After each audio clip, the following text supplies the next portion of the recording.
Lion of Judah Society.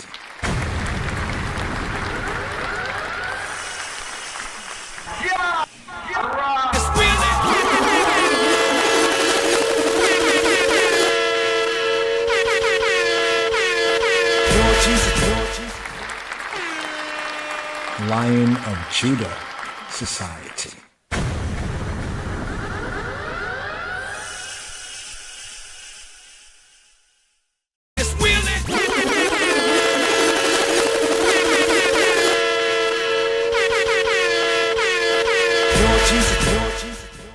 Yes. Rev Tov, Lala Tov, Boker Tov. Good evening, good night, good dawning. Right here. Here, the fourth day of the Shavua podcast. Wisdom Wednesday is what we used to call it, here, the Wednesday podcast. So, actually, Wednesday is already done, but how was the fourth day? Fourth day of the Shavua right here. Wisdom is the principal thing. Get wisdom. Jaloid, right here. Opening up right here. Speak of thy wisdom. Wisdom. Hear this, all ye people, and give ear, all inhabitants of the world, both low and high, rich and poor, together. My mouth shall speak of thy wisdom, and the meditation of my heart shall be an understanding. I will incline my ear to the parable. I open my dark saying upon the arm. Wherefore I shall fear in the days of the evil, when the iniquity of my heels shall compass I abode. Tell ya. So let your hands now be pure and clean to rally around Jared, gold and green. Until you say, oh you mean not true?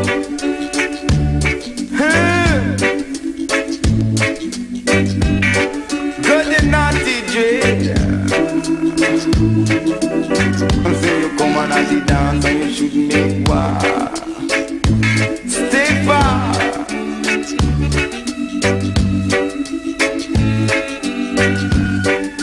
This I say to the people. Give ear all inhabitants of the world, both low and high, rich and poor together.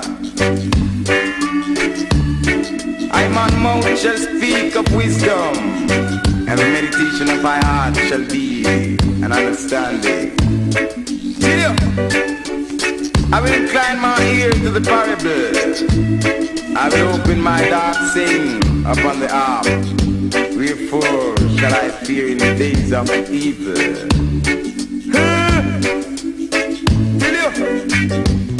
When the iniquity of my heel shall compass, I'm on a bound. Fear not, said mighty dread, cause I've seen their troubled mind. Oh, you mean not true? Go ahead.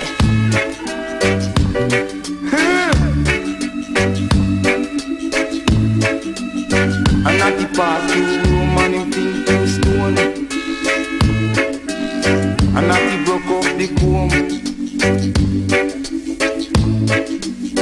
I'm not the path to room and him think to stone. Till you're not the broke up the comb.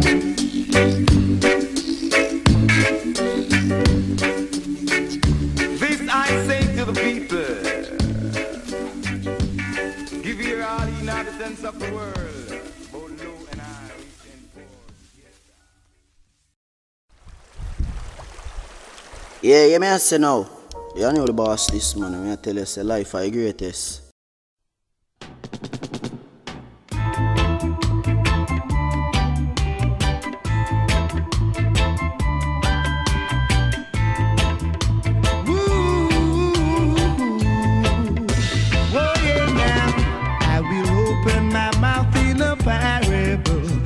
Sing the dark sayings of old, that wisdom and knowledge stretch forth her hands. Unto you, O children, I cry.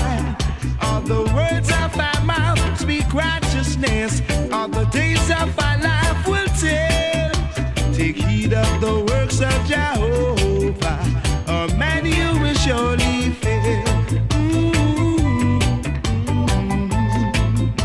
Oh yeah, now, yeah. Oh yeah.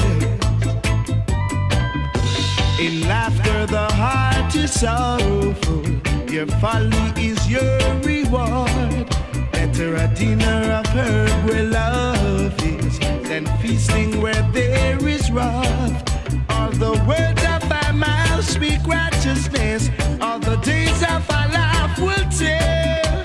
Take heed of the works of Jehovah, or man you will surely fail. Oh yeah, now.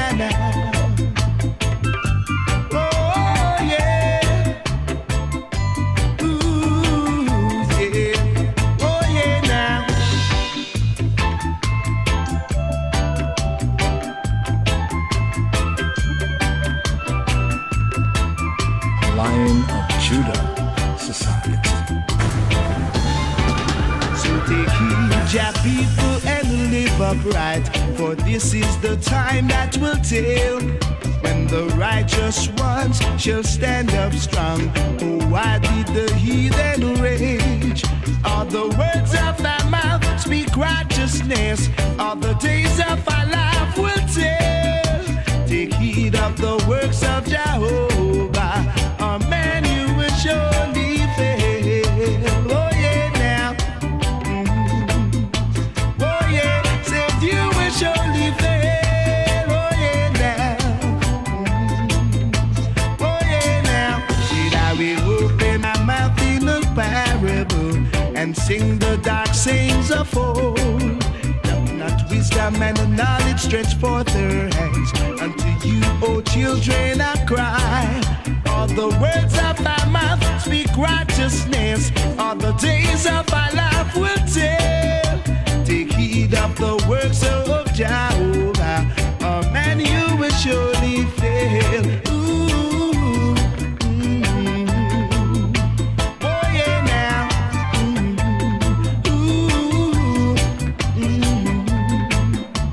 Oh yeah, now. Leave up now. Leave up. Never give up righteousness. Oh yeah, now.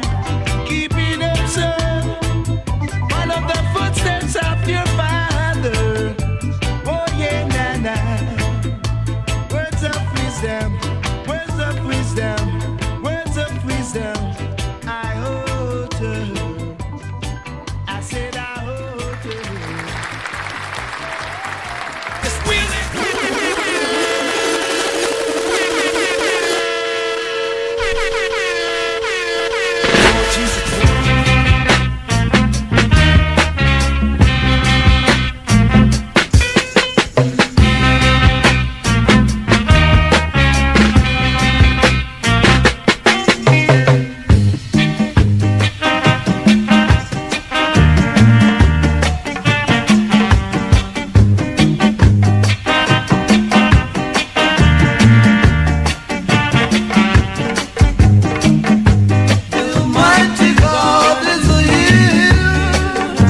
Hear, O Israel, Israel, Israel, Israel, Israel. Shema Yisrael. The Lord our God, God, God, God. Adonai Eloheinu, Eloheinu, Eloheinu, Eloheinu, Eloheinu. Is one Lord, Lord, Lord, Lord, Lord. Adonai Echad, Adonai Echad, Adonai Echad, Adonai Echad, Adonai Echad, Adonai Echad, Adonai Echad, Adonai Echad. And thou shalt love the Lord thy God with all thine heart, and with all thy soul, and with all thy might. And these words which I command thee this day shall be in thine heart. And thou shalt teach them diligently unto thy children, and shalt talk of them when thou sittest in thine house, and when thou walkest by the way, and when thou liest down, and when thou risest up.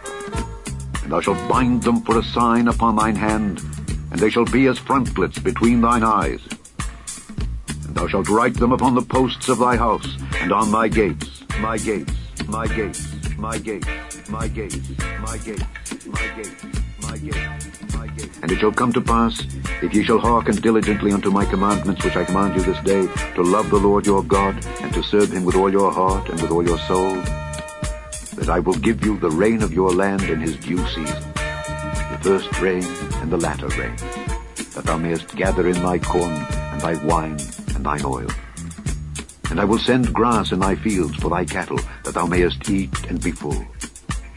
Take heed to yourselves, that your heart be not deceived, and ye turn aside and serve other gods and worship them. And then the Lord's wrath be kindled against you, and he shut up the heaven, that there be no rain, and that the land yield not her fruit, and lest ye perish quickly from off the good land which the Lord giveth you. Therefore shall ye lay up these my words in your heart and in your soul, and bind them for a sign upon your hand, that they may be as frontlets between your eyes. And ye shall teach them your children, speaking of them when thou sittest in thine house, and when thou walkest by the way, when thou liest down, and when thou risest up. And thou shalt write them upon the doorposts of thine house, and upon thy gates, that your days may be multiplied, and the days of your children, in the land which the Lord sware unto your fathers to give them, as the days of heaven upon the earth, upon the earth, upon the earth, upon the earth, upon the earth, upon the earth, upon the earth.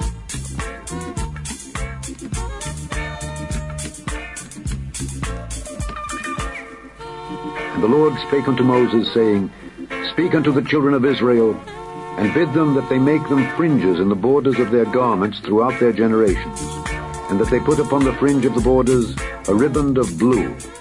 And it shall be unto you for a fringe, that ye may look upon it, and remember all the commandments of the Lord, and do them.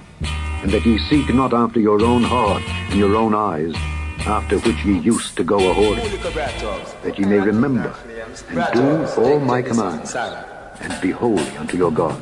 I am the Lord your God, which brought you out of the land of Egypt, to be your God. I am the Lord your God.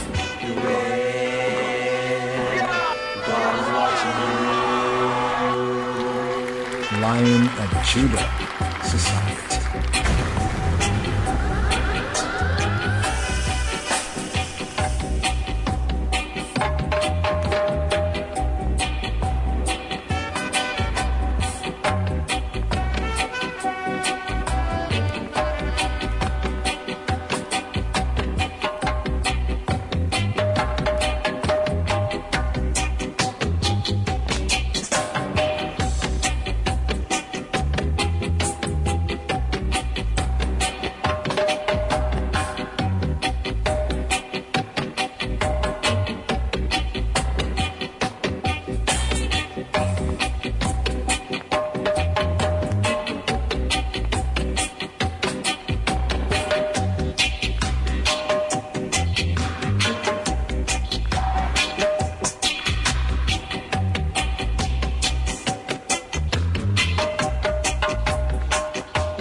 Lion of Judah Society.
Whom shall he teach knowledge?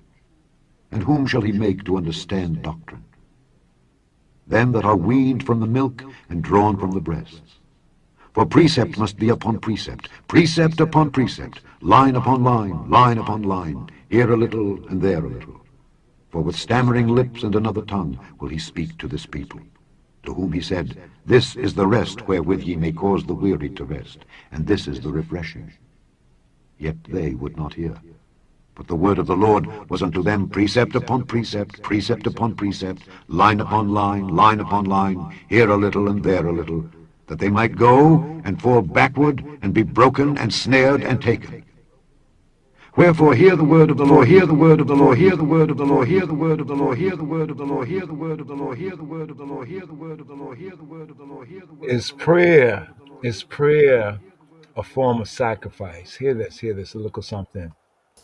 Well, if you take the animal and you burn it, then the smoke rises, and God is that which is above, and so God can detect the smoke, and then he can detect the quality of the offering. So that's the idea behind the offering, and it is archaic. It's not the way that modern people think about sacrifice, but I think about it psychologically as a developmental move towards full recognition of the idea, first of all, that work is a form of sacrifice and vice versa, and that because you sacrifice the present to the future at least, but you also sacrifice everything to your highest priority, if you're not confused. And then that brings up the question of what the highest priority should be and what the quality of the sacrifice should be. And the answer to that psychologically is it should be the highest possible quality sacrifice to the highest possible thing, because otherwise you have to ask yourself, well, why would you bother doing it? So it's easy to dismiss these ideas of burnt offering as primitive superstition, but there's an idea behind them that's it's unbelievably deep and profound, and also the idea that life requires sacrifice to continue in its utmost form, and that the sacrifice should be voluntary, and that even it should extend in some sense, and has to the sacrifice of the innocent. I mean, that's an extremely profound and also very problematic idea, but it can't be just hand-waved away. And there's a manner in which, if you take that fractally and you apply it to little things or to purposes in general, there's a manner in which the purpose will always know the quality of your sacrifice, right? Because what you do, the quality of what you do will attain or not the purpose. Right. But like the world will hit you back. You can pretend with people, you can lie, you can deceive, but if you're trying to be a good basketball player and you don't make the sacrifices, you're not going to be a good basketball player. That's what's going to happen. Yeah, well, and that's another indication of the intrinsic logos of the world. And we also know this deeply, I would say, inside ourselves, because people know perfectly well that their conscience can torment them.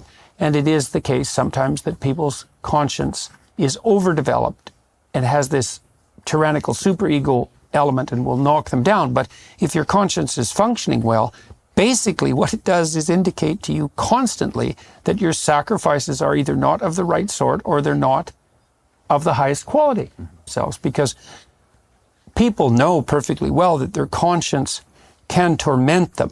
And it is the case sometimes that people's conscience is overdeveloped themselves, because people know perfectly well that their conscience can torment them.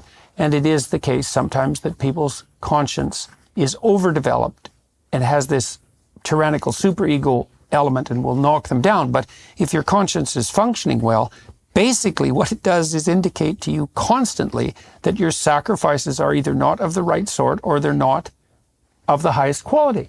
And you call yourself out on that, right? And so, and what's one of the things that's so odd about that is you can't, if you try to escape from that, it just makes it worse for you. And you know that, and you really can't escape from it, not except by abiding by it. You can fight it and all of that.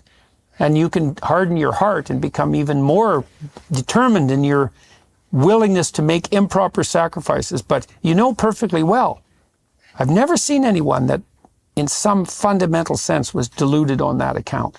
People know, they know, I could have tried harder.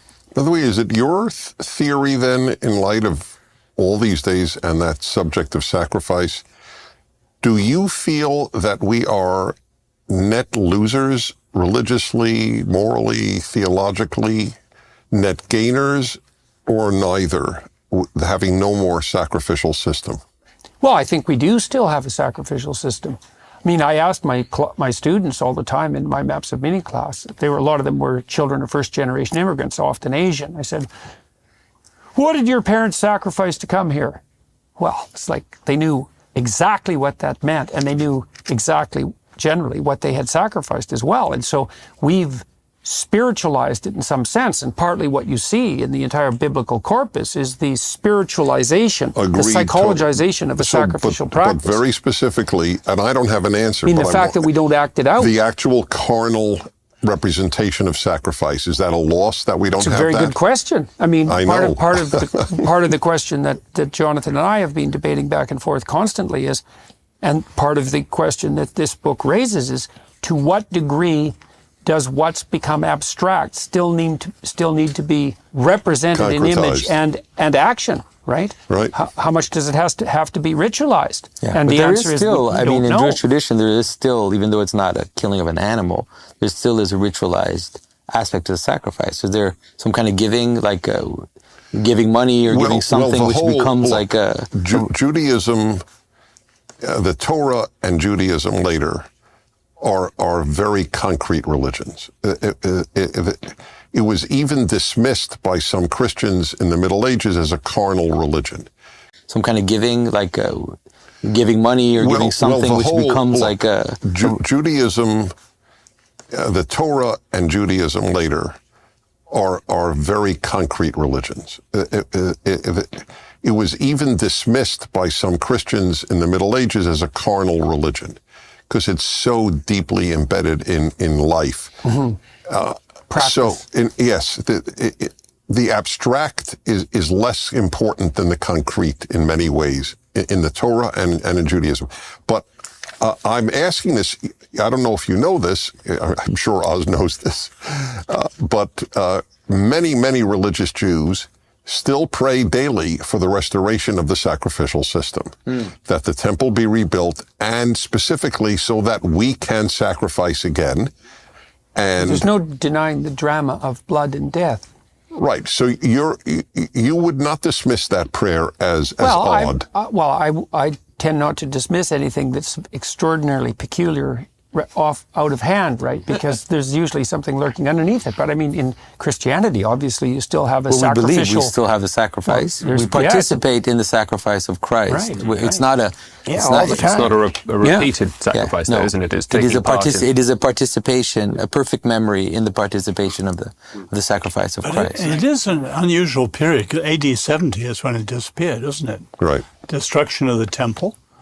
And they shifted from the temple to the synagogue, and from, if I understand it rightly, Dennis, from sacrifice to prayer. It is a participation, a perfect memory in the participation of the sacrifice of Christ. It is an unusual period. AD 70 is when it disappeared, isn't it? Right. Destruction of the temple, and they shifted from the temple to the synagogue, and from, if I understand it rightly, Dennis, from sacrifice to prayer. Right. It is a participation, a perfect memory in the participation of the sacrifice of Christ. It is an unusual period. AD 70 is when it disappeared, isn't it? Right. Destruction of the temple.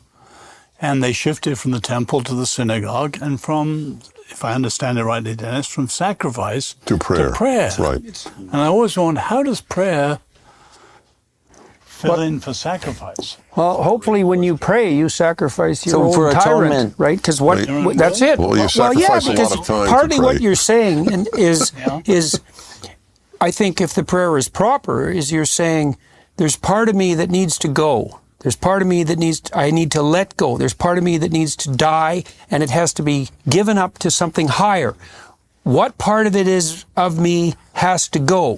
And there's a contemplative aspect to that, and you look to the highest to help guide you in that. So there's a discriminating spirit within you that can help separate the chaff from the wheat. Prayer is proper, is you're saying, there's part of me that needs to go. There's part of me that I need to let go. There's part of me that needs to die, and it has to be given up to something higher.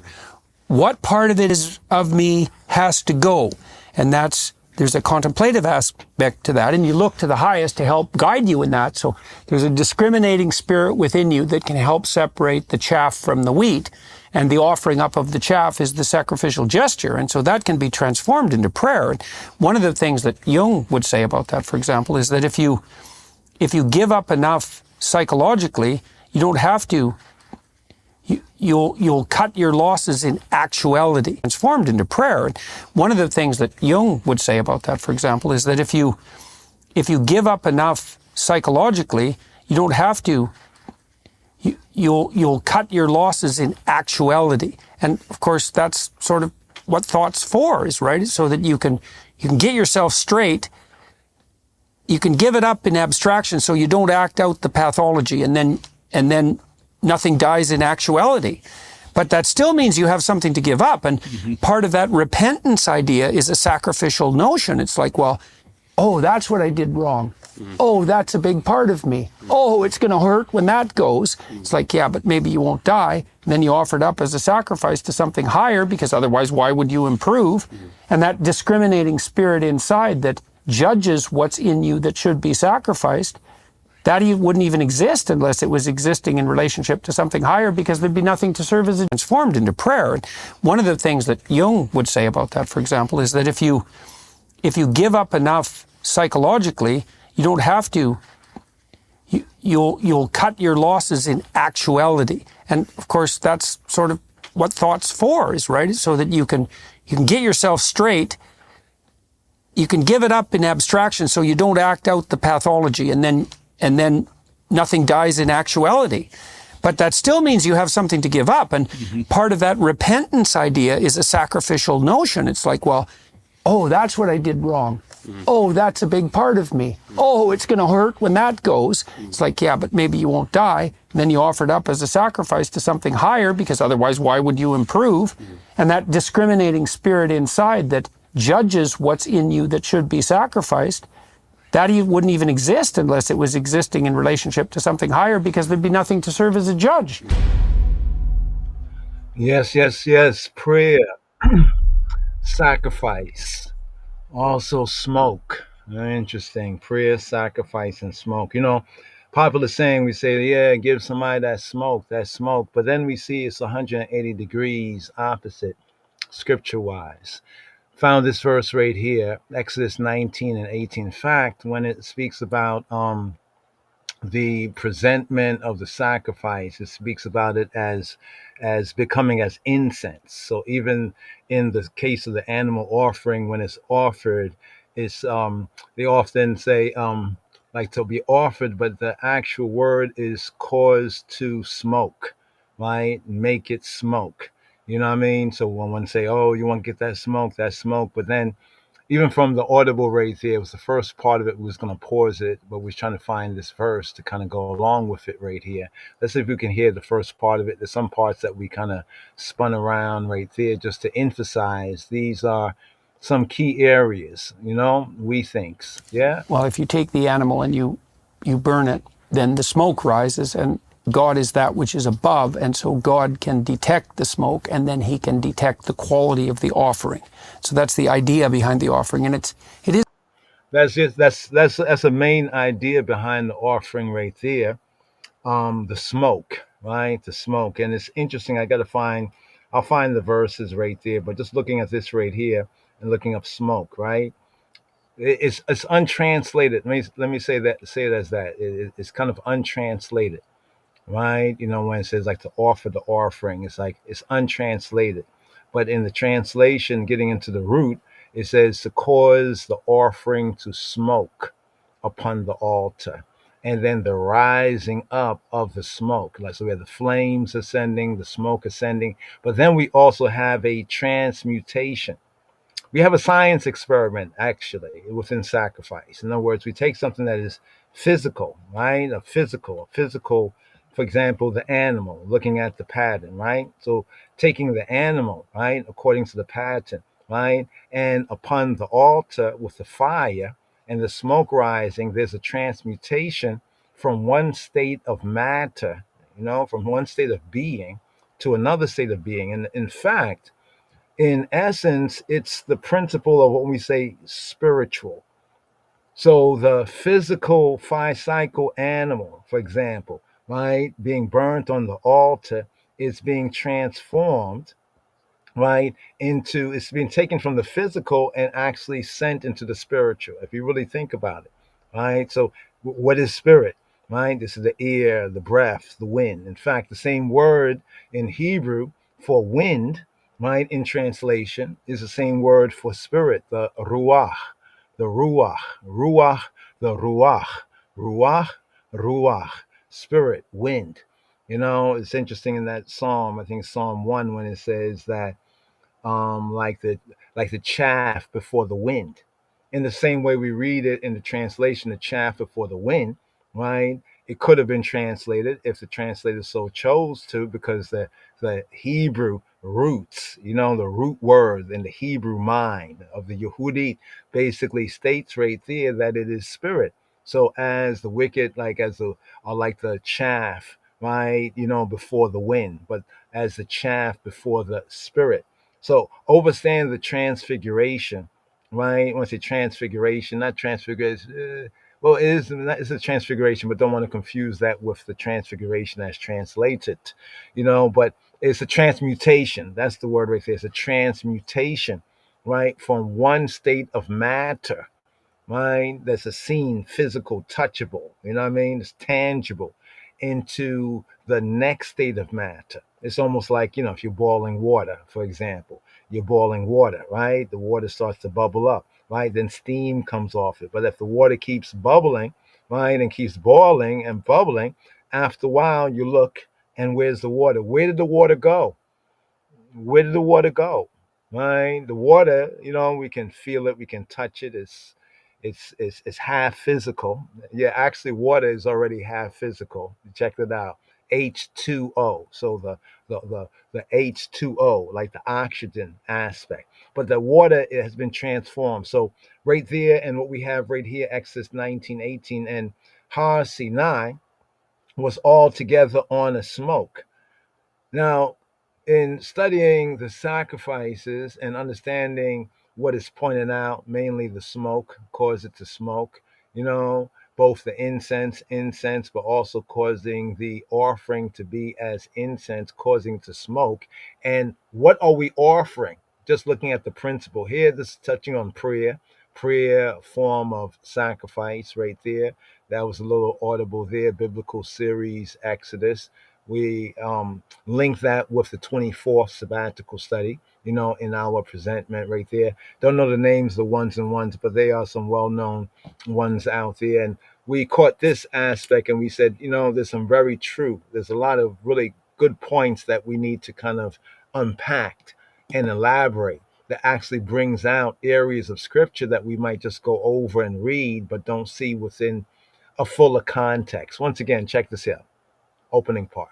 Yeah. Well, if you take the animal and you burn it, then the smoke rises, and God is that which is above, and so God can detect the smoke, and then he can detect the quality of the offering. Notice right here in Exodus 19 and 18. So Hashem Yahweh Eloheinu detects the smoke. In fact, when we study the Torah, he actually looks for that smoke, right? In fact, Yahweh, according to the pattern of the tabernacle, remember what happened with the two sons of Aharon, Nadab and Abihu? They was burnt, right? Why? Because they had offered strange fire. And then if you continue to read the narrative, you'll recognize that the fire, even when Moshe and his brother, the high priest Aharon, after they had went through the blessing and blessing the people, after everything was done at that point in Leviticus, then they turned around and they looked and there was no fire. And then the scripture says they went in. They had to go in. They went in, before Yahweh, right? And then they came out. And then Yahweh provided the fire, right? So he detects the smoke. And also when it says that the sacrifice is a sweet savor, a sweet smell, a sweet savor, right? So this is the idea of him detecting, right? Detecting, right, the smoke, right? Both, and also notice this: the smoke goes up, right? Smoke doesn't go down, but smoke goes up. So we say Shemayim, we say Abinu Sheba Shemayim, we say that he is in the heavens. The heavens of heavens are Yahweh Eloheinu, but the earth he has given to the children of man. So even in the scripture, it points his abode as being above. And then in the offering, even the smoke is ascending, right, with its sweet savor above. But now scripture says that this link of the smoke and the offering has a lot to do with prayer right here. So here, right here. Let's see if we can bring this up right here. This is from a psalm, just to bring another point of reference here that actually points to the core within Torah, right? Let's go right here. It kind of gives a kind of a object lesson, like a for instance. Here we have Psalm 141, right? We call this the prayer be set before thee. Let my prayer be set forth before thee as incense, and the lifting up of my hands as the evening sacrifice. Evening sacrifice. Evening sacrifice. Evening sacrifice. Evening sacrifice. Evening sacrifice. Evening sacrifice. Let my prayer be set forth before thee as incense. For thee as incense. For thee as incense. For thee as incense. For thee as incense. For thee as incense. For thee as incense. For thee as incense. For thee. Let my prayer be set forth before thee as incense. As incense. Before thee as incense. As incense. As incense, as incense, as incense, as incense, as incense, and the lifting up of my hands as the evening sacrifice. The evening sacrifice. Evening sacrifice. Before thee as incense. Before thee as incense. Before thee as incense. Forth before thee as incense. Prayer be set forth before thee as incense. Prayer be set forth before thee as incense. Prayer be set forth before thee as incense. As incense. Prayer be set forth before thee as prayer be set forth before thee. Prayer be set forth before thee. Forth before thee. Forth before thee. Forth. Prayer be set forth before thee. Prayer be set forth before thee as incense, and the lifting up of my hands as the evening sacrifice. As the evening sacrifice. Evening sacrifice. Let my prayer be set forth before thee as incense, and the lifting up of my hands as the evening sacrifice. As the evening sacrifice. Evening sacrifice. Evening sacrifice. Evening sacrifice. Evening sacrifice. Evening sacrifice.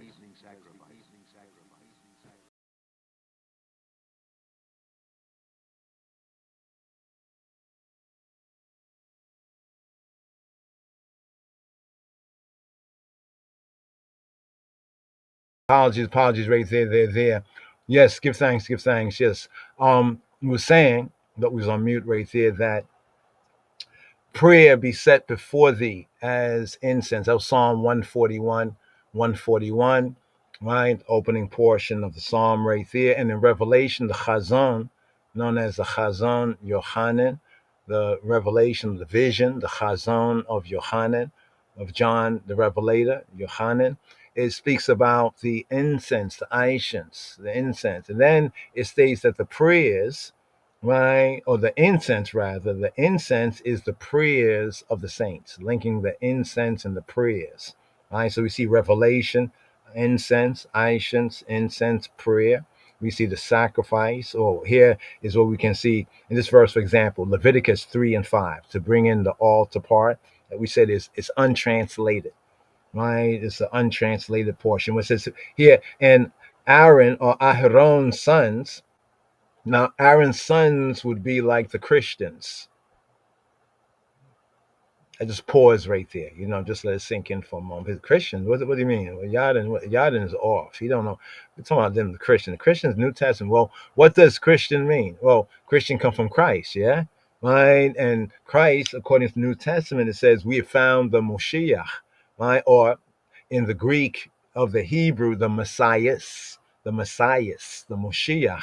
And then it tells us that is being interpreted, interpreted, right, the Christ. So from one language, from the Yehudit, right, the language of the Judaites, the Judean dialect that's often called Hebrew, into the Koine Greek, right? So basically Christ is Messiah, anointed, and the Meshachim, in a new covenant sense in the Greek, is called the Christianos, or the Christians. In other words, anointed ones or little anointed ones. Because remember, we had Aharon. Aaron is the high priest, the Kohen Gadol. Or more correctly, we say high priest. But what part of Kohen Gadol is high? Actually, Kohen, priest, Gadol, big. Gadol is big, the great priest, the important priest, right? So in the Hebrew sense, it would be like the big priest, the great priest, the important priest, but often it's translated as the high priest. So only Aaron, Aharon, and his sons were anointed. This is key to understand in the Brit Hayashana, or in the what's called the Old Testament, or the Hebrew Bible called the Tanakh sense. Only, right? I'm talking about from beginning. Let's start out the beginning of the book. So we go through where do we first find the word Moshiach in the Hebrew? Anybody know? Actually, Ha Moshiach. Right? Moshiach is a Messiah, and Ha Moshiach is the Messiah, the anointed. First place we find Ha Moshiach, right, in the Hebrew scriptures. Wait for it. Wait for it. It's in Leviticus. The third book. In the third book, Leviticus, the handbook of the priest, the same book right here. So Aaron is the high priest. He's the anointed. This is why when you understand that clearly, and then you're reading the epistle to the Hebrews. Ever read the epistle to the Hebrews, read and studied it? Right? Basically, Epistle to the Hebrews is seeking to explain and document from the scripture upon scripture, precept upon precept, here and there a little, seeking to document how and why Yeshua, Hanotri, Jesus of Nazareth, called Jesus of Nazareth, why and how is he Moshiach, in what way? It explains directly. Right? And this is the part that we notice that a lot of Christians tend to avoid. They'll say, okay, Lord of Lords, yes, our Lord, Ha Adon. None can call him Lord unless it's by the Spirit. That's why many ones just call him Jesus. They don't even call him Lord. Just got to check that out, right? They'll say King of Kings. Well, yes, his father, our father, is King of Kings, but scripturally speaking, he is the high priest. Read Hebrews, he is the high priest. And then it goes to build the epistle of Hebrews, it goes to build the reasoning and the revelation, right, based on the Aaronic, or the Aaronic type. How ironic type. How ironic or ironic is it that Aaron and his sons were the only ones until we had Saul, and then we had David, right? And then we had Solomon, right? Perhaps other priests, no doubt, were anointed as well, because any priest, one was a Kohen, they had to be anointed. All the prescription is given to us in Torah, particularly in the third book known as Vayikra, or some say Vayikra, aka Leviticus. But here's the verse here: Aaron's sons, because see, only the priests could minister at the altar. It was only the priest could minister at the altar. In other words, all of the priests had to be Levites. but not all of the Levites were priests. Take note of that, right? In other words, all of the priests, right, the sons of Aharon, according to the covenant, according to the Torah, they had to be, right? They had to be Levites, right? But not all the Levites were priests. So that's why it says Aaron and sons shall burn, right? Shall burn what? Shall burn it on the altar, right? Upon the burnt sacrifice that is up on the wood, that is on the fire, right? An offering made by fire. Notice that in the Hebrew, you see the words there. The first fire, you see they have the H784. And then when it says an offering made by fire, there's the H801.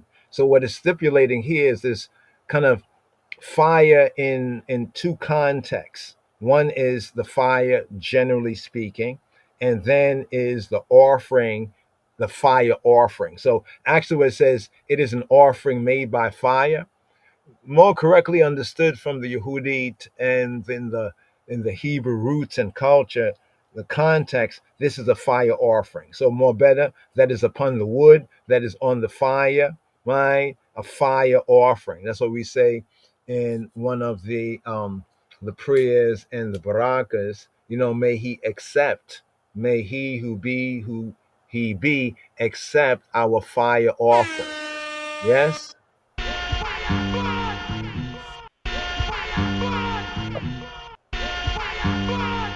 Then it goes on to say, of a sweet savor, what we mentioned before. Like in the audible says, and God detects, right? Detecting the smoke and detecting the quality of the smoke. Almost like detecting the smell of the smoke. Because listen, it says of a sweet savor. So let's say it was just of a savor. It just had a savor, a smell, right? But it wasn't sweet.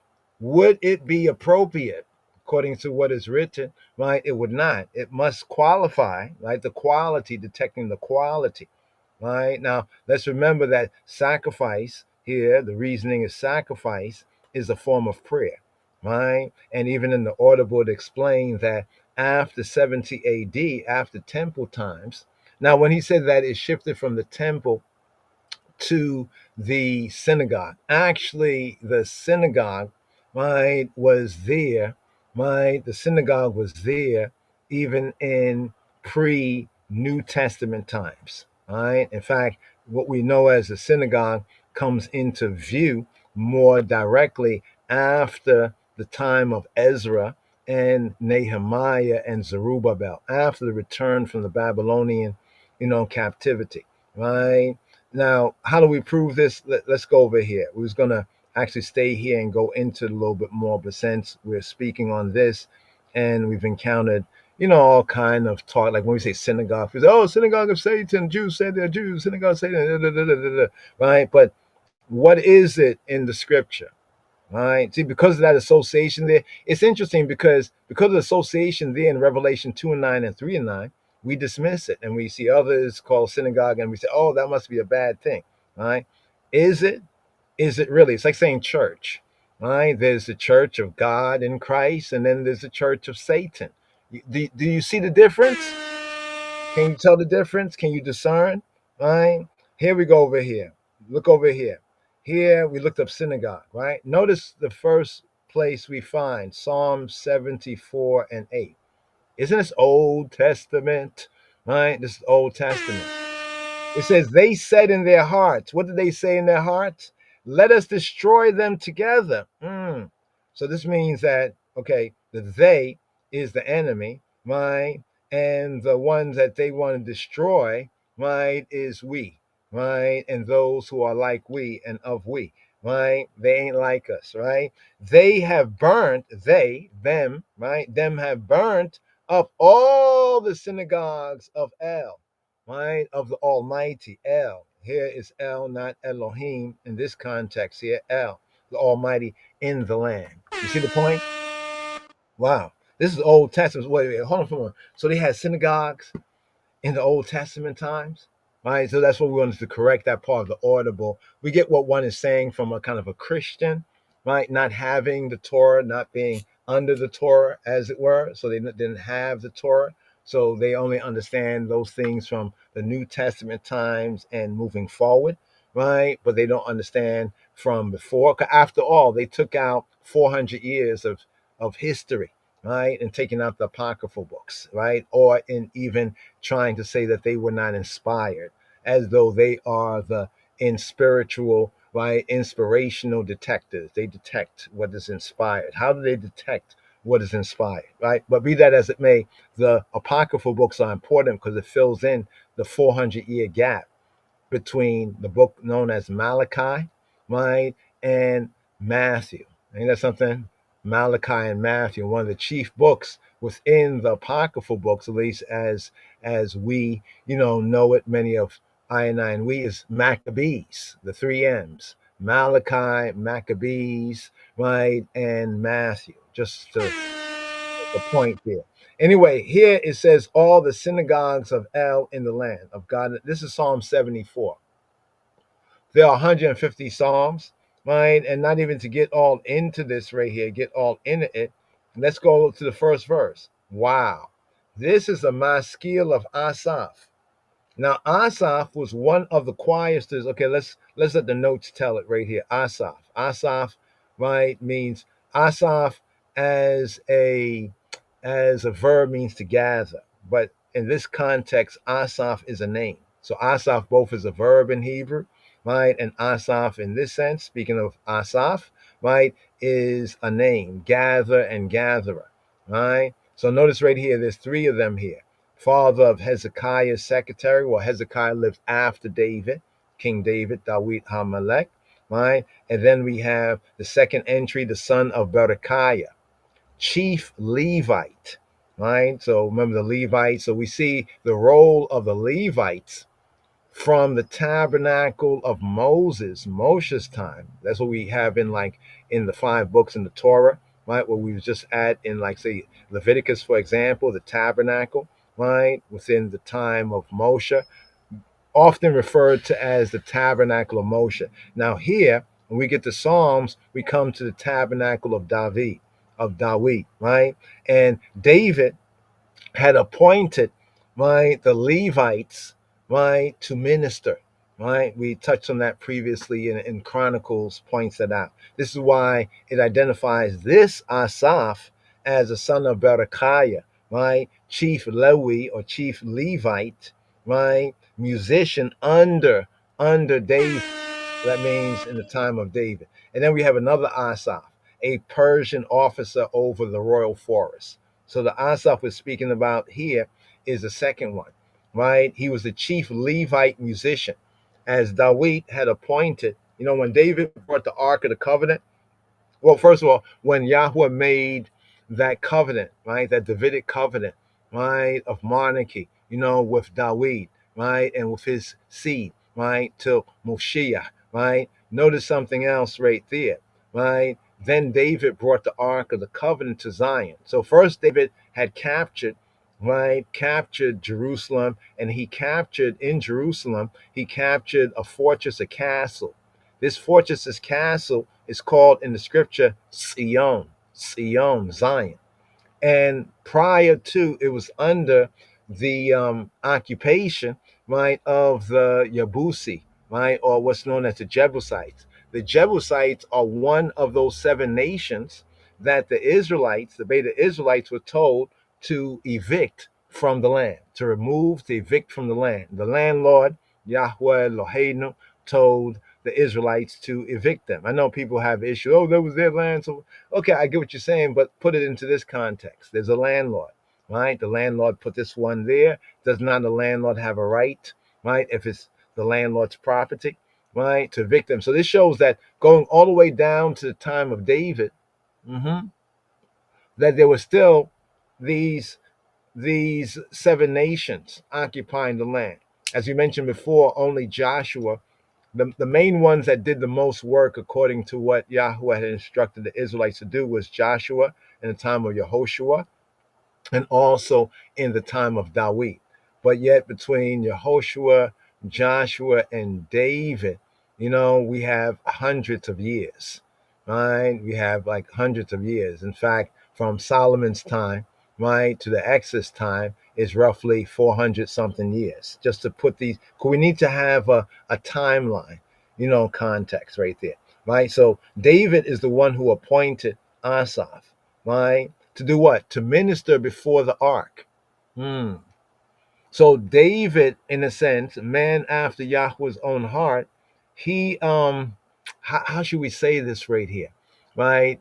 He kind of, I won't say improvise, but there's really no other word I can really utilize. That there was already a pattern, right? But David, right, brought the ark singularly, right, to Zion, to his castle, right, and to his city. Right, this is where we get the Ark of the Covenant, the Zion connection. This is where we get the Davidic monarchy and the Zion. Right, so now we're talking about Zion, Sion. We're not talking about no ism. We're not talking about no schism. Right, we're getting to the root. This is the root. Right, our Hebrew roots and culture, getting to the root. So, what is Zion? Because see, this is important to understand when we come to the New Testament times and we hear mention of Zion. Could be like you say, we want to go to Zion, and this is Zion. Oh, holy Mount Zion. But what is Zion? And then the next question to follow up is, where is Zion? Right? What qualifies according to the scriptures biblically as Zion? Right? Because we feel it religiously, right? We may have a religious zeal. That may be good if it's acceptable, if he detects the smoke as being of a sweet savor. However, according to the scripture, right, Zion is identified with the monarchy of David. This is why it says that David would never lack a man, right, to sit upon his throne. So we have Psalm 74 here, a maskil of Asaph, right? This is not our song. Wow, wow. I see smoke. You see smoke right there, right? Maskil of Asaph, right? Elohim, O creator, ruler, judge. Why hast thou cast off forever? Why hast thou cast off forever? The word us is not there, right? But the implication, why have you cast off forever, right? Doth thine anger smoke?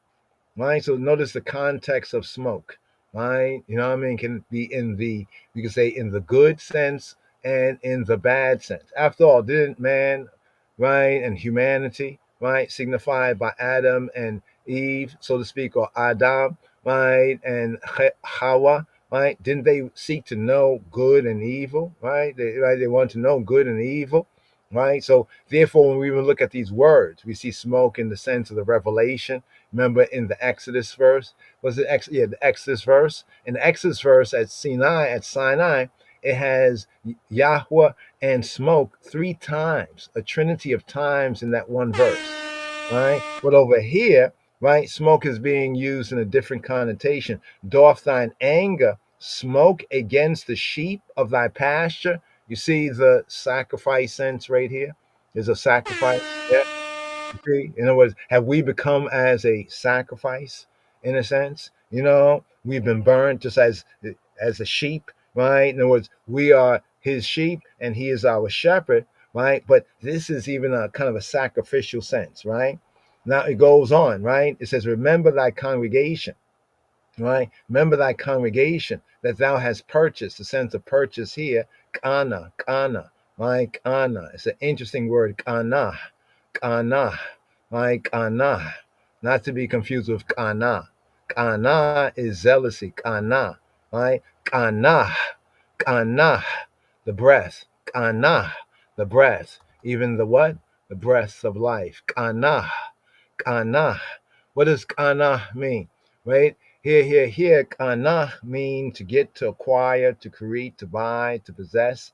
Right? It's also used in the context of Elohim. So God, to say the creator's originating, the creator's creating, the creator redeeming his people. In the scene where it says Koneh, right? Shemaim Wa'aretz, right? That remember when Melchizedek, right, had blessed Abraham, right? And he spoke about the possessor, right? When it says the possessor, the Koneh, the possessor, of the heavens and earth. Right now, in the secondary sense, it can mean to buy.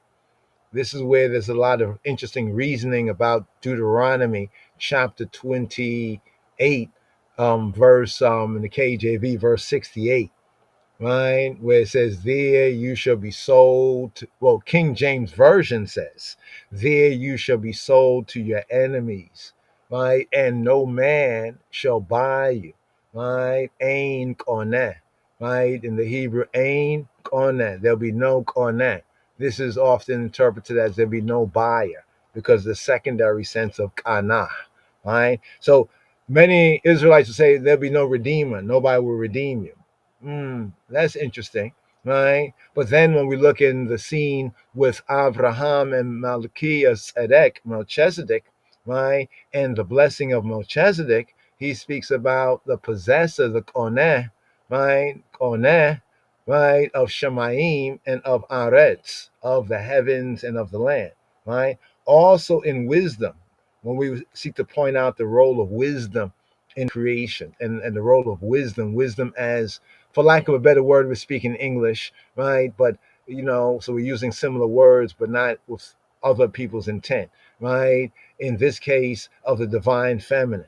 You know what I mean? Let us make man in our image and after our likeness, male and female, right? He created them, right? So here's the link with wisdom, right? For more on that, studying the Hebrew, Proverbs chapter 4, verse 7, and then go compare that with chapter 8, verse 22, and we see wisdom being testified in the original creation, right? So even here, when we look at the word and the reference of the word, right? Also, it speaks of Eve when Hawa, right? She looked upon the tree, and it was a tree to be desired to make one's wise, right? She basically wanted to buy it or to acquire it. But in that verse that we pointed to in Deuteronomy 28, right, it's coming up, right, 28:68, where it says, and there you shall be sold to your enemies. That's a false translation considering the Hebrew, right, or the Yehudi to call the Hebrew, right, because there it says, hita makartem, hita makartem. Hita makartem doesn't mean no one will buy, they will sell you, right? But you will be selling yourselves. Literally, it says you will be selling yourselves. So, the more proper translation is you will be selling yourselves to your enemies, and no one will acquire you, right? No one will acquire you, right? But that's a whole related point right there. I just wanted to bring out this word because it's a very important word, right? Both kana means to erect, right? And then of course we can look at the kana bossum, the cannabis, the kana in that sense, because how the kana, like the hemp and how it shoots up, you know what I mean? The reed, yeah, right? But in the context here as a verb, to create, right? To procure, right? So the same word for create in one sense, in a secondary sense, it means to buy, right? The implication like to purchase, right? Or to own, right? To own something, to acquire. If you acquire something, you can acquire something. For example, the Almighty, He acquired, right, all of creation by creating it. You see what I'm saying? And we acquire things in creation by buying it. Right. So just to understand, the Hebrew two truths, right there. But here it says, and purchase thee of old. And here we have another interesting word, the kedem, right? Some say that Haile Selassie, that the name is not Hebrew or it's not Afro-Semitic, and they're wrong. And even with the proper I, you would say Haile Selassie I in the Gu'as. The phrase Haile Selassie is not an Amharic phrase. I hear people say, oh, it's an Amharic phrase. That's mean. No, it's not an Amharic phrase. It's a Gu'as phrase. Right? And in the Gu'as, it's not Haile Selassie I, it is Kedamawi, right? So even the Kedem, we have the Kedem here, just to point out, you see the Kedem? Interesting. There is in Deuteronomy, there is an attributional name title, descriptor of Yahweh, of he who be, who he be, as Elohei Kedem, right? And it's translated Elohei Kedem is translated as the eternal God, Elohei Kedem. Right? Now, here, this word here is said to mean old, right, in the translation. But actually, the Kedem and the Kedma relates to the east in direction, the east, or antiquity, to speak of the ancient times. More correctly, Kedem refers to the ancient times, but more better called the first times. Have you heard about the first times, the ancient time, the first times? That's the Kedem, right? So here, the front, the ancient times, the old time, the earliest times, the Kedem, right? To refer to the beginning, the east. Look to the east, right? Kedem, right? Eastward as direction, right? The east. But it really means the first, right? The forepart or the first part, right? Um, Here it says of old, of the first time, which he has created, acquired, purchased, redeemed, right? In that sense of the Kedem, the first time, the rod of thine inheritance that thou hast redeemed. So here we have the word kana, right? To acquire, to get, right? Or even to create. And over here we have the word ga'al. Ga'al. Ga'al means to redeem in the sense of to act as kinsman redeemer, right? The kinsman redeemer. Remember what was said by the Chicago mystic, right? Well, they call him a mystic, but actually he was a reverend, right? And a real, true reverend, right? Reverend James Morris Webb. He said before Garvey picked up and gave it, it's a spin that became known in the wilderness by that voice crying. But before him, we have Reverend James Morris Webb.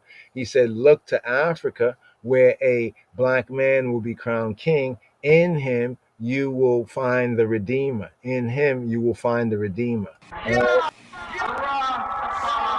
So we have the kinsman redeemer, right? The kinsman, are ye not as the children of the Ethiopians unto me, O children of Israel? To act as a kinsman, right? The kinsman, the marrying. Here it calls it marrying the brother's widow to beget a child for him, to redeem. The context of this particular word, ga'al, right? To redeem from slavery or servitude or bondage, to redeem land, to purchase back land, like ones have inheritance land and one had to kind of rent out the land, and maybe one could not purchase it, so another family member can act as kinsman redeemer.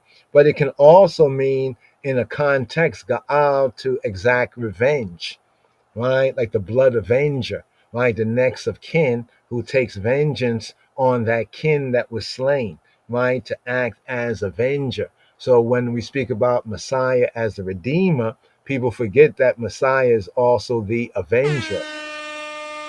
To redeem by payment, right? To redeem with Elohim as subject, to redeem individuals from death in the context of the Beta Israelites, to redeem Yisrael from the Mitzrayim bondage, to also redeem Yisrael, the Beta Israelites, right, from exile, right, even this exile, right? So we scroll down here, and here it tells us this word here, Ga'al, is to redeem, Ga'al, right? Ga'al, the verb Ga'al. The one who does the redeeming is the Goel, Goel, Goel, Goel, right? So Ha Goel, right, is the redeemer. But here, the sense of redeem, according to Oriental law. When it says Oriental law, it's not particularly talking about Chinese or Japanese. It's just talking about Eastern, right? Eastern law, right? According to, or the law of the Kedem, right? The law of the Kedem, right? The law of kinship, right? So not just amongst the Israelites only, but we do get, details here for the Israelites in Torah, but also among other nations, right? These principles were kind of shared principles, right? Shared cultural principles. The difference is with Yisrael, we get a regulation, right, of these. You know what I mean? A regulation of these within Torah, right? That's why when it talks about, the blood avenger, right? Yahweh already knows that this is what is set for the peoples going back to even the time of Noah. Remember, it says if man's blood is shed by man, then that man's blood got to be shed by man. Remember that part right there, right? But what he does is regulate it. Right. That's why he says the one who might accidentally be implicated in someone's death and say they did not do it, they're not to go to try to persuade the family, because if they go, a kinsman redeemer, a next of kin, will be right if they just act on, right, their right, that one is to flee to a city of refuge, right? So we see, you know, we see that there were customs already practiced amongst the people, right? Some of them even universal, but the difference with Yisrael and Torah, we see a regulation of them, right? A regulation of them. And also there were other practices that was even done by the patriarchs that in the Torah revealed through Moshe, right?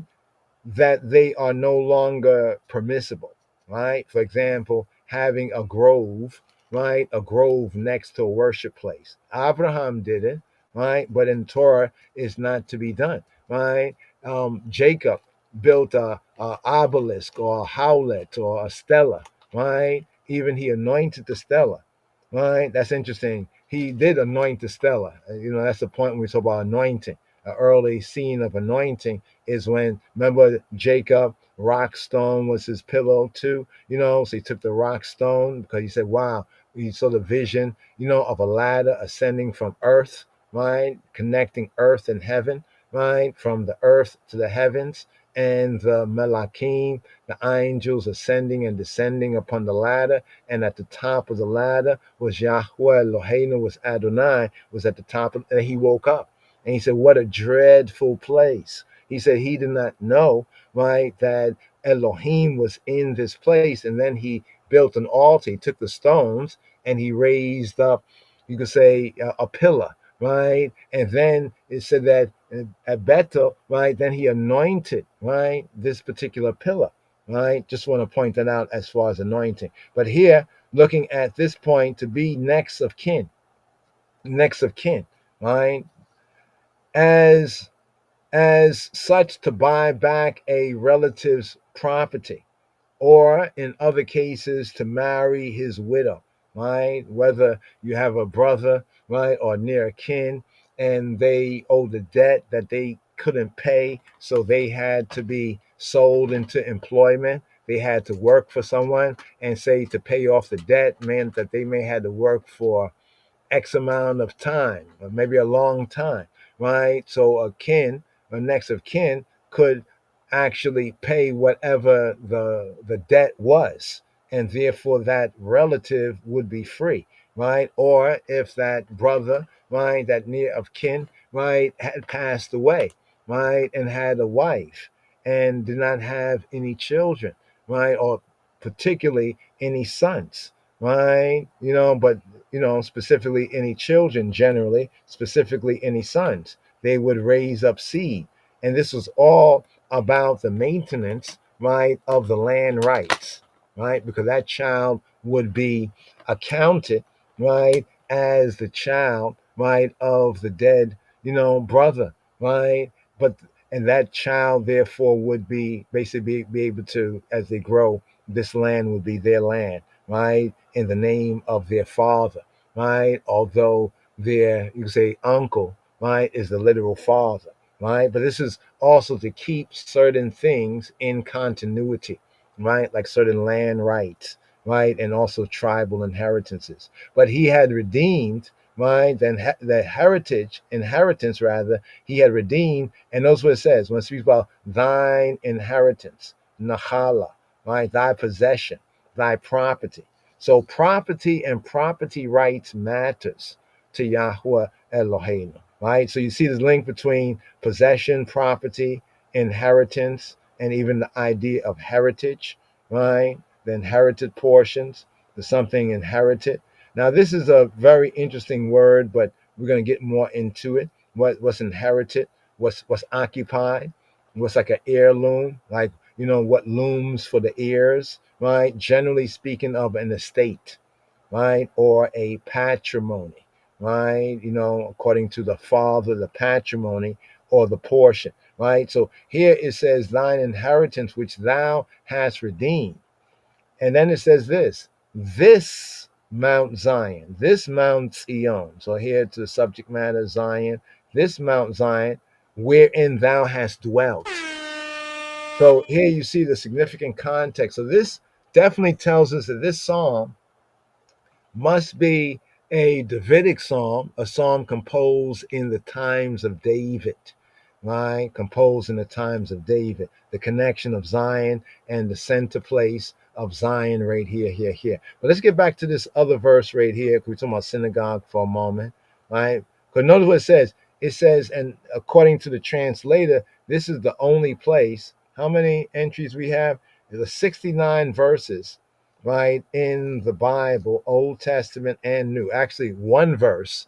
Check this out. One verse, according to the translator, in the Old Testament, right? But there's 68 verses, right, in the New Testament. Ain't that something? So yes, it became more of a not a popular thing, but it was what we would call the Jewish church.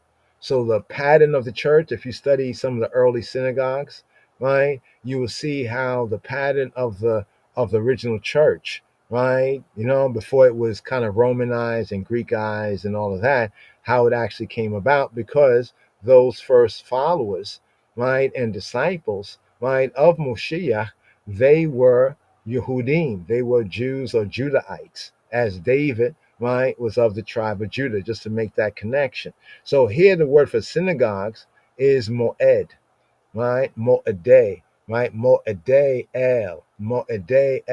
Now, the interesting thing about this word, if you're familiar with it, you already know, but if you're not, this is the same word for the appointed place, right? The appointment, the appointed place, the appointed time. Sometimes it can refer to the place, like the place, the time, the meeting, the function, right? And for the holy seasons, right? The holy seasons are called the moed. Moed, singular, moedim, plural. And they're referred to in Leviticus as the moedei Yahweh, sacred season, right? The set festivals, the appointed season, the appointed meeting, the appointed place, the appointed sign or signal. And specifically here, the tent of meeting. So we had the tent of meeting, the tabernacle, right, that we have in the Torah called the tabernacle of Moshe, right? And then we have about how many years would it be later after Moshe? Um, roughly, roughly almost 400 years, roughly, not quite, but roughly 400 years. Then we get the tabernacle of David. All right, the tabernacle. This is the question I often ask. What right? I'm not saying Dawid did not have any right, but just for reasoning sense, right? Dawid, he wore the ephod. Remember, the ephod was one of the garments of the priest, right? Dawid brought the Ark of the Covenant. We could say the almost like the Holy of Holies, right? The Kodesh HaKodashim, and he placed it in a singular tent.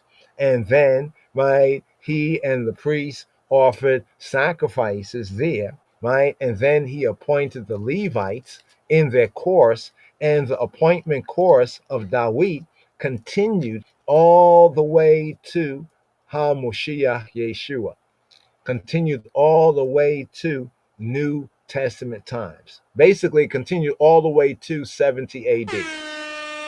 That's amazing. I mean, even John the Baptist's father, when you read the text and talks about now he's an old man, him and Elizabeth, they didn't have any children and everything, but now he finally gets his opportunity to burn what? To burn incense. To burn Aishans, right? As incense Aishans connected with prayer, the appointment, the fixed time, the fixed season, specifically the Moed. The Moed is the festival. Sometimes it can be a year, like a sabbatical year, also pointing to the assembly or the assembly as convene, gathered together for a definite purpose. Hey, let's get together for what? Just to get together. No, that's not a moed, right? A moed is a gathering for a definite purpose. Technically, also sometimes brought out as congregation, right? By extension, the place of meeting as a signal, right? As before, appointed beforehand. So when KJV translates this word here as synagogues, it does put it within its context historically. But what it does, it links what we have 68 times in the New Testament with its Old Testament foundation, right? See, the Moedim, the appointed places, that in the Greek are called synagogue. What does the word synagogue mean? It's a Greek word that means seen, S-Y-N, from sim, S-Y-M in the Greek, but in the English from the Greek is seen, seen, sight, seen. S-Y-N mean together, together, and agaga mean to gather, right? So based on what it was for the Hebrews, as it was brought out by the Greek speaking, many of the Greek speaking Yehudi Judahites, because even the Greek was used in the synagogue, right? In those times when we were under, right? When we was under the Greeks, and then we went under the Romans, right? And this is what brings us straight through. So we can see from the origin, right? In the time of Ezra and Nehemiah, to have local places in different communities, because they wondered, why did we go into captivity, right? Now one will say, because you didn't keep the law, statutes, and commandments. I wouldn't disagree with you in spirit, but can you show me a verse? We can show you a verse, right, specifically concerning the Judahites, the last of the Jedi, the Judahites, the last of the Israelites, because the 10 tribes are gone by this time, right? By the time we have Ezra and Nehemiah, the majority, the overwhelming majority of the 10 tribes have already been taken by Assyria and has gone into captivity. But the tribe of Judah returns after 70 years, right? So they must have been thinking like, man, our brothers, they were still gone for hundreds of years, like 100 something years, almost going on hundreds of years, right? And now we went into the same captivity, or not the same, but a similar captivity. And yet, as Yahweh spoke through the prophet Yeshaya, Isaiah, right? This one Koresh called Cyrus comes along. Remember, Cyrus is the only Gentile that's called Messiah. This is interesting. All right. That'll be. I wonder what some of the other Israelites, how they would reason on this. I wonder what conclusion they would come to that.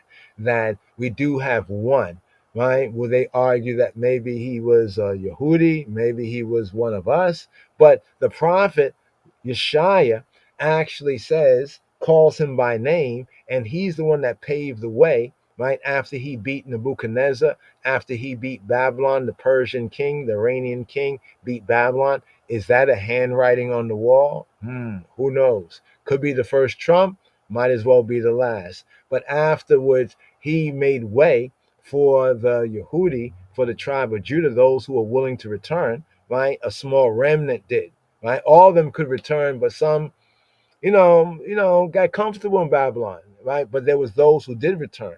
So after they returned, they pondered, right? They were grateful, happy, right? But like if you come through a difficult situation, then you might start to think, how did I end up in this? And what can I do so I don't go through this anymore? Right? So immediately it was understood that the knowledge of Torah, right, wasn't as accessible as it should be. In other words, if somebody who was in the countryside, right, had a question, they had to travel all the way to Jerusalem, right, where the main center was, of the Sanhedrin, the assembly, the scholars of Torah, those who had the opportunity, the access, the resource, the materials, and also vis-a-vis the leisure, right? You know what I mean? You're a farmer, you got to farm the land. You're a tradesperson, you got to do your trade, right? You don't really have that time, for that sort of deep Torah study, right? And especially time to go travel other than the feasts and the festivals, right? So usually it was once in every 7 years where a recitation of the entire Torah was recited, and this was usually during the feasts and the festivals, right? This is coming up in this Torah portion, right? Like, speaking about the sabbatical years every 7 years, and then also, later on about the Jubilee year, the 50th year. So that the knowledge of Torah right, wasn't as strong as it should be. So therefore, in many communities that had, I don't know, X amount of families, some of the research we have studied would state every community that had, say, 200 or more people, right? And they had 10 men, 10 men, 10 men, right, that could devote themselves, right, to the Moed, to this place here, the Moed, right? You see the word Moed in the Hebrew, right? Moed, the appointed place, right? And also the appointed tasks of gathering the scriptures, of writing, copying out the scriptures, of studying the scriptures. The community, right, would, right, support them with certain offerings, would, put offerings there, so that these men could focus on that task, so that when the Shabbat came around, when the Sabbath came around, a day that by good covenant keeping, right, they were to rest, right, ones could go to the Moed, right? They can go to the appointed place. You know what I mean? They could worship. They could hear the reading of scripture. They could even access the scriptures in their local communities. So there were investments from communities, especially communities that were far off, right? Because in reasoning and going over the scriptures and going over the history to that particular point, there's one point that Yahweh says. Yahweh says that the reason why their captivity was 70 years was because they did not allow the land to enjoy her Sabbath. Did you know? Right? This is the point through Jeremiah the prophet that Yahweh makes concerning the Babylonian captivity, mainly and namely of the tribe of Judah, tribe of Benjamin, and of course the Levites as well. Some other remnant tribes were able to make it, but the vast majority of the 10 tribes were still in Assyria and other places beyond. And if we take Esdras, Esdras in the Apocryphal books, that is basically the Greek way of referring to Ezra. It speaks about how those 10 tribes went to other lands, right? So just to point that out. So we have the tribe of Judah returning, and imagine they knew that there were things in laws and the statutes and commandments that they was not doing right, because Yahweh only gives one point. He said, because, right, you did not allow the land to enjoy her Shabbat. Therefore, you will remain in captivity so that the land can make up for all those lost Shabbats. And that basically was calculated, right, by Yahweh Eloheinu as being those 70 years. All right, so that meant that the only way we really could have known that and keep up on that is to really have access to the Torah, to the hearing of the word, to the access to the reading of the word. I mean, even in these local communities, ones may not have been Torah scholars, but because they had a library. So in other words, the Moed, that later was called the synagogue, was a place of worship, but also it was a place where the scrolls were, right? There were copies of the scrolls locally, right? But now you have to imagine the investment, right, of the people. And also because the people had returned out of captivity, right, and they recognized, word to Yahweh, we could be like the Israelites, still lost and wandering in some foreign lands, right? But we have gotten to return, right, to the land, right? So that this would not happen again. Here's the plan. So I wanted to make that point because I hear a lot of stupid and unlearned things. You know what I mean? You know what I mean? Because it says, and Yeshua went about all Galilee teaching in their synagogues. All right. Now, we're talking the synagogue of Satan. Well, those were the Yehudi, those are the Judahites, right? Not even the other Jews of today. We can apply it to others today if we understand the first principle. The first principle is that there were others, right, who were, I can't say like our color, but not our kind, that were our kinfolk, right? You know what I mean? I would, maybe skin folk, not kinfolk, right? You know what I mean? Of the flesh, but not of the spirit, right? That opposed, right? Like we read about it with Brother Paul, right? He was down with a lot of them, right? He was a Pharisee, all of that, right? But then when he started to recognize and realize that Yeshua is the rabbi of rabbis and put off all of the folly that was associated with the former. You know, I mean, he didn't throw out the baby in the bathwater, but he left them and he started to preach Moshiach, right? Then the opposition came, right? So why is it that these Yehudi, right, these Judeans, right, accepted this truth and pointed to scripture and prophecy to verify, and those Yehudi, it was almost like a family split, almost like Esau and Jacob, Esau and Jacob in a spiritual sense, right? Because of Moshiach. So those in those synagogues which curse Moshiach, right, and spoke against Yeshua, right? Well, that is what is speaking of, right? The synagogue of Satan, not that the synagogue as a place, right? It's like the church, right? The church is a church, the building, right? But even the church as the building is not the church of those who are the body of Moshiach. So this is why Paul went through these explanations. Here's what's interesting. A lot of things that Yeshua said and a lot of things that even Paul said, right? They are even well-known things, right? Even among the rabbis and scholars of Torah in those days and time. That's why Yeshua was calling them hypocrites, right? It's almost like you're telling somebody what they know because in their books, right, what they've been studying, and then when you say it, they are like, no, there's nothing there. They are hypocrites, right? So this is why it says he was teaching in their synagogues and preaching the gospel, right? Right. So it's not the place, but it's the lack of grace, right? The enmity to HaMoshiach Yeshua. It was that enmity to Messiah.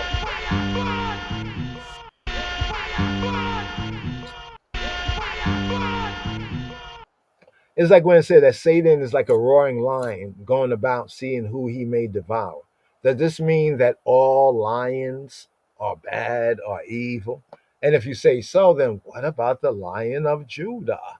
Right? Huh? Lion of Judah Society.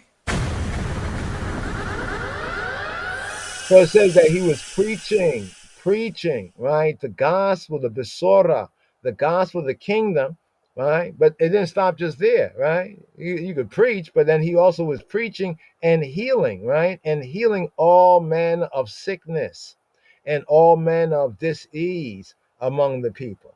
Right, right. This is a couple more here. Therefore, when thou doest alms, doest thy alms. Now, we also speaking here in this Torah reading and feeding about the tithe, and some of those tithes can be considered as there is a tithe of the poor. There's a poor tithe, where those who own land, right, and therefore have received of the baraka. Therefore, they have income of that which Yahweh promised to the patriarchs, and that's the land. Right? See, the land is the real income, and the livestock, that's like we could say the wealth, right? Even the silver, the shekels was not really the wealth. That was just an exchangeable way of currency value. The real wealth was the land. Why? Because the land is living. The real wealth was the livestock. Why the livestock? Because the livestock is living. You see how life is the real wealth? Therefore, when thou doest alms, like charity, do not sound a trumpet. Here I come to do some alms. Here I come to do good. No, don't sound a trumpet before thee, as the hypocrites, right? As the hypocrites do, right? In the synagogues, right? And in the streets, right? So, are synagogues all evil? Right? Then what about the streets? Well, well, let's not talk about the streets, but in the streets, that they may have glory, right, of men. Big up, you gave so much and so well. Big up. Verily, I say to you, they have their reward. You know why they got the reward? Because people are praising them. They're bigging them up, and they're getting their reward. So why does Yahweh have to give them anything? Right? Cause not a trumpet to be sounded. Right? Was he speaking literally? Was Yeshua speaking literally? Right? Or was he speaking figuratively? Right? And when thou prayest, here, keeping to our theme here, this is all basically the segue to today's psalm, or the psalm for this fourth day that they call Wednesday, Psalm 5, right? And to bring out more on the essence of what is prayer, right? What is prayer in Hebrew, right? Because prayer, Well, we'll get to that there. We're going to stay tuned. And when thou prayest, thou shalt not be as the hypocrites. Okay, let's look at this word from the Greek, from the synagogue Greek, right? The synagogue Greek. Because it is known that, in many of the synagogues, there would be Hebrew manuscripts and there would be even the Septuagint. I mean, this is kind of known. Today people have a bias because, this confusion is ignorance, lack of have a zeal, but not according to knowledge, right? Like today, if you want to condemn the Greek that those in the time of Moshe and before spoke, then speak English, right? And stop being a hypocrites, right? What kind of critter are you? Don't be a hypocrites, right? What's hypocrites, right? Now, here's interesting: one who answers, an interpreter, right? They say an actor, a stage player, right? A dissembler, a pretender, a hypocrite, right? An actor under an assumed character, a stage player, right? That is a dissembler, right? So hupokrinomai, to get to the root right here, is to take up another statement in reference to what one has decided for oneself, right? To apply an answer, right? To make an answer, to speak on stage. Now, this doesn't mean that you speak on stage is a bad thing, right? But what Yeshua was drawing from was that they already understood the Greek culture, right? Because they passed through the Seleucids and now it's the Romans. So understanding the Greek culture, right? They knew about the plays. See, in the plays, right? You ever see where the actors, they have this symbol of the mask, the happy face and the sad face, the two masks. So many times in different plays, the actors would have like these two masks. So whenever they were supposed to be happy, they would take the mask and put the happy face on. So that meant that even if they wasn't happy, they would show to the audience a happy face. And then when they were sad, they would take the sad face mask and put it on. Right? So what Yeshua is saying is like, y'all are wearing masks, right? Y'all are like impersonating. You're playing a part, but you're not a part. But more so in the third entry here, y'all are simulating, right? Y'all are like a simulate. You're feigning. You're pretenders. You're pretenders, right? You're acting a false part, right? Dissemble, pretend. Dissemblers, right? Dissemblers, pretenders. You know what I mean? Like somebody said, well, hey, what you think about this thing I did? Oh, that was so wonderful. The person walk away. That's a piece of garbage. You get stupid. You know what I mean? You know what I'm saying? It's like that kind of a way. So Yeshua was calling them out. When they pray, right, don't be as the hypocrites. How are the hypocrites?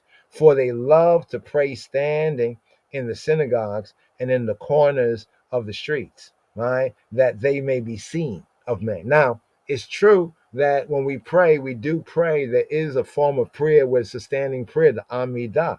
But they are like they could have already prayed already, right? Because they were already in the temple early, but they're waiting for people to come around.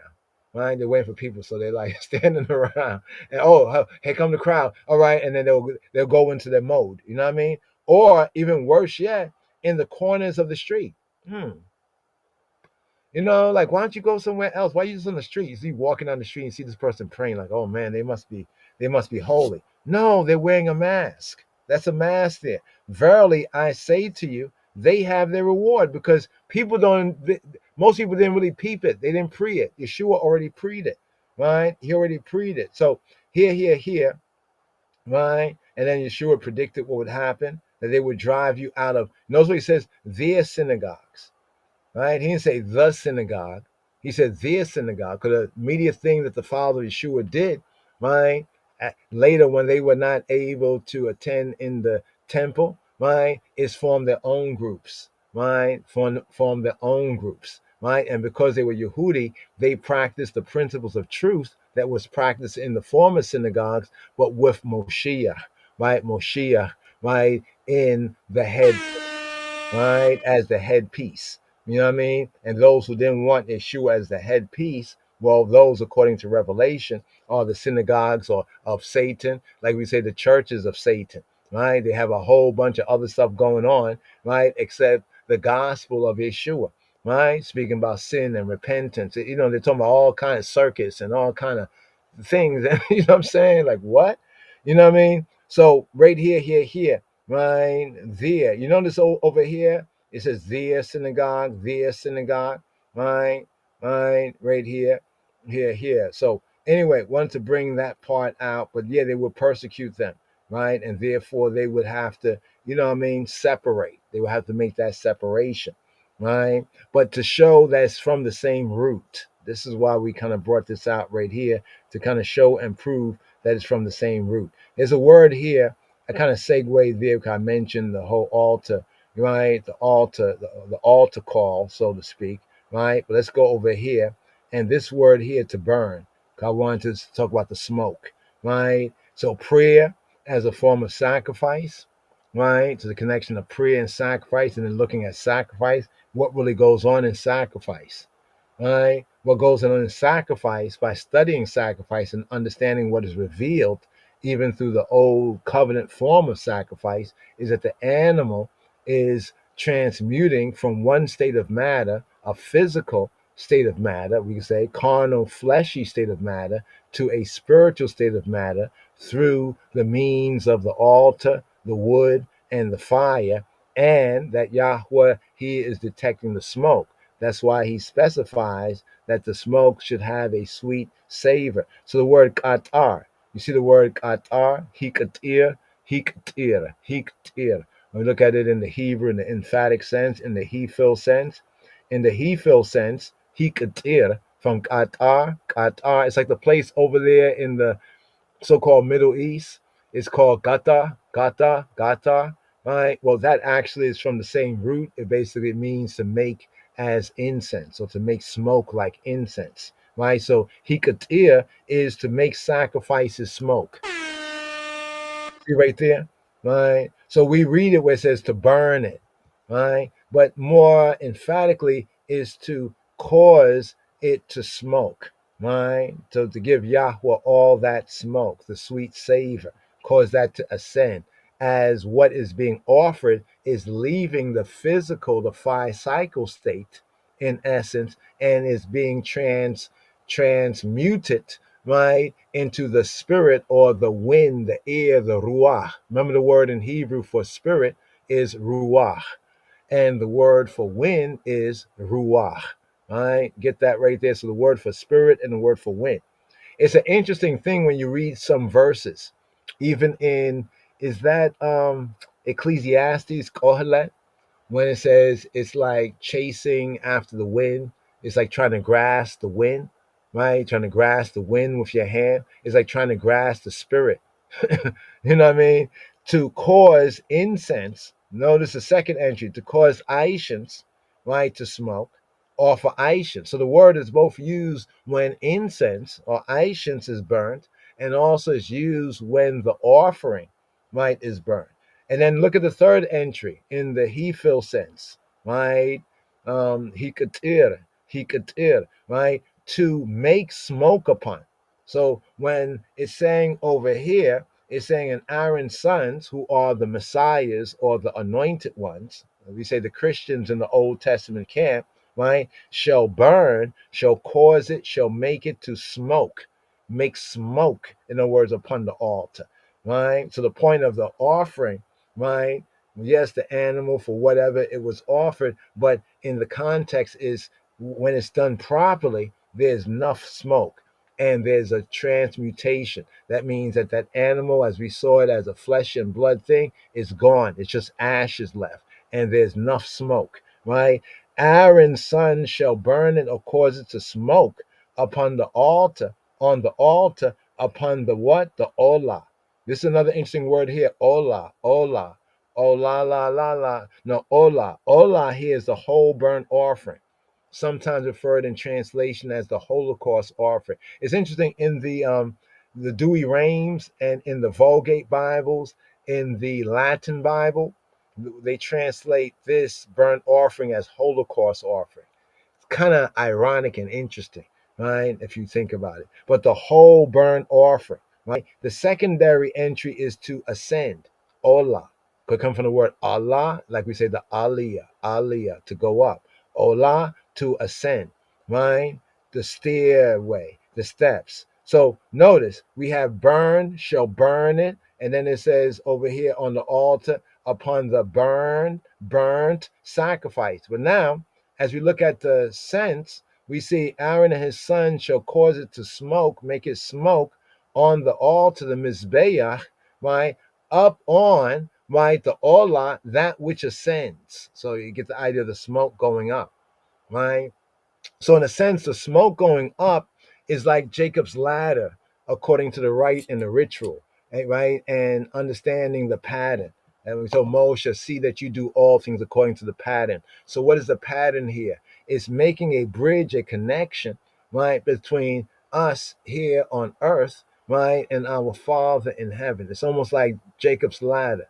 It's making that connection, right? Remember that the Olah, the burnt sacrifice, also is an ascent, right? So as it is completely being burnt up on the altar, what's happening? The smoke, right, is ascending. That's why I say that in these areas, the translation brings out one aspect of what's going on. A burnt sacrifice is going on.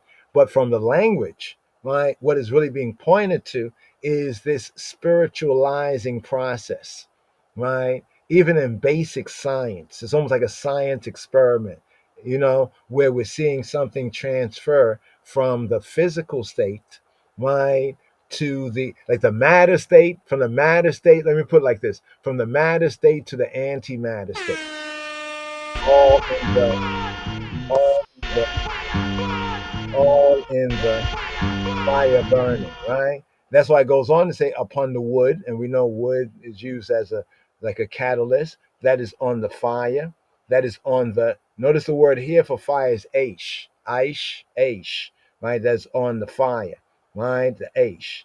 Now notice over here, if you will, right? Here, aish is a noun feminine.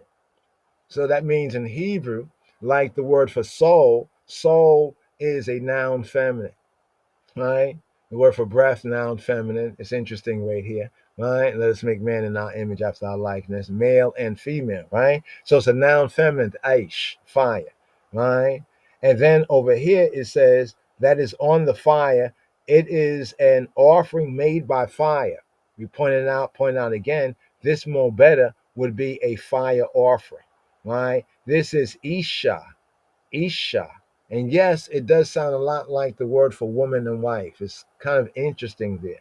Isha, right? Isha, somebody say. Now notice here it says this is the burnt offering, an offering made by fire. But here it gives us, I would say, the best sense in translation to understand the mechanics, the pattern of what's going on. The fire offering, right? Here it says, but used in a liturgical sense, in a holy sense. Now notice we have Aisha, right? Aisha, right? Fire. Notice this is a noun feminine, Aisha.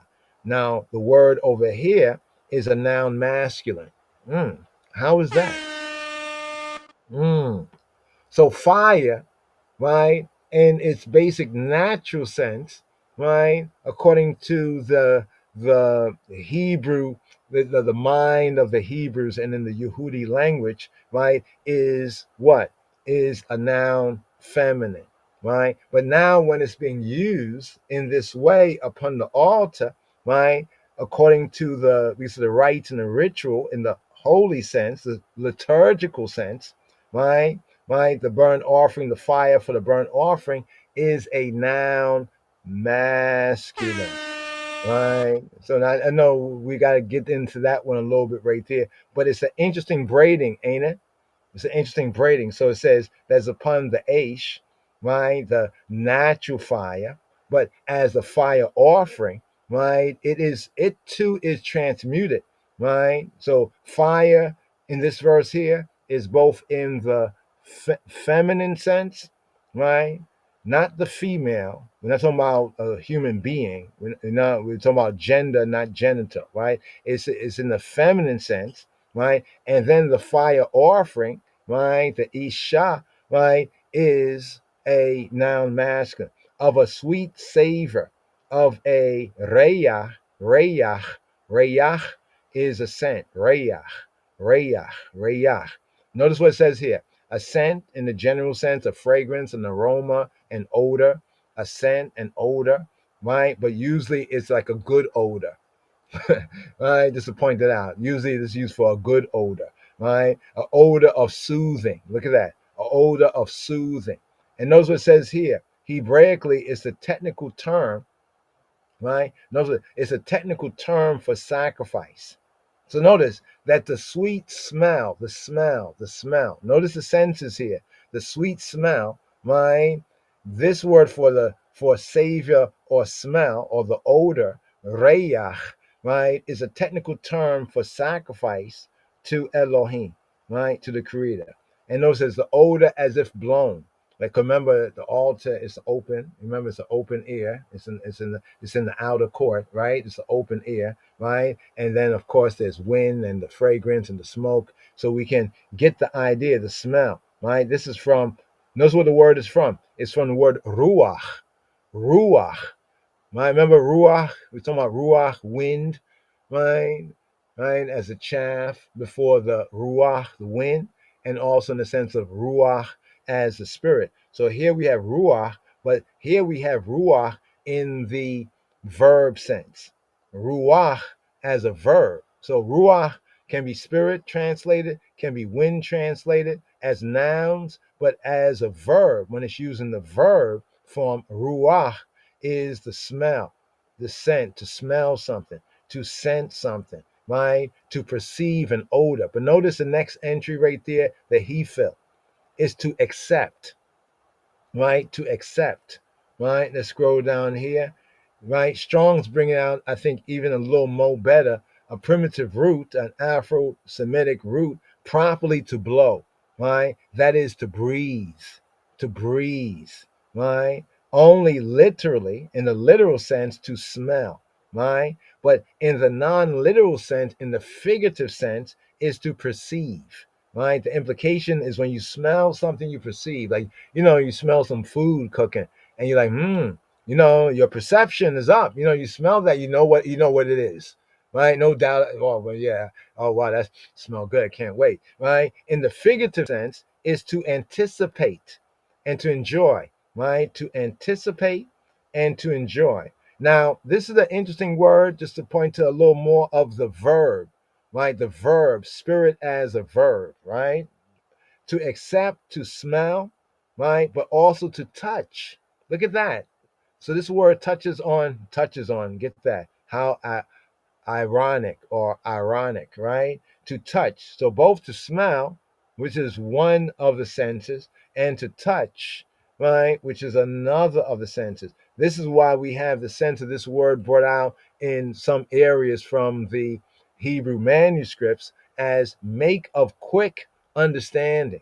To make of quick, it's like when you smell something like some food, right, that you love and you like, and it's cooked right, you know what I mean? Or it's burning right, you know what it is, right? You're like, is that such and such? You know for sure, right? In other words, you understand that quick fast. You see how that goes? Just connecting the dots of the word. So we don't just understand the letter of it, but the spirit of it, right? Of a sweet savor. Reyach nihoach. Reyach nihoach. Right? Nihoach. Nihoach. Nihoach. Nihoach. Nihoach. Right?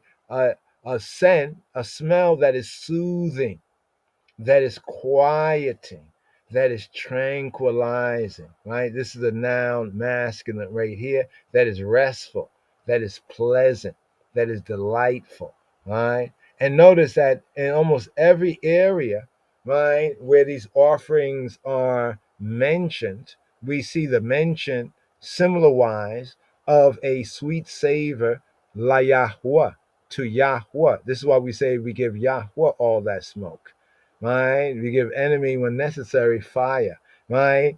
All the smoke, right? Because remember, it's a sweet, all this is being done of a sweet savor, la Yahweh, to he who be who he be. One more verse before we just segue here. I know we went long on this, but I think it's on subject matter because the subject matter is prayer and is sacrifice as prayer. What are we going to look up right here? Okay, let's do incense, right? Incense. right? Incense, right? And then let's put pray, right? Let's just put pray, right? Okay, there's 5 verses. Remember the one we went to already? Right? Let my prayer be set forth before thee as incense. Right? And the word for incense here is ketoret. Ketoret come from Qatar. Qatar, ketoret. Qatar, ketoret. Right? Qatar, ketoret. Right? And ketoret, or the ketoret is the incense, the smoke, the odor of, right? The burning of the sacrifice, right? Like when you're burning incense, for example, right? Sweet smoke of sacrifice, right? Also, this word can be used as incense and also as perfume, or in a technical sense, fumigation. Like you burn them out, like, you know what I mean? Right? Interesting. Qatar, the root word here, the verb to sacrifice, to burn incense, or more directly, is to make sacrifices smoke, right? Make sacrifices become smoke, right? And then over here we get Luke, right? Remember I was talking about Zechariah, right? The father of Yohanan Hamatbil, right, of John the Baptist, Johannes Metemko, right? And the whole multitude of the people were praying outside at the time of Aishan. So there was a what? There was a time, right? There's a time and a place for everything. There's a time of Aishan. I was going to do a video. Maybe I'll segue from this to share it with the eye. Tell me what you think about like why we should not necessarily burn, right? As those called children of favorite Rastafari, like in public, right? Or before unfamiliars, right? Or ones that are not holy, right? We should, yeah. You know what I mean? Like just walking down the street and then you say, oh, it's holy, but you see how the holy is separated from the profane. The holy is separated from the profane so that we do not profane the holy and therefore profane his name. Right? Right? So who is this speaking about here in Luke 1 and 10? And the whole multitude of the people, just to make the full point right here, right? Let's go over here. Well, this is the whole thing right here. Let's see right here. Just so you can, I'll scroll over it. Right? It says, there was in the days of Herod, the king of Judea, a certain priest. A certain who?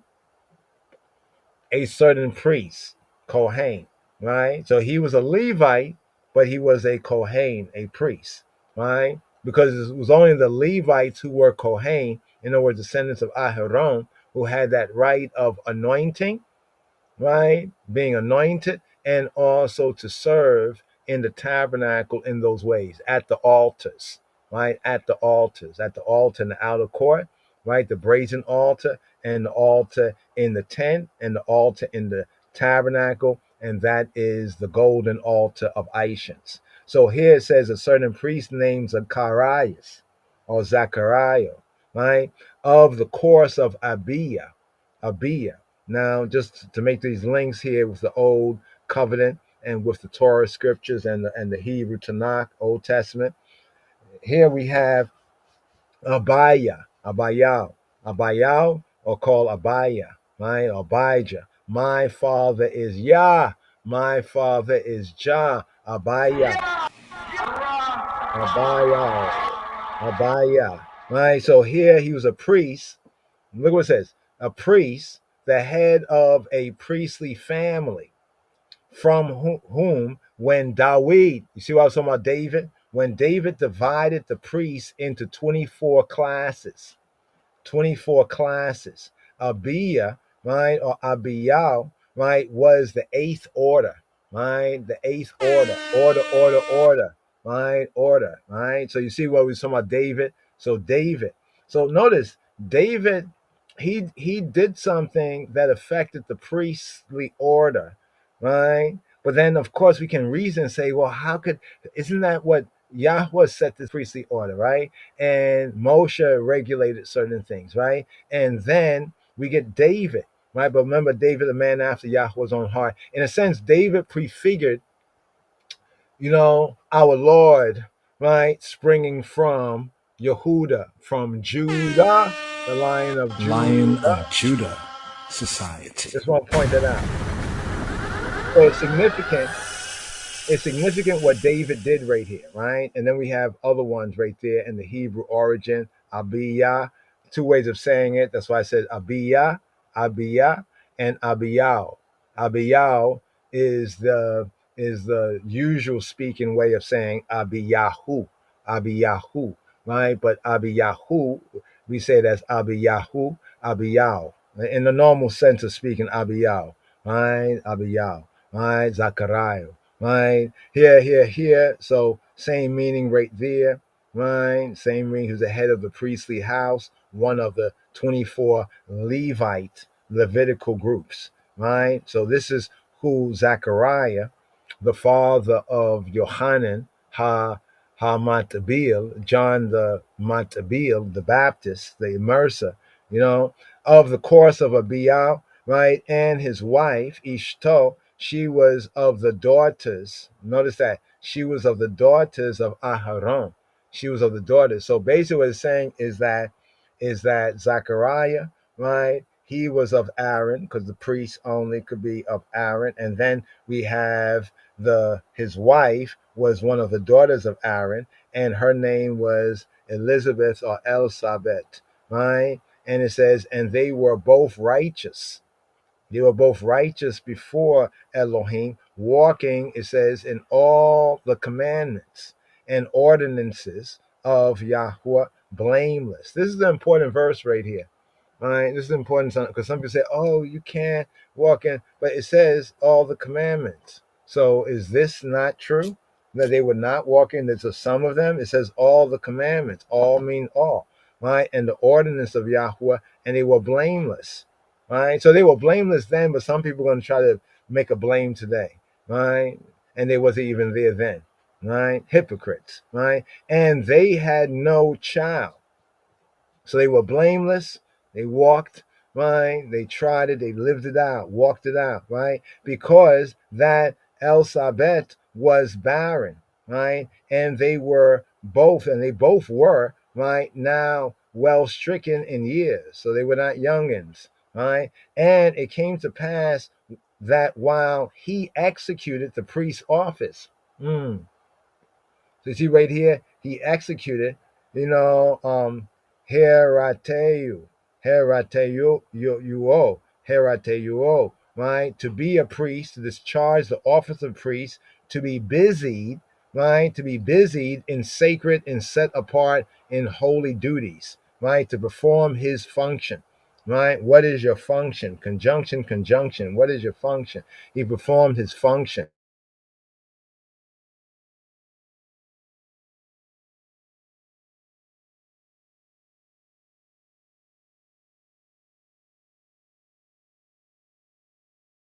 Still keeping to the courses according to what is written here, right, from the time, right, that Dawid had appointed these orders, the 24 Levitical, you could say, classes. And it goes on to say, according to the custom. The custom. What's the custom here? Right? The ethos. We say today ethos. We call this ethos. In the Koine Greek, ethos. Ethos. Today, ethos. Right? The ethos. The custom. Right? But the custom is the usage prescribed by law. So the customs and the traditions that are bad, right, that we should not follow are those that do not have Torah, right? They're not instituted according to the principle of Torah, according to the rites, the prescriptions. They're just something that people do, right? And in fact, the worst ones of them are those that directly go against what he said not to do, right? The usage, right? Either in some cases, customs, right, are either by habit or by Torah, right? So what we have in the Torah, in the direction instructions, is instructions that are given, some of them fresh to the Israelites, and others that are regulating former habits of the people, right? I'll point that out right there. So, according to the custom, but this custom was of the priest's office. His lot, right? His lot, this was his lot, right? Was to burn incense, was to burn incense. So you remember with Aaron, and remember in the tabernacle of Moses, there's the outer and the outer court. There's the brazen altar, and then you go in the tent, right? So he was in the temple, right? And he was in the temple in the innermost parts of it, not in the holy of holies, right there, but right before the holy of holies, where the altar of incense was to be placed, right? And he went into the temple of Yahweh, and then it tells us this right here, and the whole multitude of the people were praying without, because they could not enter into the temple. They could not enter into the holy place. They were like in the court. There was the court of the Israelites. There was the court of the woman. There was even the court of the Gentiles at that time, right? So the whole multitude of the people were praying without, like outside, right, at the time. So there was a particular time of Aishans. And then it tells us here, and there appeared to him the Malach of Yahweh standing on the right side, right? The right side of the altar of Aishon. So the altar of Aishon, of incense, two altars.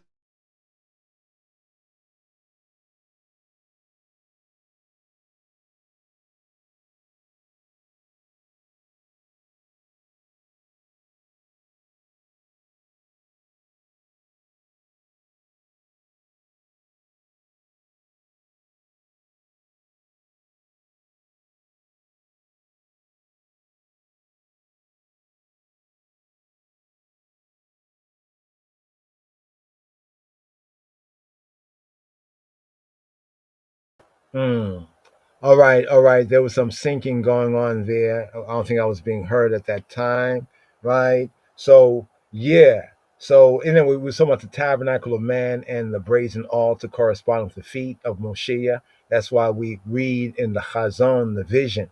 So even the vision of John, the Revelator, is based, you know what I mean, on the pattern and on pattern recognition. But here we have the angel, right, standing at the right side of the altar of Aishon. So I was speaking about two altars, the brazen altar in the outer court, corresponding to the feet of Messiah in the vision in Revelation, and then inside the tent in the right in the earlier times, and later on in the temple, right, before the veil, right, before the veil, that's before the Holy of Holies, right, inside, this is where he was ministering. So we have the brazen altar of brass, brazen, and then in the inside we have the golden altar, the altar of Aishans.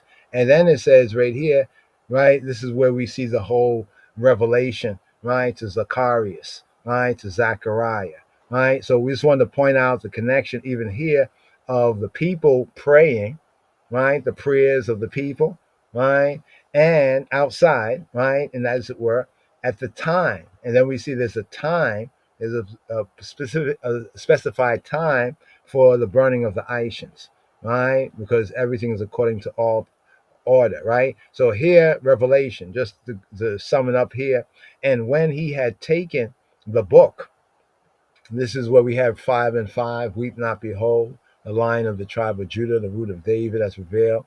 So open the book and loose the seven seals thereof. All right, all right.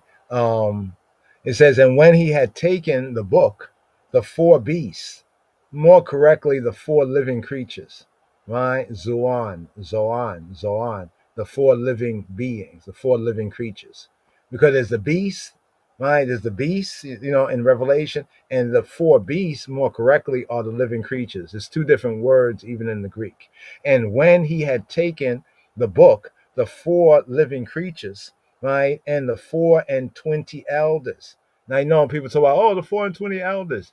Can you now see, right, that David appointed the 24 courses of the Levites, right? And can you not see the link, even from the brazen altar and the feet of Messiah as brass, burns in the furnace of fire, right? The 24 elders, they fell down before the Lamb, right, having every one of them harps and golden vials, right? Remember the altar, right, is made of the Aishans altars of gold, right, and the sacrifice altars of brass, right, and golden vials full of odors, the odors, you know what I mean, the sweet savor, the odors, the Aishans, right. And here it tells us here in Revelation 5 and 8, it says, which are or that are, right, which, right, who, what, which, what, that are, right, that are the prayers. The what? The prayers of the saints, the prayers of the Hasidim, the prayers of the Kedoshim. You see, here the word odors is actually Aishans, right, which are the incense, right? This is why even in the early church, you see, and even in the Orthodox church, you see that the priest would have, these bowls, on the chains, and would go up and down the aisles, or, here or there within, the worship place, right, with the Aishans. So you see the connection, right? So the connection of prayer, right, and Aishans. And when we say that prayer is another form of sacrifice, and how prayer after the temple times, right, really became even more important, right, because it was the closest way, right, to approximate that worship without having, right, the temple. But for us in Moshiach, right, we have an altar that those who serve the altar have no right to eat. You know what I'm saying? So in the new covenant sense, know ye not that your bodies are the temple, the tabernacle. So even on that level of the body, temple, tabernacle type, that as well, right, needs to be explored. So I just want to share a little bit right there, or here on prayer, right? So it'll be a little shorter, but just following, small still voice, and I hope that this has been, helpful. Yes. Let my prayer be set forth before thee as incense, and the lifting up of my hands as the evening sacrifice. Evening sacrifice. Evening sacrifice. Evening sacrifice. Evening sacrifice. Evening sacrifice. Evening sacrifice. Let my prayer be set forth before thee as incense. For thee as incense. For thee as. Well, if you take the animal and you burn it, then the smoke rises, and God is that which is above, and so God can detect the smoke, and then he can detect the quality of the offering. So that's the idea behind the offering, and it is archaic. It's not the way that modern people think about sacrifice, but I think about it psychologically as a developmental move towards full recognition of the idea, first of all, that work is a form of sacrifice and vice versa, and that because you sacrifice the present to the future at least, but you also sacrifice everything to your highest priority. For our God is a consuming fire. Consuming fire. For our God is a consuming fire. Consuming fire. For our God is a consuming fire. Consuming fire. Is a consuming fire. Consuming is a consuming fire. Consuming is a consuming fire. Consuming fire. Consuming fire. Consuming fire. Consuming fire. Consuming fire. Consuming fire. Consuming fire. Consuming fire. Consuming fire.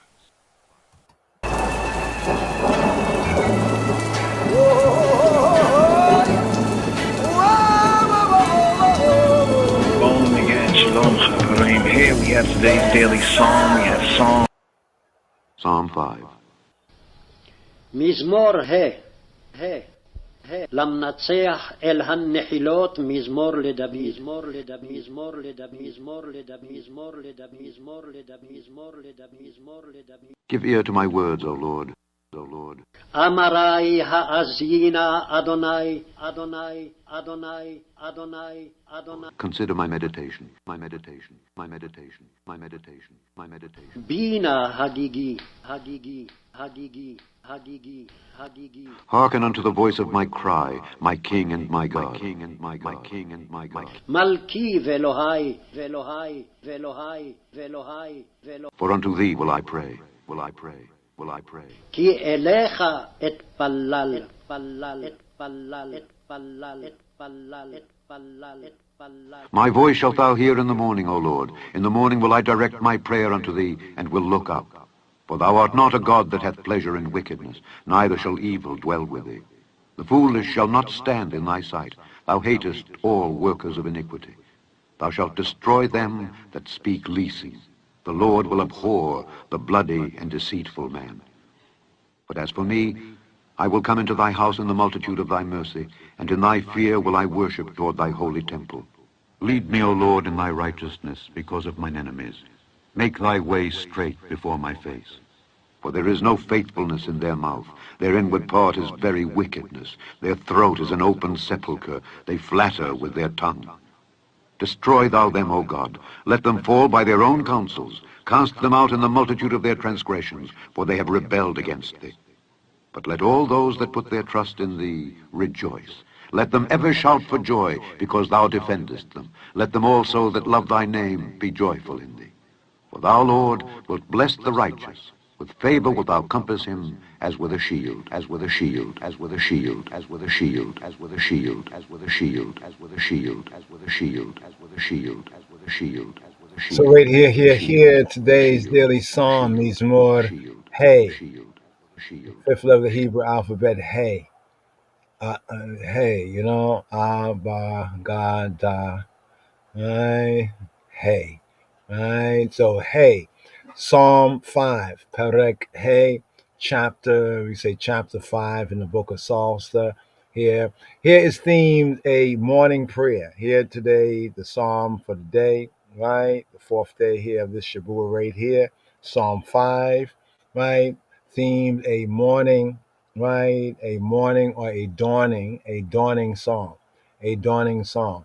So here I'd like to touch on just an overview right here, today's daily psalm, themed as a morning psalm, a dawning prayer, right? Before going to the Beit El, going to the Beit El, the Bethel, right? You say Bethel, Beit, house of El, the house of God, the house of the Almighty. Now, the evening prayer, right? Now, what's interesting right here when we look at this is one of the early Psalms right here, today's daily Psalm, Mizmor Hey, the fifth Psalm, themed a morning or a dawning, a break of day, like a break of day, which is a Boker Tov, Boker Tov. The Boker is like the break of day when daylight is breaking. So this is the context of the psalm. A break of day prayer, right? A morning or dawning prayer before going in, right, to the Beit El, to the house of El, right? The evening prayer, right, is now followed by a second morning prayer, right? A second break a day prayer. That, like the former, draws to a close, right, with the phrase Ki ata. Ki, because ata, you male. Ki ata, because the I. For the I, because the I. Ki ata. We have this Hebraically in Psalm 4, right? Round about Hebrew verse 8.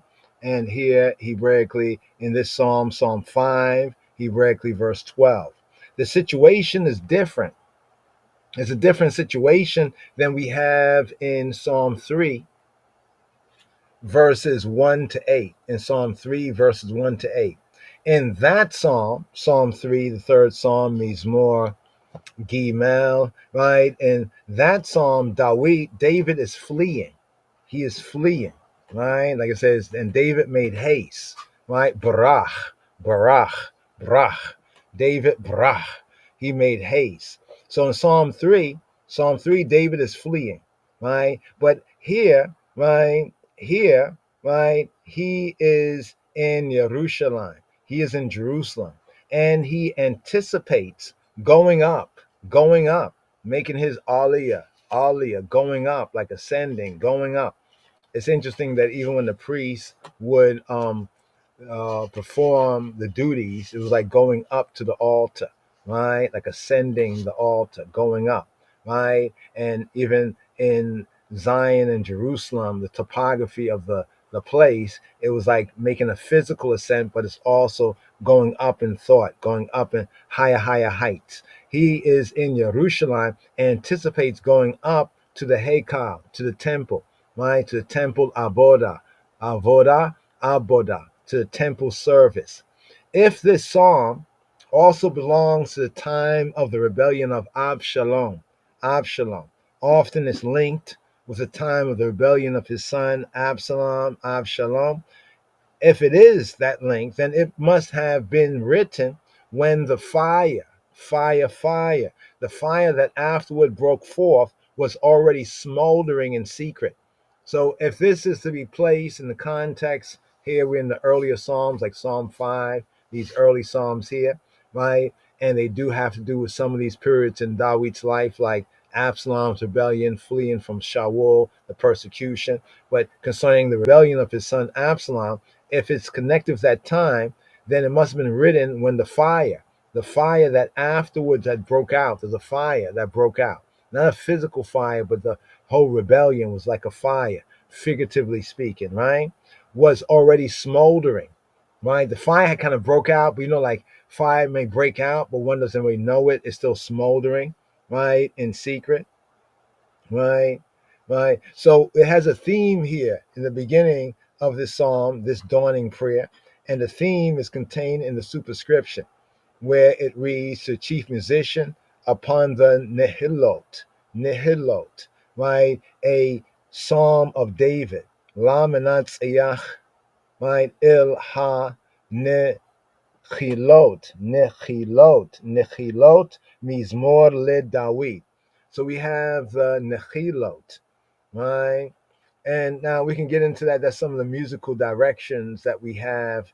Like, let me see if I can show the item this right here, just briefly right here on the screen. Here we go.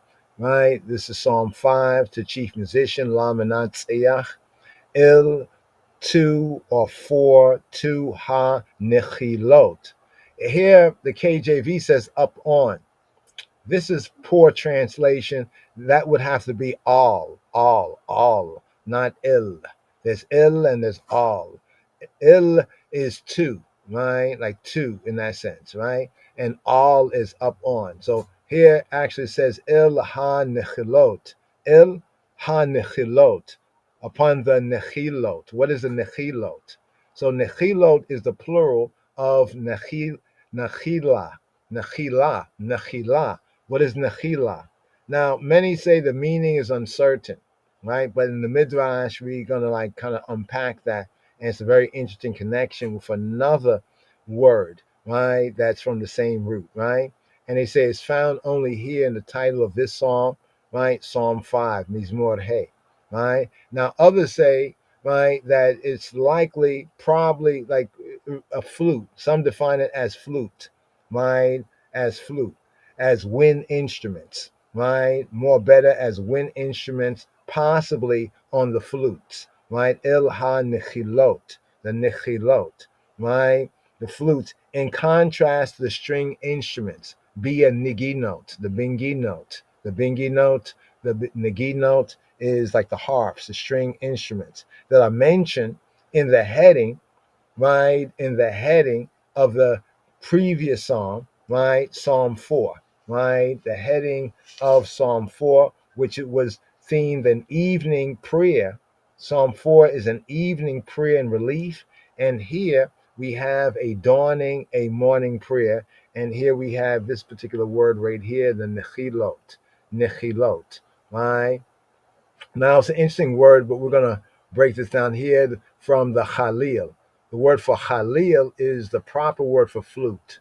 So that's why they say, some say possibly flute, but no doubt it's speaking of wind instruments. But we only have this used here in this superscription, right? Here, opening up a psalm of David, give ear, right? Give ear to my words, Yahweh. Consider my meditation, right? So the root word is hagigi. Consider my hagigi. What's a hagigi? In the other psalm it says higayon. You come across what says higayon, right? It's like a meditation, right? Higayon, right? Higayon, right? Higayon. Yeah. No, I'm watching what's on the screen in the background. Anyway, whisper. Here's whisper, musing, murmuring, right? Murmuring, musing, right? Right here, murmuring, musing, right? To murmur, complaint, right? Brought out as a right? A meditation, right? An meditation, haga, right? To grow, to moan, to growl. to utter, to muse, right? To speak. Like you're meditating, like like you're thinking about, well, how could this happen? Like, man, I got to such and such. Hey, that's good. That's true. That kind of thing there, right? A medi, right? That's why these words kind of can link the murmuring. It can be in a pleasurable way, in anger, right? The implication, right here is even to ponder, right? To ponder, to meditate, right? So this is just a brief kind of an overview, right? Because I see in the background we have Psalm 94, right? So we're going to segue just to give a quick here of Psalm 94, right? The evening psalm that was, right? And you might seal up with the evening psalm to come. That would be Psalm 81, but right here we have 94 right here, and we're going to continue more with the theme here on this podcast. And one of the main themes here is on prayer, right? And hopefully we want to break down what is Hebrew prayer and how does it differ, right, from the English word and the Latin and the Greek and the Latin roots, right? So to the roots right here. Here, Psalm 94, evening song.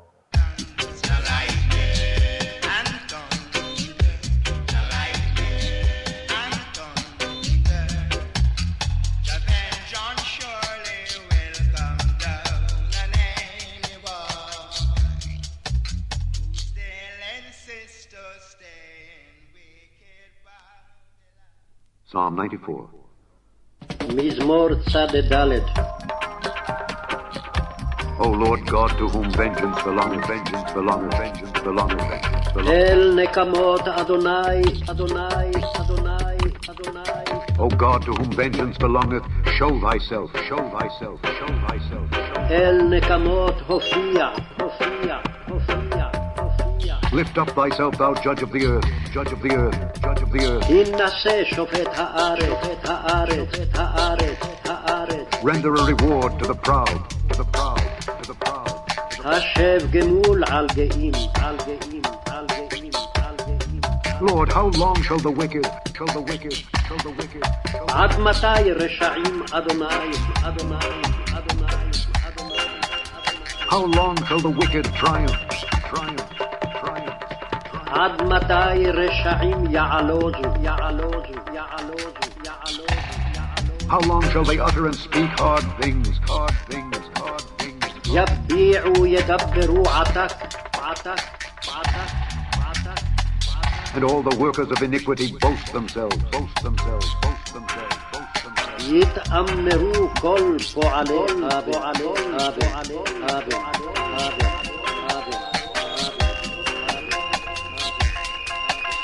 They break in pieces thy people, O Lord, and afflict thine heritage. They slay the widow and the stranger, and murder the fatherless. Yet they say, the Lord shall not see, neither shall the God of Jacob regard it. Understand, ye brutish among the people, and ye fools, when will ye be wise? He that planted the ear, shall he not hear? He that formed the eye, shall he not see? He that chastiseth the heathen, shall not he correct? He that teacheth men knowledge, shall not he know? The Lord knoweth the thoughts of man, that they are vanity. Blessed is the man whom thou chastenest, O Lord, and teachest him out of thy law, that thou mayest give him rest from the days of adversity, until the pit be digged for the wicked. For the Lord will not cast off his people, neither will he forsake his inheritance. But judgment shall return unto righteousness, and all the upright in heart shall follow it. Who will rise up for me against the evildoers? Or who will stand up for me against the workers of iniquity? Unless the Lord had been my help, my soul had almost dwelt in silence. When I said, my foot slippeth, thy mercy, O Lord, held me up. In the multitude of my thoughts within me, thy comforts delight my soul. Shall the throne of iniquity have fellowship with thee, which frameth mischief by a law? They gather themselves together against the soul of the righteous and condemn the innocent blood. But the Lord is my defense, and my God is the rock of my refuge. And he shall bring upon them their own iniquity, and shall cut them off in their own wickedness. Yea, the Lord our God shall cut them off.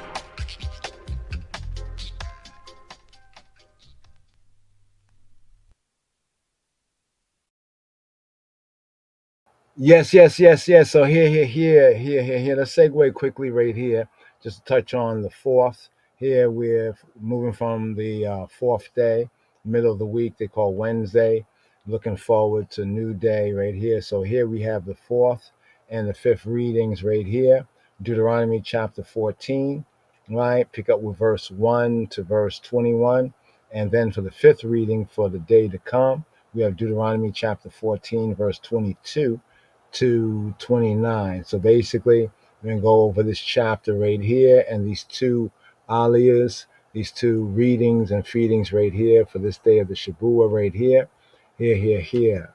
Shema Yisrael. So the fourth and the fifth. Fourth and the fifth for Shabbat or Parashat Re'eh, see, right? Shema Yisrael. Here. Shema Yisrael. Here. Give ear. Here for the Rabi'i Aliyah, the fourth Aliyah for this Shabbat Re'eh, Sabbath, behold. Here picking up with the fifth book of Moses, the Hebrew book called Deuteronomy. Here Deuteronomy chapter 14. For the Rabi'i Aliyah, for the fourth reading, the fourth offering up for this Shabbat Re'eh.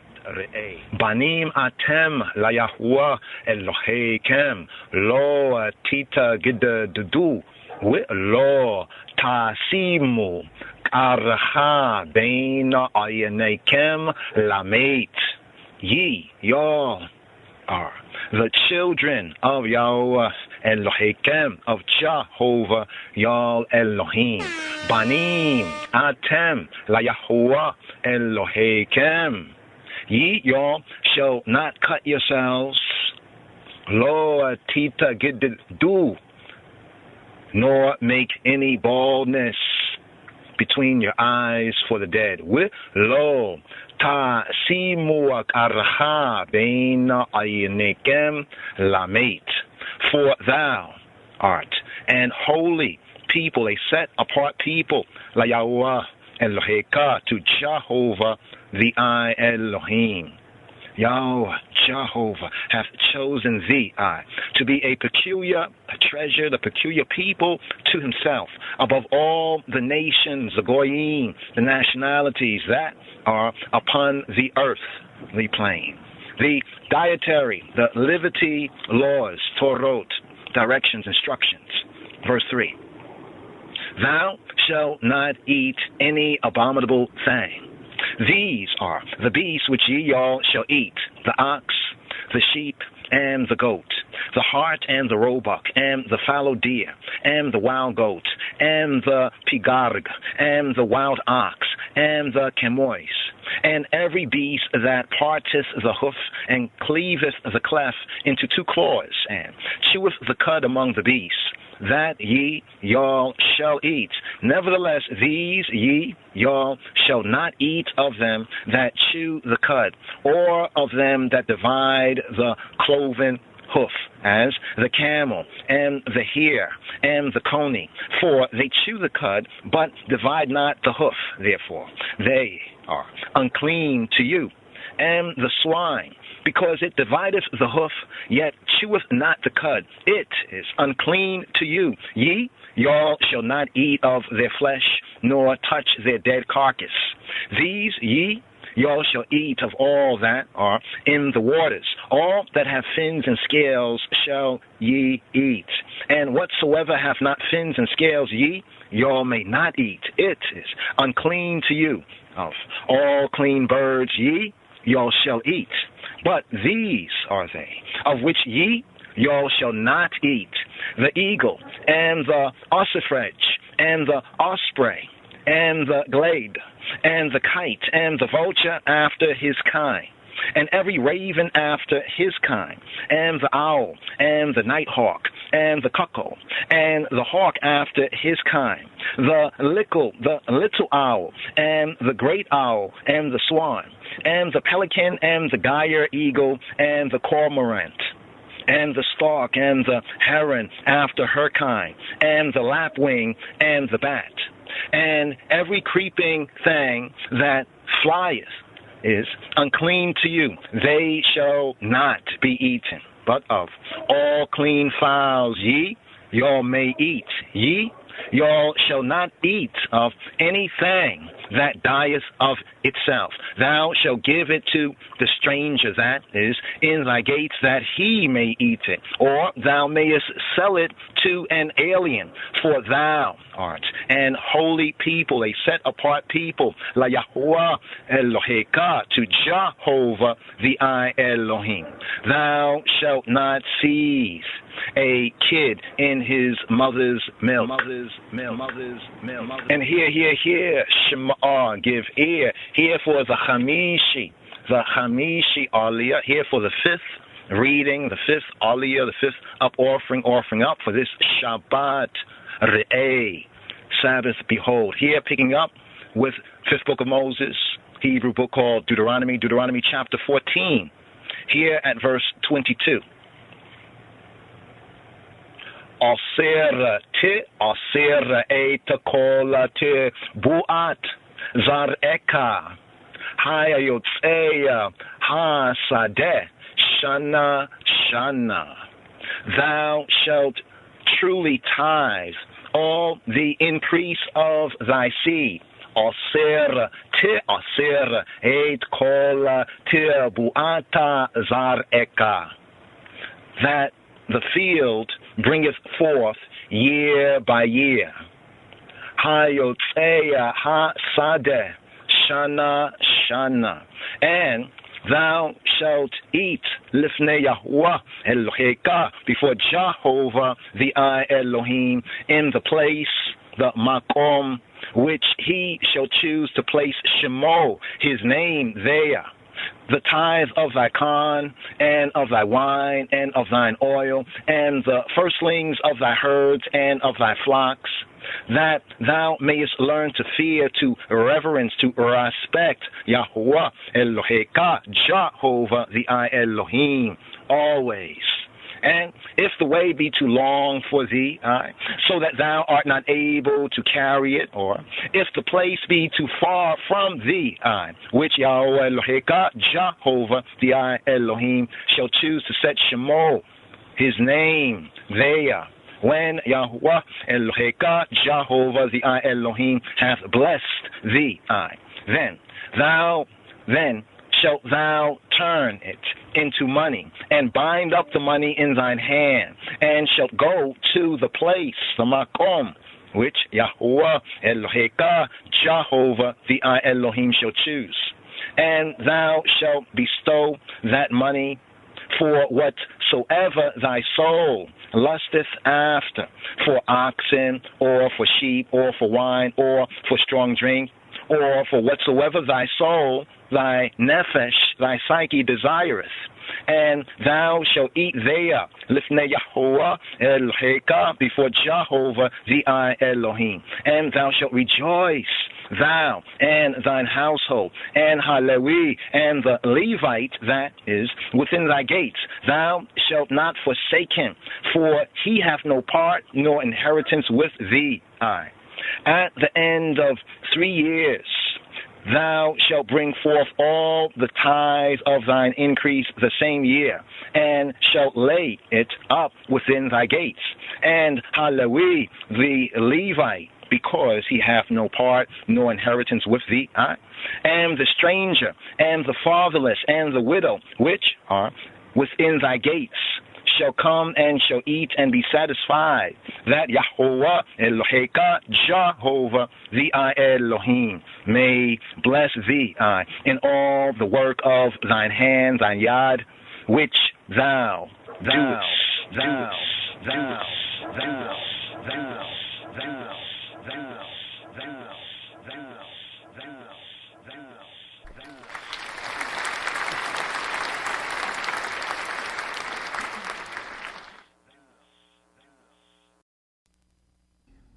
Yevarachecha Adonai v'yishmerecha, Yair Adonai panav elecha v'chuneka, Yisa Adonai panav elecha וישם לך שלום.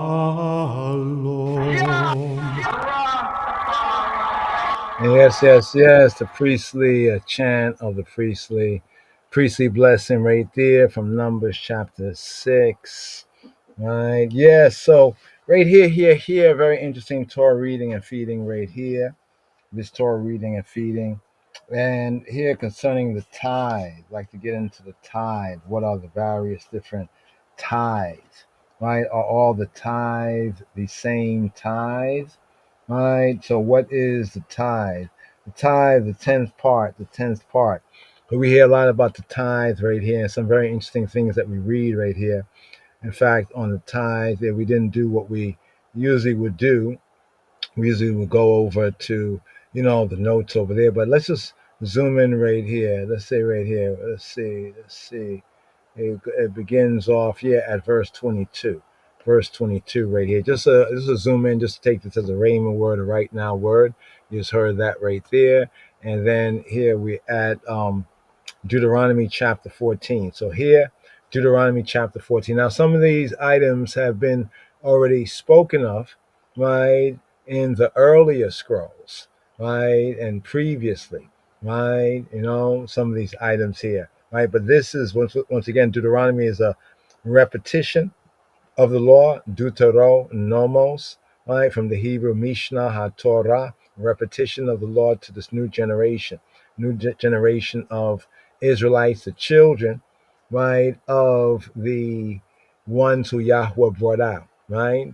Those he brought out, he didn't bring in, right? Had them to wander for the 40 years, right? The men of war died within that time, and then the children that was born to them, they grew up in their stead, right? Or instead of them. So here when we get to verse 22, let's look over here at verse 22. What do we have here in this verse? There's a question. Just one of the questions here on this particular Torah reading and feeding. How much of a tithe is required to be given to the Levites? It says, thou shalt truly tithe all the increase of thy seed. It didn't say that you should truly tithe all of your seed, but it says all of the increase of thy seed, that the field bring forth, year by year. See, when it's talking about the tithe, they don't really go into this right here. Some people make believe in counterfeit Christianity that, okay, the tithe is like 10% of your income. That's like kind of a replacement theology remix right there. You know what I mean? But then they say, well, we're not under the law. But then you talk about the tithe, and the tithe was something that was under the law. You see the confusion, you see the hypocrisy, right? Even by the Christian Pharisees. Anyway, thou shalt truly tithe all, right, the increase of thy seed. Right. Another question here is that did every Israelite tithe? Right? Like in a family, there's the man, there's the woman, right? And there's a child, or even if there was man and woman, but the man, woman, and child in principle, right? Or children, right? Did everybody have to tithe? Did every person? No, those who had land, right? Remember what the inheritance is all about. Let's read and put it together in comprehension. The inheritance is all about the land. Right? And he says, I don't do this for you, but for your forefathers, right? Some of the patriarchs, Abraham, Yitzhak, and Yaakov, because he is the Elohe Abraham, Elohe Yitzhak, and Elohe Yaakov. He is the Elohim, right, of the Hebrew patriarchal trinity, or Abraham, Isaac, and Jacob. So here, the land is what's important, right? He promised, right? He said, because he promised that, right, to the patriarchs, namely Abraham, Isaac, and Jacob, right? So the land is the real estate in this context. Thou shalt truly tithe all the increase of thy seed, right? That the field bringeth forth year by year. So here's what we pick up right here, right? With this aliyah right here. Let's look at that's the plus. Let's go down to plus, right? So it says asir te asir, Asir to Asir. Asir to Asir. So when it says thou shalt how does the King James again? Trying to remember the King James right here. What does King James say? It says truly, truly, truly time. Let's see how it looks with the Strong's word. You see that right there?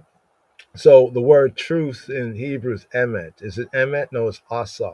Asa. Asa. What is asa? Asa is the verb. Asa, the verb to tithe or to take a tenth. Right? And we also have asar, like with aseret. Aseret, aseret, Debarim, the 10 words, so 10, Asa. So here in this sense, Asar is to tithe, right? Or to tenth it, to make it like to ten it in a sense. In other words, to take a tithe, to take a tenth part, or to give a tithe, to give a tithe, right? They say tithe, tithe. See how that go? It's the same word, right? Tithe, tithe, right?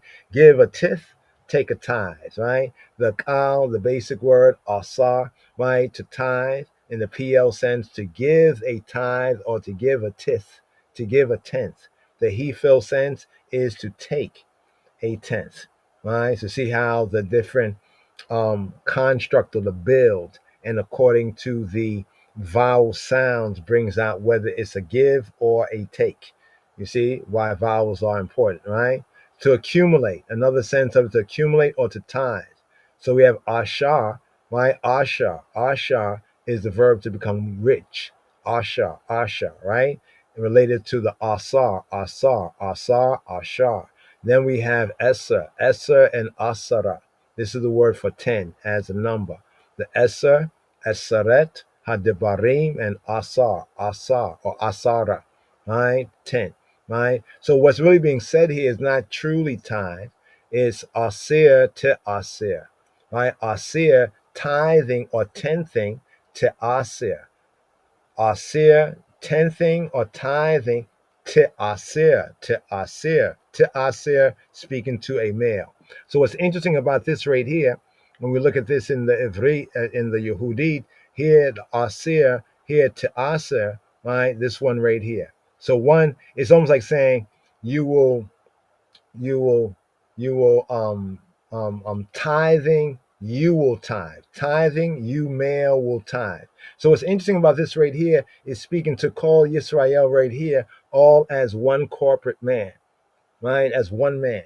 So in some cases, like when it says Elohim, right, it's saying y'all Elohim. When it says Eloheka, it's like as if speaking to an individual man, the I, your Elohim.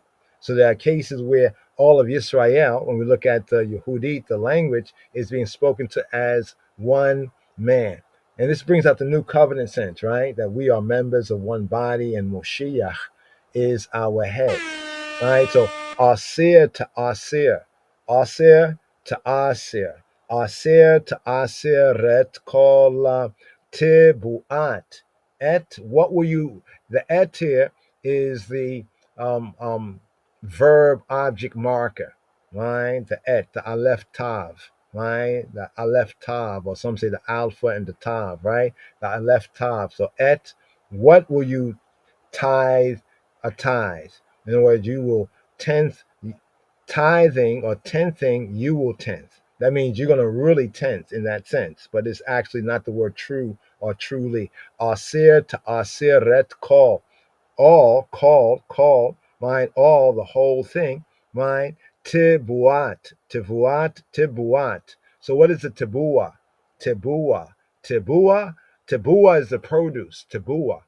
What's the tabua, yo? What's the produce? What's the fruit of it? Like what's the result in a figurative sense? But literally, what is the tabua? Right? The tibuat, the produce of, right? The product of, the revenue of, right? 1A, the product, the yield, right? The crops of the earth, of the land, of the ground, usually, right? But this now is also what income is.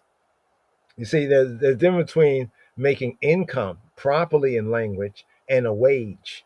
See, wages. Like most people get wages, right? But they really don't have income, right? You have to understand that the land, you see the connection with the land? both from the fruit of the land and then also from the livestock. So in the ancient today, right, ones have bank accounts and this and that, right? But and don't have land by and large, but understand how important land is.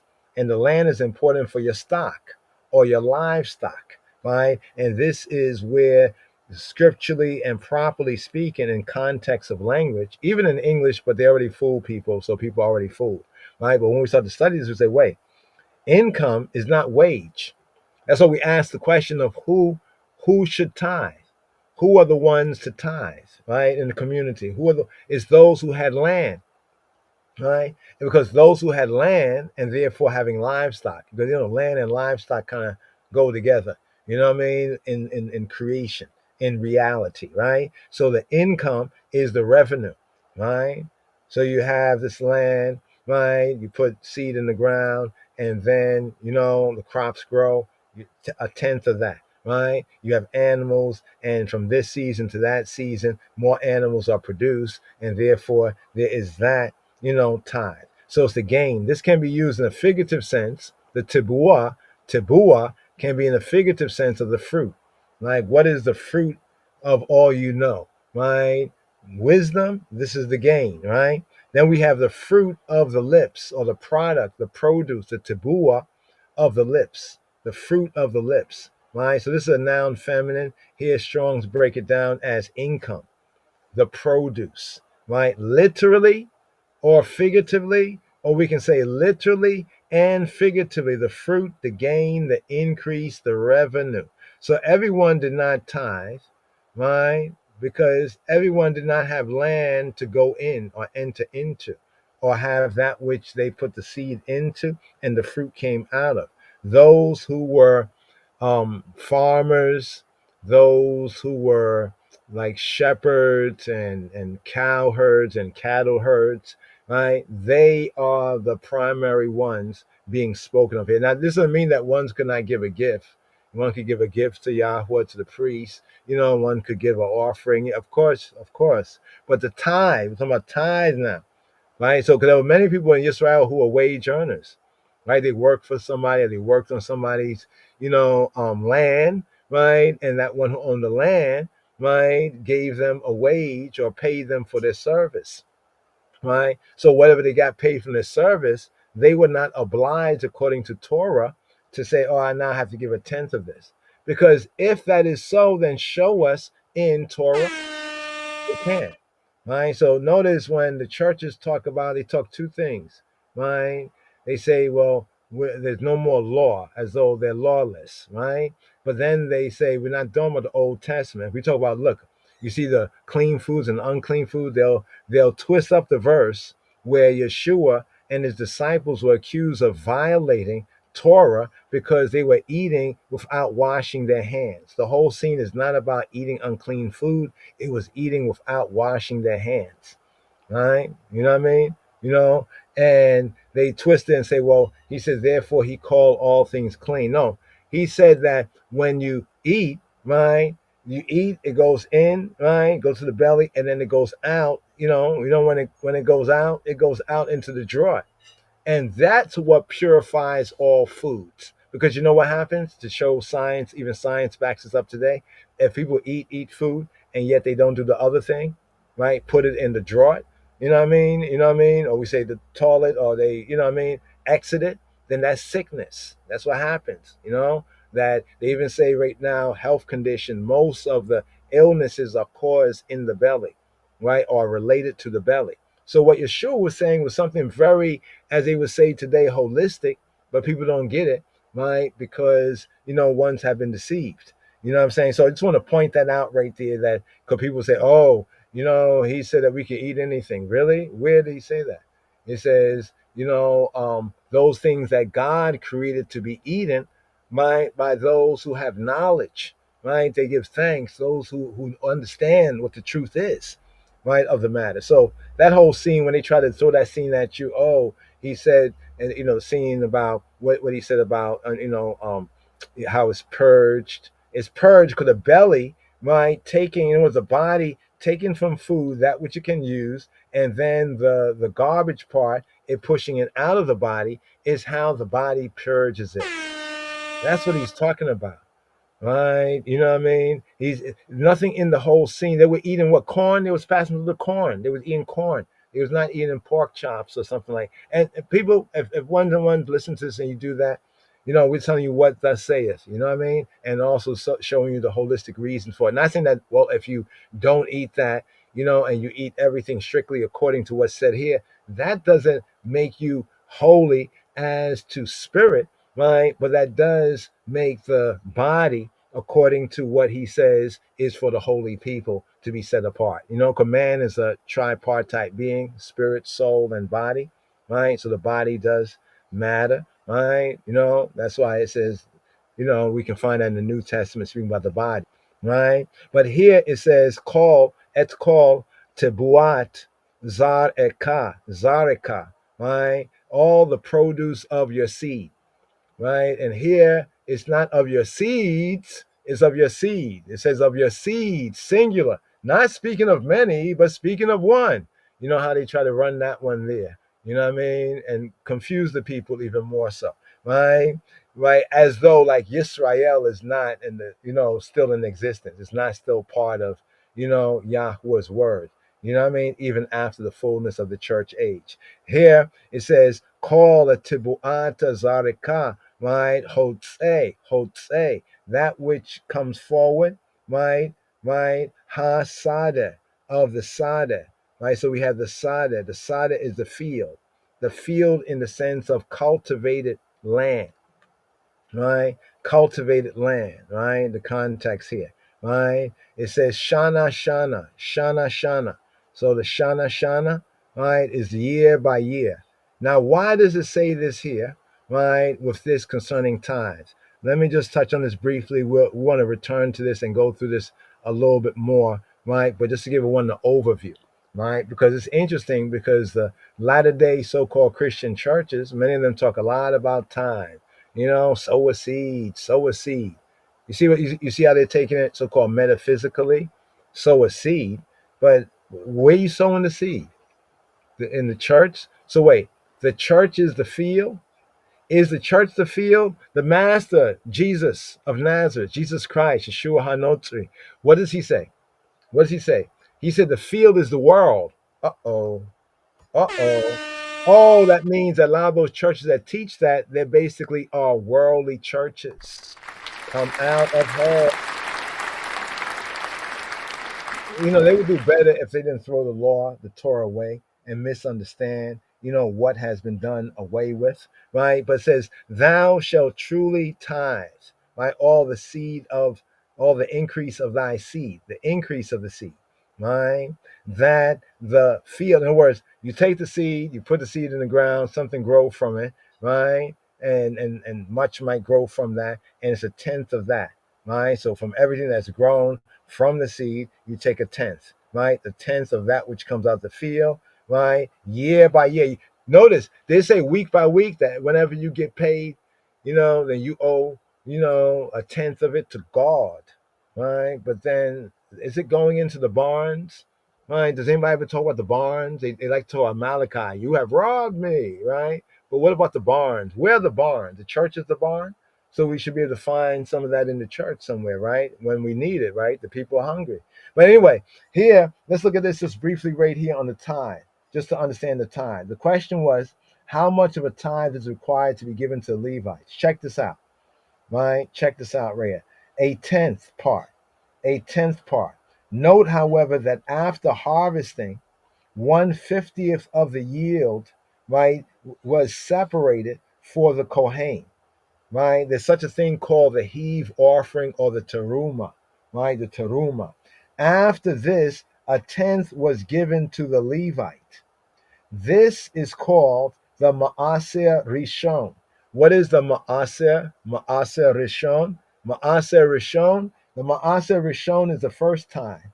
Besides this, there's another time, right, according to scripture, that is separated to be eaten in the Mishkan, in the holy place, right, during the celebrations. It says 3 times in a year during those celebrations. This is called the Ma'aser Sheni. The Maaser Sheni is the second tithe. But I thought there was only one tithe.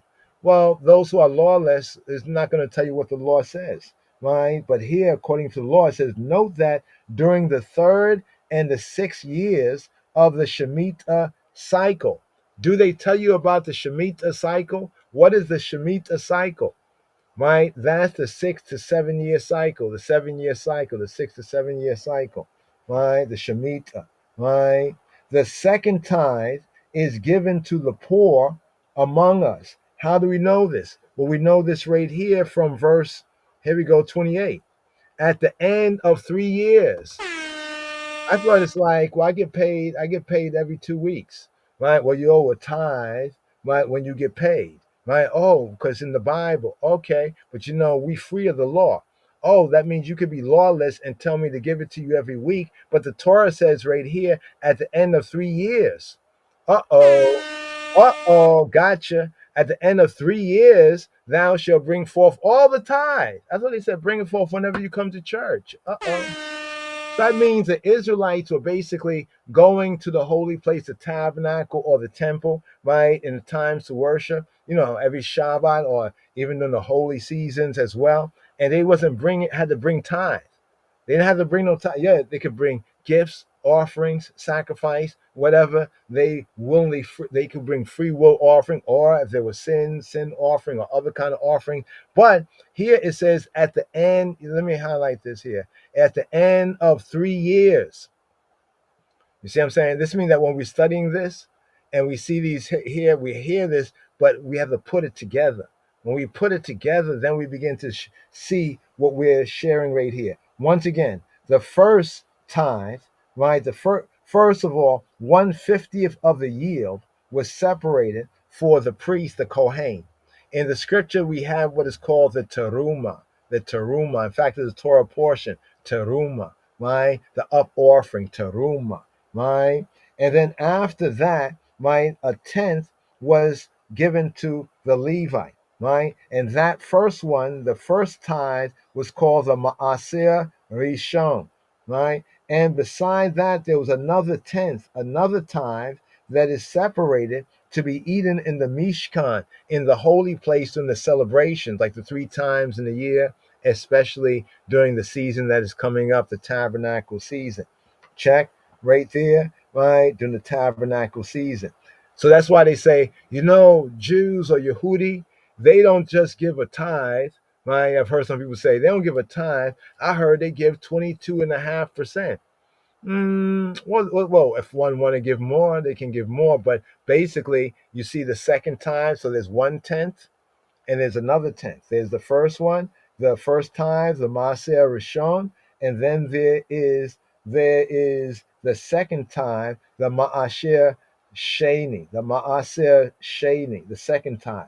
Now note this, as we said, during the 3rd and the 6th years of the 7-year cycle known as the Shemitah, the year of release cycle, the Shemitah cycle, the second tithe that is known as the Maaser Sheni, right, actually was given to the poor among us, according to Deuteronomy 14:28.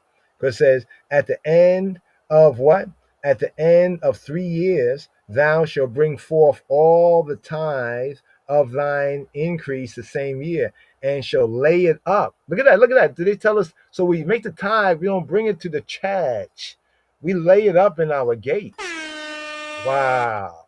Those who got caught up on that thing and really thought you was doing the will of Abba Father in Yeshua's name, man, he knows you was intending and your reward. Don't feel away, right? But the one who lied or didn't do due diligence, I said, study to show yourself approved as a workman and need not be ashamed. They should be shame. Think about all that could have been laid up in the gates, right? For the proper time, right? And it says what? And the Levite, because he hath no part nor inheritance. In other words, the Levite does not have the same inheritance land as the rank and file Israelites. Remember, those who paid the tithe was those who had the land. That's why it talks about the seed, right? The increase of thy seed, right? Tibu'ata Zaraka, right? And the stranger, who? And the stranger. Is this stranger an Israelite? Some Israelites will tell you that. No. Yes, we were strangers with Yahweh, right? But then he says, give the stranger the meat that you don't eat, right? Are we giving it to an Israelite? Huh? Huh? Hata. Hata. It's funny. It's funny. It's like ones and ones find a new thing. It doesn't really come. Let us study together. Iron sharpen iron. They just run. They run all off the reservation. But anyway, the stranger is a stranger. I'm not talking about the Israelite, right? Because here the instruction is to the Israelite, check, and the fatherless, right? So we given to the stranger, to the fatherless, right? To the widow, right? That are within thy gates, right, shall come and shall eat and be satisfied. That Yahweh Eloheka, notice the condition of this here, right? The condition. So we do this so that, according to this, Yahweh Eloheka may bless thee, may empower you to prosper. You know what I mean? You want to have a poverty mentality, then you're not going to prosper, right? But you give, right? Especially righteous giving, right? This is righteous, that Yahweh Eloheka may bless thee, may prosper you in all the work of thy hand. Look at that, all the work of thy hand that thou doest. So we can do work of our hand, which is ability to do work. That is good.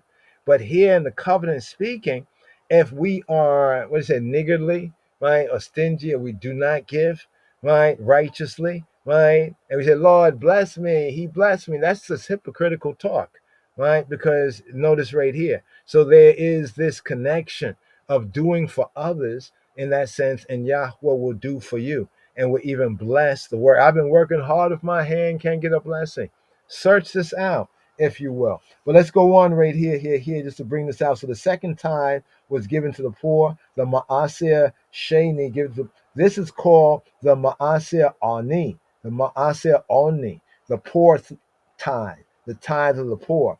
Finally, on the Shemitah year, the Shemitah year is the seventh year of the cycle, the seventh year of the cycle.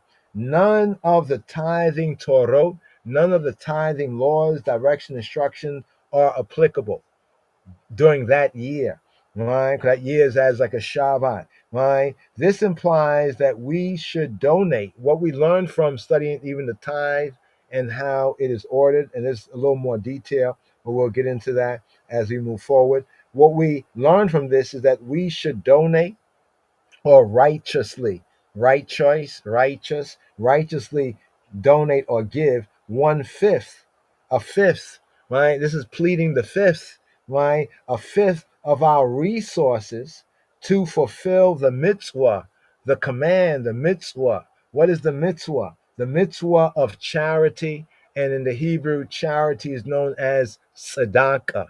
And tzedakah in other use of the Hebrew is translated as righteousness, tzedakah. Note also that money is also an acceptable form of tithing. Now, I heard someone say, it never was money, it never was never. I mean, I said, man, as many times as they said never, right? If that could just wipe it all away, right? But that doesn't wipe it all away, right? Notice what it says right here.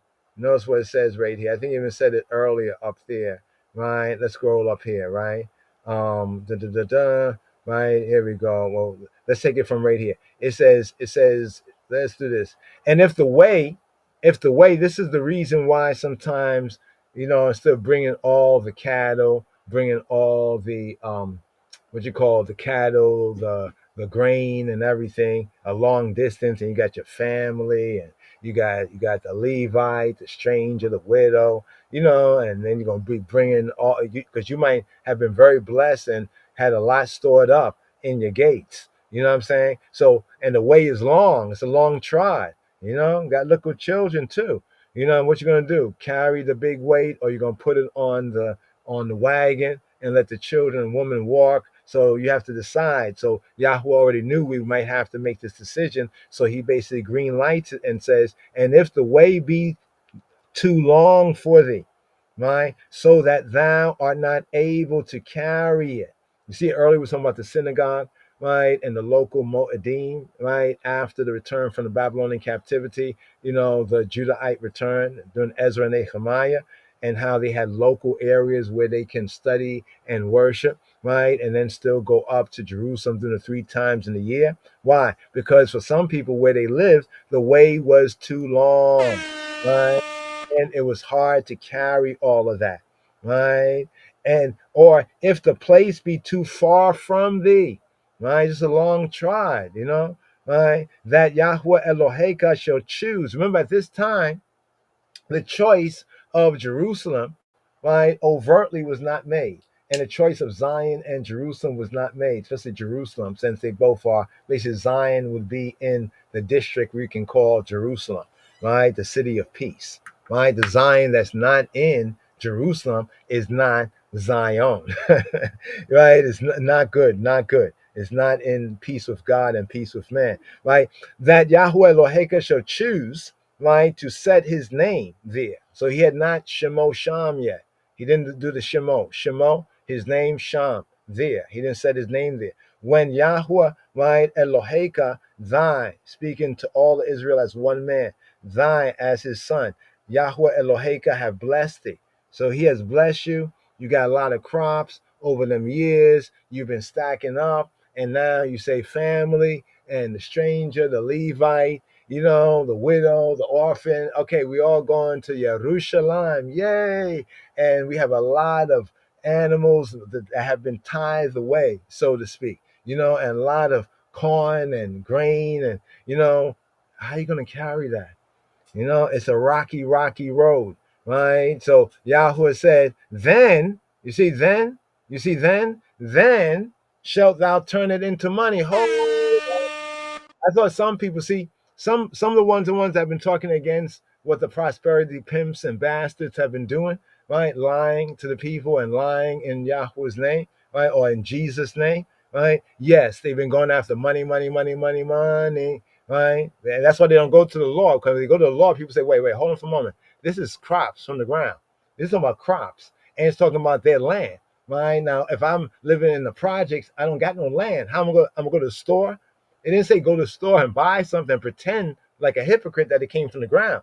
Because you know what I'm saying? See, the whole gig or jig would be up, right? But to those who even rightly, right, and have spoken against it, sometimes they go a little bit too far, right? I've heard a few ones say, it's never money. And even they make memes. You can go out there and look at some of the other Israelite memes. They'll say, it's never money. It's always this. It's always. It's like, does one fool make many? Right? In other words, one person says it, everybody should repeat. Isn't anybody reading? It says, then shalt thou turn it into money. Does it say into money? Am I not seeing money there? Just a translation. Does the translation say money? And bind up the money. Bind up, you know what I mean? Bind up the money in thine hand. Right? That's serious, right? Bind up the money. Don't have it loose. Bind it up, right? And what shall you do? You shall go to the place, the makom, the spot that Yahweh Eloheka shall choose, right? And then over here, this might throw some people to translation, right? It says, and thou shalt bestow that money. Now, of course, money was a kesef. Kesef was a silver, right? No, it wasn't dollar bill, y'all. But we're just talking about just in reality. You're like, let's be real, right? Thy kingdom come, thy will be done in earth, but it can only be done in earth if we're going to be real, not fantasizing spooky stuff, right? Thou shalt bestow that money for whatsoever thy soul lusteth after. Did they translate this in the King James? In the King James, right? And thou shalt bestow that money for whatsoever thy soul lusteth after. Right, let's hit the note, right? Lusteth after, right? It says desirous right there. Let's do this right here. Because lust, right? So here, of course, it's a translation, right? Because some people say, hey, you won't have to go to, the Hebrew, but the translation is good, right?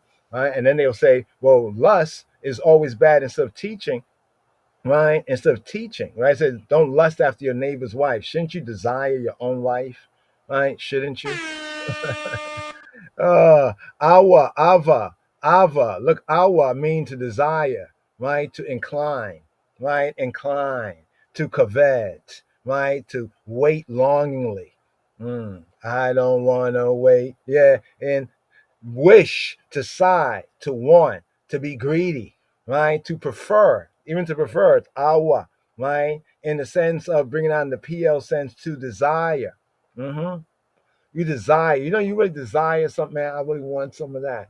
Well, technically, that word is lust, right? You see, I would say, take our minds out of the proverbial Babylonian gutter, right? You know what I mean? To understand the good and the bad, even of words, right? See, Adam, Wahawa, they chose to want the knowledge of good and evil, and then Yahweh, in His mercy, He gave His direction, instructions, so we can know. Right? You shall know the truth. To desire, to crave, the heat pa'el sense, right, is to desire, to long for, to lust after, like bodily appetites. So there's a good sense, like, okay, we all got food, right? I got the same food as my brother here, right? But I desire the food. My lust make me eat the food fast. After I finish eating it, I belch, and then I go grab my brother's food. Isn't that a bad sense of lust, right? That's a bad sense of desire. You see, in the bad sense. Now, if I just ate my food and I push myself away from the table and I Baruch Ata Yahweh Eloheinu Melech HaOlam, right? I bless His name, and I'd say to my brother, you enjoying it? That's good food, man. Eat it up, right? That's the good sense, right? To wish for, right? See, wish becomes so bad that some of us don't want to wish no more, right? But anyway, this is an interesting verse right here. That's what we wanted to go to it, right? In the context, is that thou shalt bestow that money. Here we can look at money. Money is the kesef. Kesef is the silver. Literally, kesef is for silver, right? The kesef, the silver, right? It's the metal, right? And it's also the main currency, right? But it comes from the word kasaf. Kasaf is to long.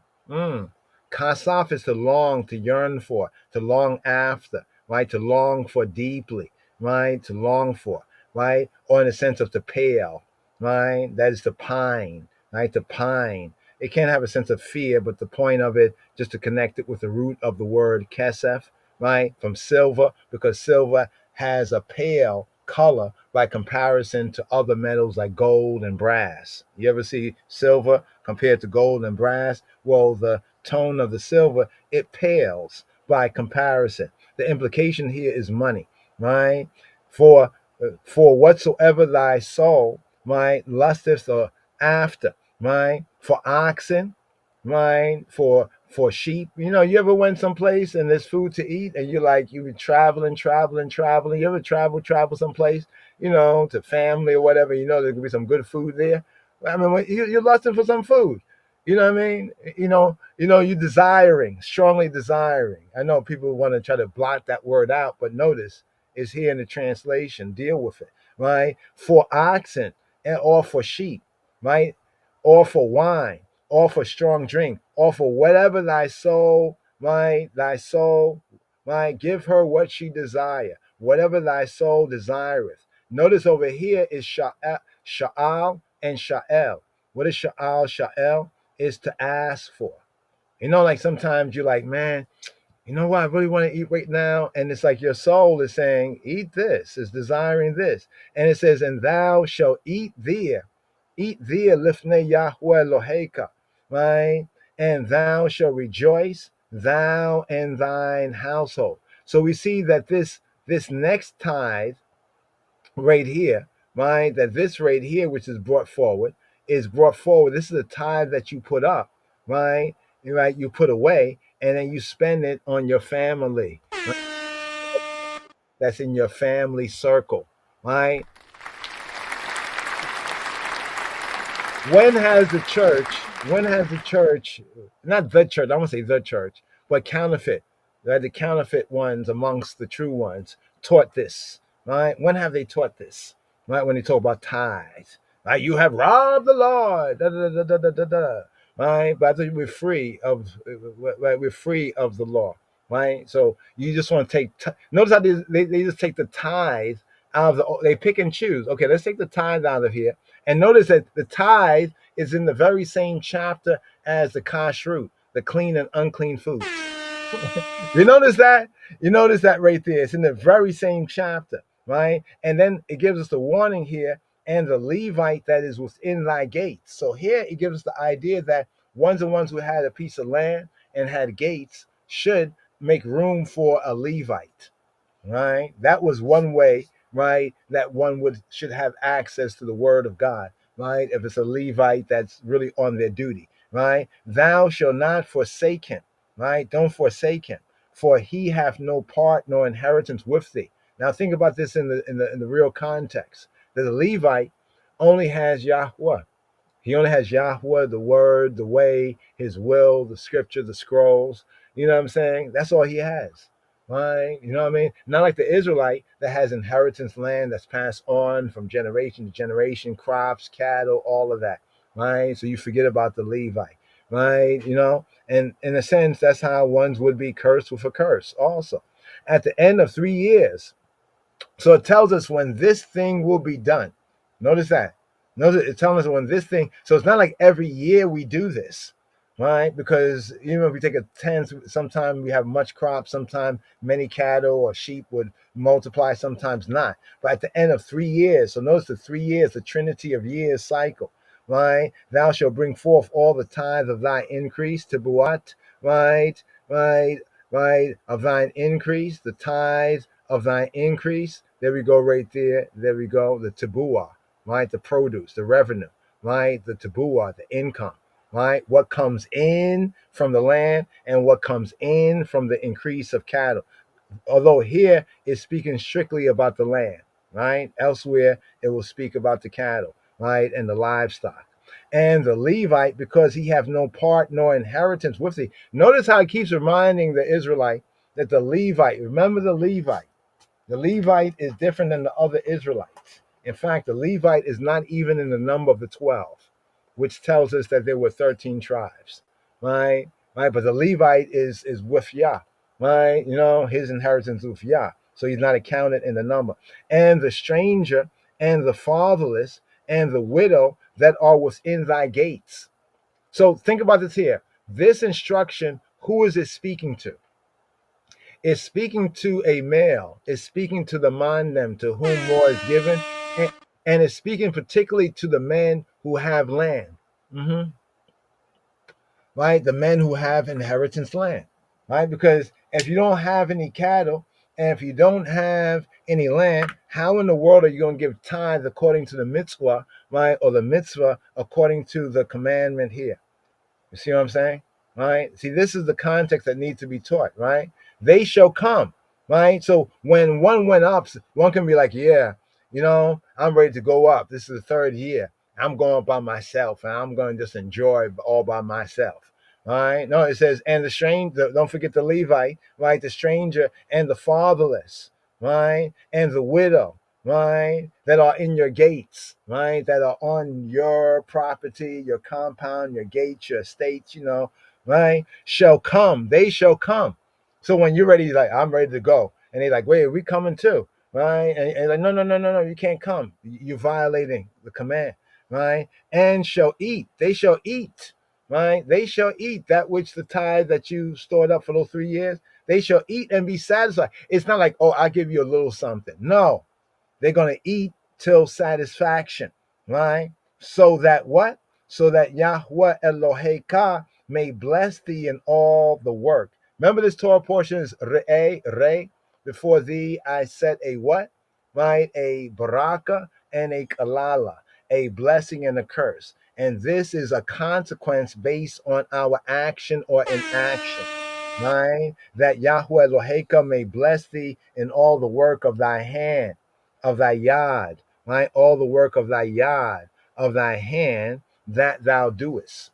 So it's good to work, but it is great to have the baraka, right? That blessing on I and I work. So just a little brief right there on tithe, right? You know, according to the scripture, you know, what the pastor, you know, what many pastors and preachers just totally have ignored, right? And also showing their hypocrisy. They draw from the law one thing. And they'll say, well, it's because it mentions how Abraham, you know, gave Melchizedek tithe, and Christ is after the order of Melchizedek. But so where is your regulation for tithe? Let's just say that's true. And let's just say tithes are still in effect. But where's the regulation for that? Huh? It's just what the pastor feels. I need a new jet. I need a new car. I need a new house. Right? Come on now. Stop it. So here. Just want to zoom in on that. A little darash, right? A little midrash and darash there. Chant. Time just be moving right here. Brothers and sisters and brothers right here. We're going to just quickly segue just a little bit to prayer right here. But be sure, Yah willing, we'll follow up. We already taught on it, but to teach on it again, because we always can learn from Yahweh, right? From Yah's way, truth and life. So here, we're gonna segue to look at the time. Gonna segue just a little bit on Psalm 5 and the main theme of Psalm 5 being a prayer, right? The main theme of the 5th Psalm, right, being a prayer. I think we had the dove. Right, let's actually bring this forward right here. Right, let's bring this forward right here. Seeing which version here. Okay, the Midrash is kind of short right here. Right, but here. Right, this psalm right here. Let's bring. Okay, let's try this one here. Shema Yisrael.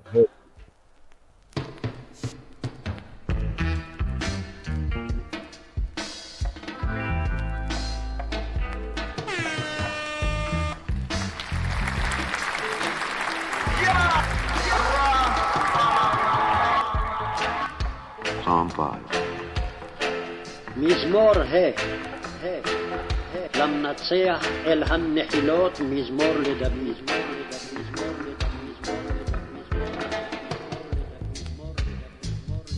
Give ear to my words, O Lord.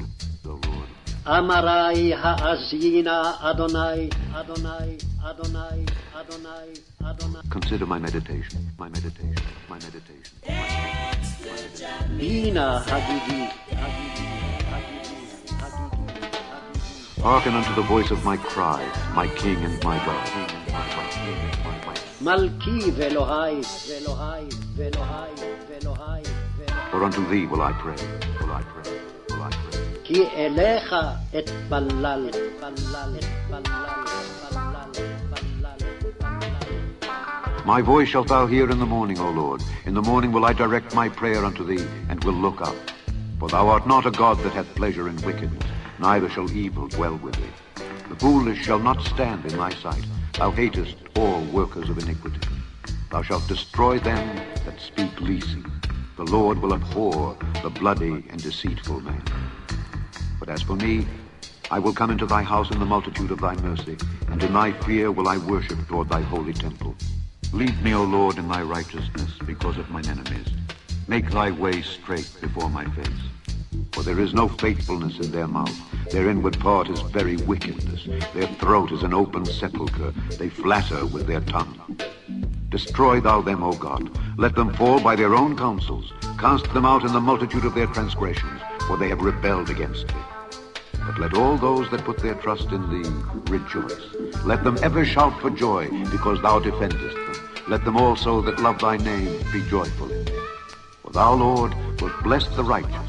With favor wilt thou compass him as with a shield, as with a shield, as with a shield, as with a shield, as with a shield, as with a shield, as with a shield, as with a shield, as with a shield, shield, shield, shield, shield, shield, shield, shield, shield.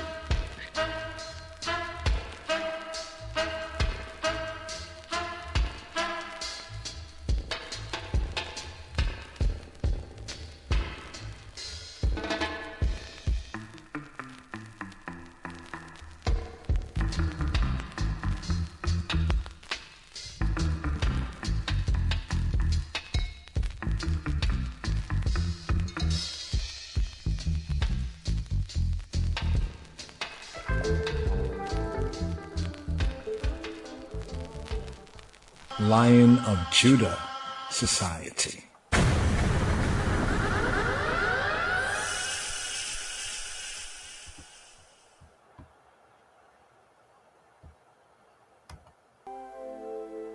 Mizmor Hey, Psalm 5.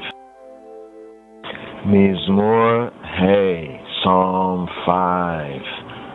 Today's daily psalm according to the royal order of the Ethiopian Hebrews, the 5th psalm from the Tehillim, from the Sefer Tehillim, from the Psalter. Psalm V, the V Psalm. Today's daily psalm, Hebraically, Hey, Hey, a morning prayer, a morning prayer. The tone of this Mizmor is like that of the preceding, and the circumstances are somewhat similar. The speaker is exposed to danger from treacherous foes. He offers a morning prayer before going to the sanctuary, the holy space, in which he expresses his conviction that Ha-Elohim, the true God, the true good, who hates evil, will not allow wrongdoers to triumph. The righteous, Tzadikim, may therefore rely upon him with confidence, with confidence. Today's daily psalm, according to the royal order of the Ethiopian Hebrews, Psalm 5. Mizmor Hey, Psalm V, a morning prayer, offering prayer before going to the sanctuary, to the Mekdesh, to the holy place, Mikdash, the sanctuary, as Roveinu, Yeshua HaMoshiach said, to go into one's closet, go into one's holy place, go into the innermost of the innocents, go into that holy place, that secret place, that sanctuary, in Jah grace and truth, Jah word, Beshem Yeshua. Today's daily psalm, a morning prayer. Lam Natseyah Il Ha Nehilot Al Nehilot Il Nehilot Lam Natseyah Il Ha Nehilot Mizmor LeDavid Mizmor LeDavid Lam Natseyah El Ha Nehilot Mizmor LeDavid, for the leader, the chief musician, upon the Nehilot, Han-Nehilot, upon the wind instruments.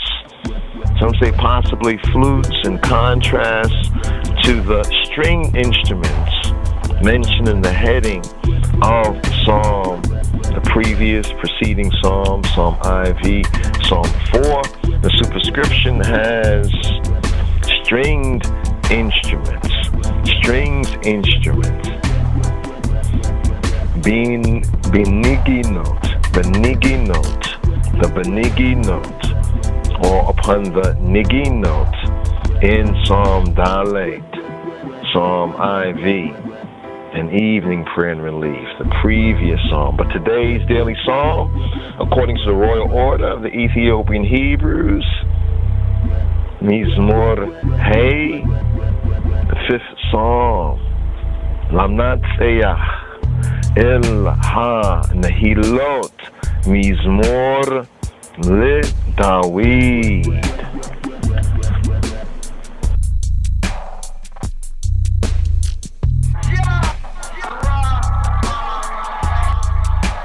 Mizmor Hey, La Menatzeach, El HaNehilot, Mizmor LeDavid.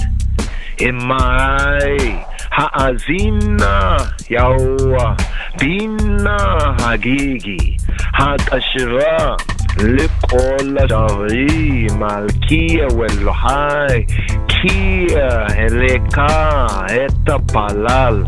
Yahuwah Boker Tishma'a Koli, Boker E'eraka Leka, Wa'etzepah Kilo El Hafetz Rasha, Ata lo yugureka ra'a lo yita yatsavu aholim leneged oineka sanita kolapo leaven te aveda dovre hazab ki adamim umirma yitaev yaw وعني برova حسدك عفو فتك اشتخوا إلا هكالك عرشك بيراتك يوا نخيني سيدك أتك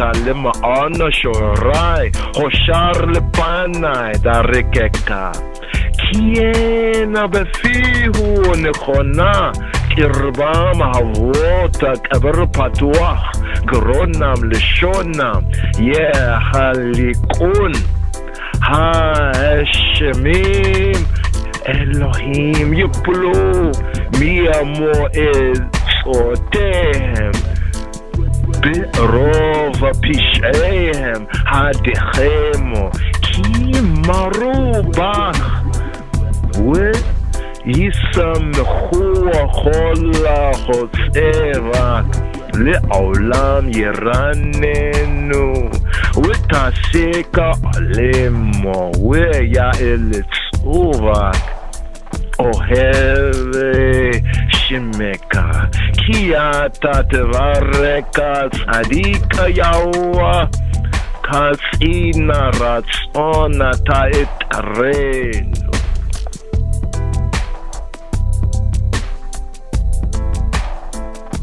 Lion of Judah Society.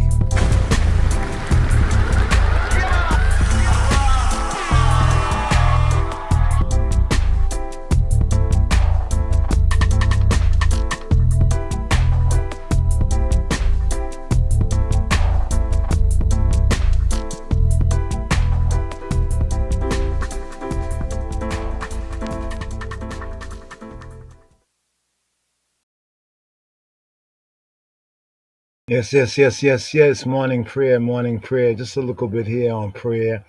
Being mindful of the time right here. Prayer and the principles of prayer. Now, here in today's daily psalm right there, that's older recording right there, but getting an overview, just going through a basic read right here. Let's just take the opening part right here. We have verses 1 to 3, which is the introductory invocation. All right, this is the part that we can zoom in here just due to the time right here on the air. Give thanks, brothers and sisters, those who hear this now and in the future. So we have a dawning prayer in the dawning. Right, break of dawn, la minatzeyach, to the chief musician, right, to the musical leader, the musical director, la minatzeyach, ilha nechilot mizmor le dawi, to chief musician upon the nechilot or il ha-nechilot, right, to the nechilot, or am I saying to the flutes, to chief musician, not up on, it's not all ha-nechilot, it is il ha-nechilot. It's like to the flutes, right, or the wind instruments, a psalm of David, Mizmor Lidawi. That part there, that first verse right there, superscription. In the Hebrew, that's the Aleph verse. That's like the first verse. So there's a numbering difference, right, from the Hebrew manuscripts, right? So to the chief musician upon Nechilot, or to the Nechilot, Ha-Nechilot, a psalm of David, Mizmor Lidawi. That there is a verse by itself. And then here is like the first proper verse in King James Version. So many King James versions, we will have at the first verse, give ear to my words, Yahweh, consider my meditation. Amarai hazina Yahweh, bina hagigi. Amarai hazina Yahweh, Amarai hazina Yahweh, bina hagigi. So here's like a command to he who be. First, ha'azina from the root azan. Azan means to hear, to listen, right? Azan, to hear, to listen, in this sense, to be obedient, right? But in the case of prayers, asking Yahweh to hear one's tefillot, one's prayers, right? Or tefillah, one's prayer. But the root sense, remember the word for ear, right? In Hebrew, one dialect of Hebrew is the ozen. The ozen is the ear, right? In I think in Ge'ez, it's the izin, right? The ozen, izin, azan, right? It basically means to broaden the ear and hear, to expand the ear. Here Strong's bring out the Afro-Semitic sense of it, to broaden out the ear. You know, like with the hand, you know, when one's put their hands behind the ear to hear, broaden out the ear, right? The sense of this sign symbol is like really, really here, right? Really, really here. Amarai, my Amar, right? Or Emer, like in the root sense, Emer, right? Amarai, right? Amer, Emer is the utterance, the word. Now, of course, the bar is word, right?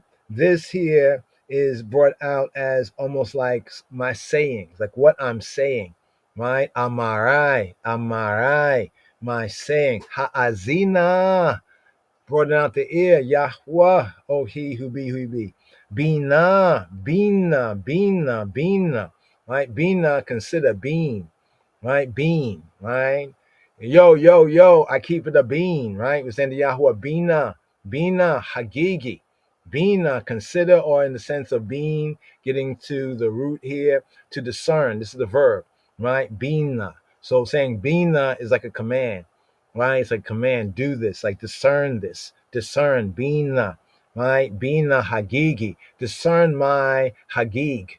Discern my murmuring, my muttering, my murmuring in pleasure and anger, my reason. You know, like when you're talking, even you're talking to yourself, you're trying to reason it out. Like, yeah, is it really like this? No, I can't be like that. Oh man, I wish it was, yo. It used to be so much better, but now, you know, it's going back and forth, right? That's the Hagig, Higayom, the Higayom, the meditation, right? But here he says Hagigi, my Hagigi. Bina, discern my Hagigi, perceive my Hagigi. In other words, perceive with the mind, observe. You know, like when one is in a meditation, sometimes one says good things, right? It's right. And sometimes just thinking a lot of you're murmuring, you're reasoning with yourself on it. Other things come out too. So here's like to say to Yahweh, discern between this and that, right? Almost like accept the good. You know, like it's like when David says, "In my haste, you know, I said this, right? But if I were to speak like this, you know, it would be bad, right? You know, like with the almost like you're trying to say, what am I going to say? How am I going to deal with the situation? What's really going on here? How could I get in this situation? Oh, it was so much better before. You know what I mean? Discern between this chatter, right? Have discernment, have insight, right? Do the intel, right? Discern. Let's go down here, right here, to separate.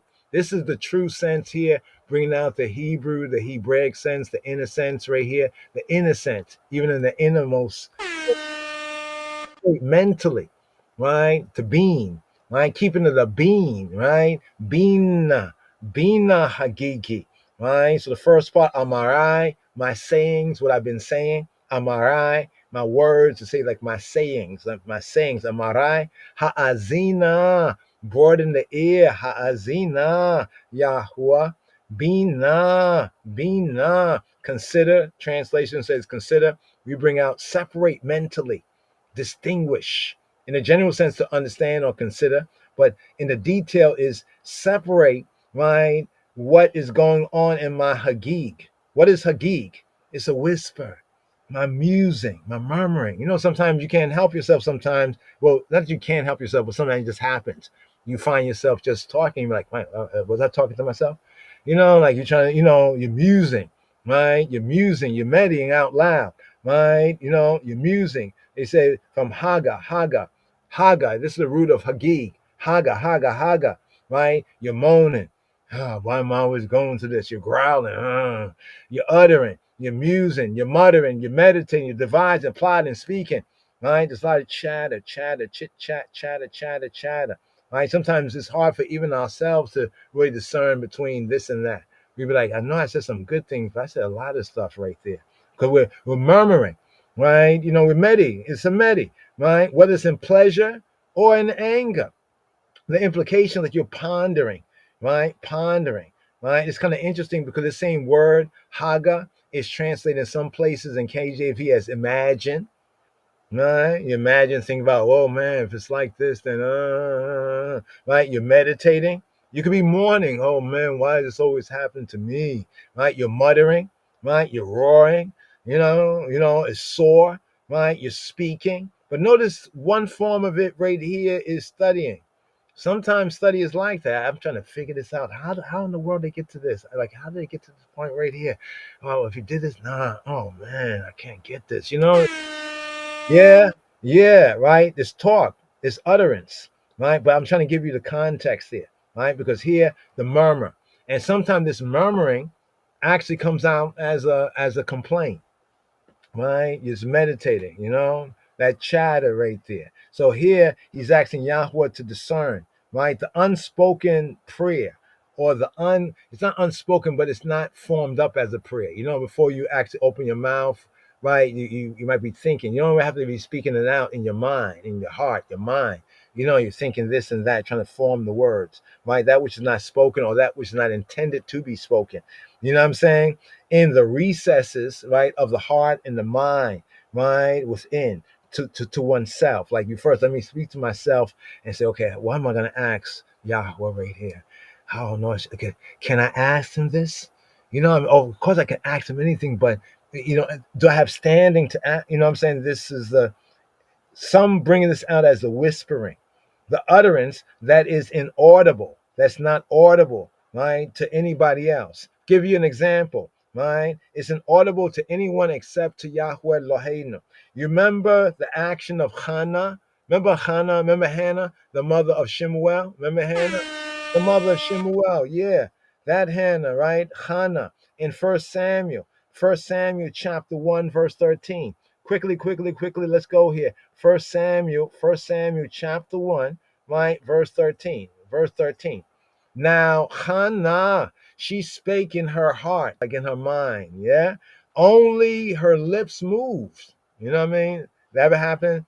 It's like, and people are like, what's going on? I said, oh, so sorry. I was thinking about something. Only her lips moved, but her voice, her voca, her voice was not heard, was unheard, right? Therefore, Eli, they say Eli. It's not Eli, it's Eli. I know it looks like Eli. Eli is like my God, Eli, but this is Eli. This is Eli. This is not Eli. This is Eli. Eli, because Ein, not Aleph. Eli, my God. Eli is my ascension or ascension. Eli, going up. This is from the same word as Allah, like in Aliyah. Get how that goes right there? Yeah. Eli, the descendant of Aaron through Yitamar and high priest, and he was a judge, he was a shofet, he was a judge of Yisrael, Eli, right? When Samuel entered service as a child, because of Hannah's prayer and what came about, and she kept her word, she devoted her son, he was like a Nazarite, right? Yeah, Shemuel was a Nazarite, right? But her lips might move, but her voice was not heard. And it says, therefore, Eli he thought she had been drunken. Wow. All right, a little bit more right here. And Eli said to her, how long wilt thou be drunken? What? Say what? Right? Put away thy wine from thee. And Hannah could have said, say what? Right? She answered and said, no, nay, nah, Adoni. No, my Lord. Right? I'm a Isha. I'm a woman of sorrowful spirit. I'm of a sorrowful ruach, spirit, wind, breath, mind, spirit. Right? I have drunk neither wine nor strong drink, but I have poured out. You see the language of scripture here? She did what? She poured out like a libation. You check it out? like a libation. She poured out, not literally, but in the figure, right? She poured out. I poured out nafshi, my soul, my psyche, my psychological state, my mind, lifnei Yahweh, before he who he be. Right? This is what she was doing. Right? Here. She's of, it says, sorrowful of, they say hard of spirit. Let's go over here. Sorrowful. Oh, wow. Yep. Kasher. Right? She says, I am kasher of mind, of spirit. Hard, cruel, severe, obstinate, difficult. Right? Difficult. Was Hannah difficult? Well, here she says it. Severe. Wow. You see this here? Severe. Right? They bring out sorrowful. Nothing about that. Kasher is like, to somebody, kasher, like hard. It's difficult. Kasher. Right? Wow. Interesting. Right there. Yeah. And then she says this right here. He said, count not thine handmaid for a daughter of Belial, a daughter of worthlessness, like a trash, like she's a trash Israelite daughter. No. She's not a daughter of Belial, of worthlessness, of good for nothingness, right? Disloyal. She's not disloyal. She's loyal to Yahweh. She's not unprofitable. She's not one of these ratchet fellows, right? Or even daughters, right? She's not ratchet, right? For out of the abundance of my, what she says, my complaint. Here is another word too, siyach, right? Out of my siyach, right? And grief. And out of her what? Grief, her ka'as, her anger, her vexation, ka'as. Have I spoken hitherto, right? So her complaint here is another form of meditation. And it's interesting right here because Eli, he answers. And he said to her, go in peace, go in shalom.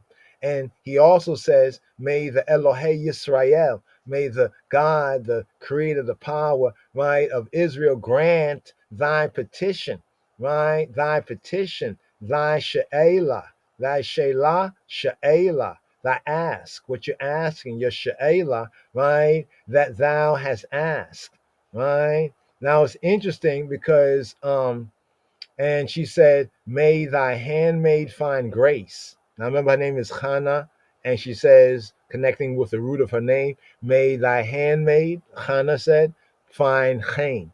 May Hannah find chen. May she find favor, grace, charm. Right? May she find graciousness, kindness. Right? In an objective sense, chen can be beauty too. Right? In thy sight, in thy what? In thy eye, in thy eye. Right, in thy eye. So the woman, Hannah, she went her way and did eat, and her countenance was no more.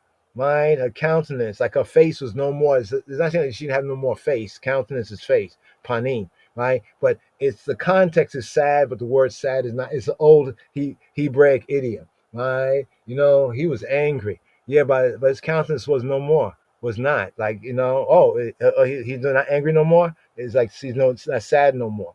So it's interesting because, in a sense, with a priest, remember that Eli, he was a priest, and in a sense, by what he said, remember Shemuel would come along and be devoted, right, to Yahweh, right? So he would grow up as like a priest Nazarite, right? And then he would eventually take Eli's place because Eli had two bad sons, Hophni and Phinehas.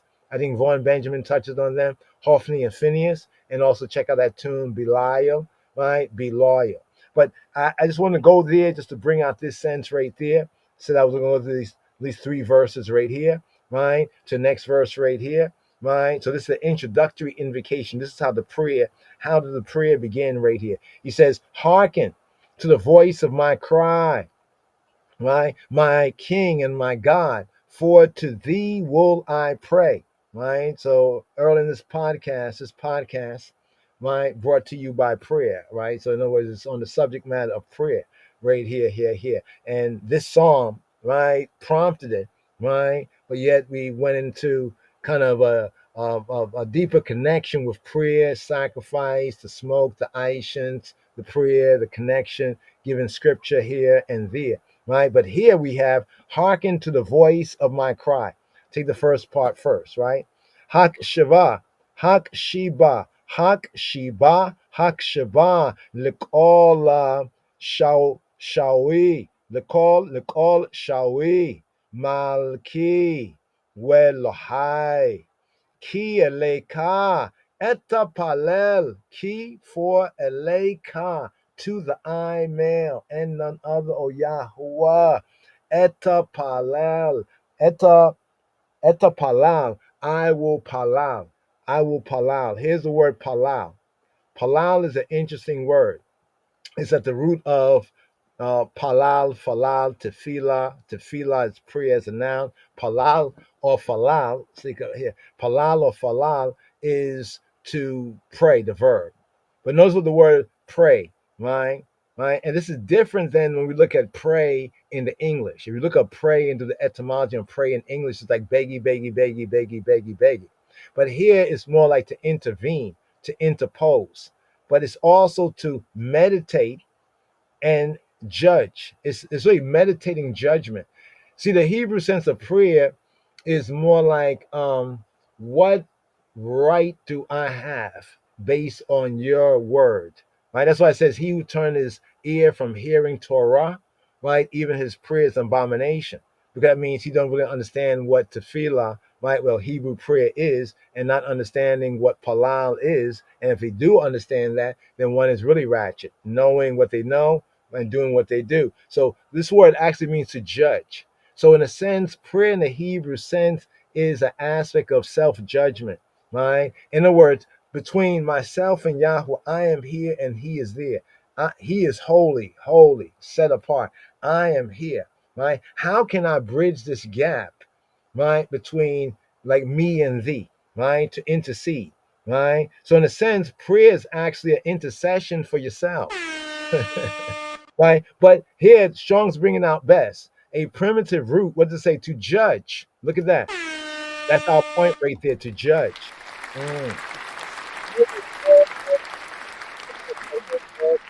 If we would judge ourselves, we would not be judged with the world. Was to judge. How? How do we judge in prayer, right? In tefillah, right?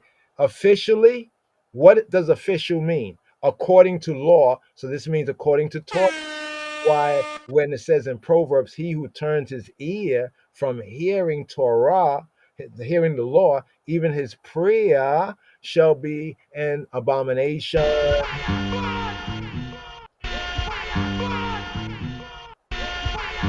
So falal to judge officially or mentally. We say officially and mentally. So prayer in the Hebrew sense, when he says eta palal, right? He says ki eleka, to for because to the eye eta palal, I will pray, right? I will pray in what sense? I will judge officially, right? What I'm saying, I'm judging it according, right, to your Torah, according to your way.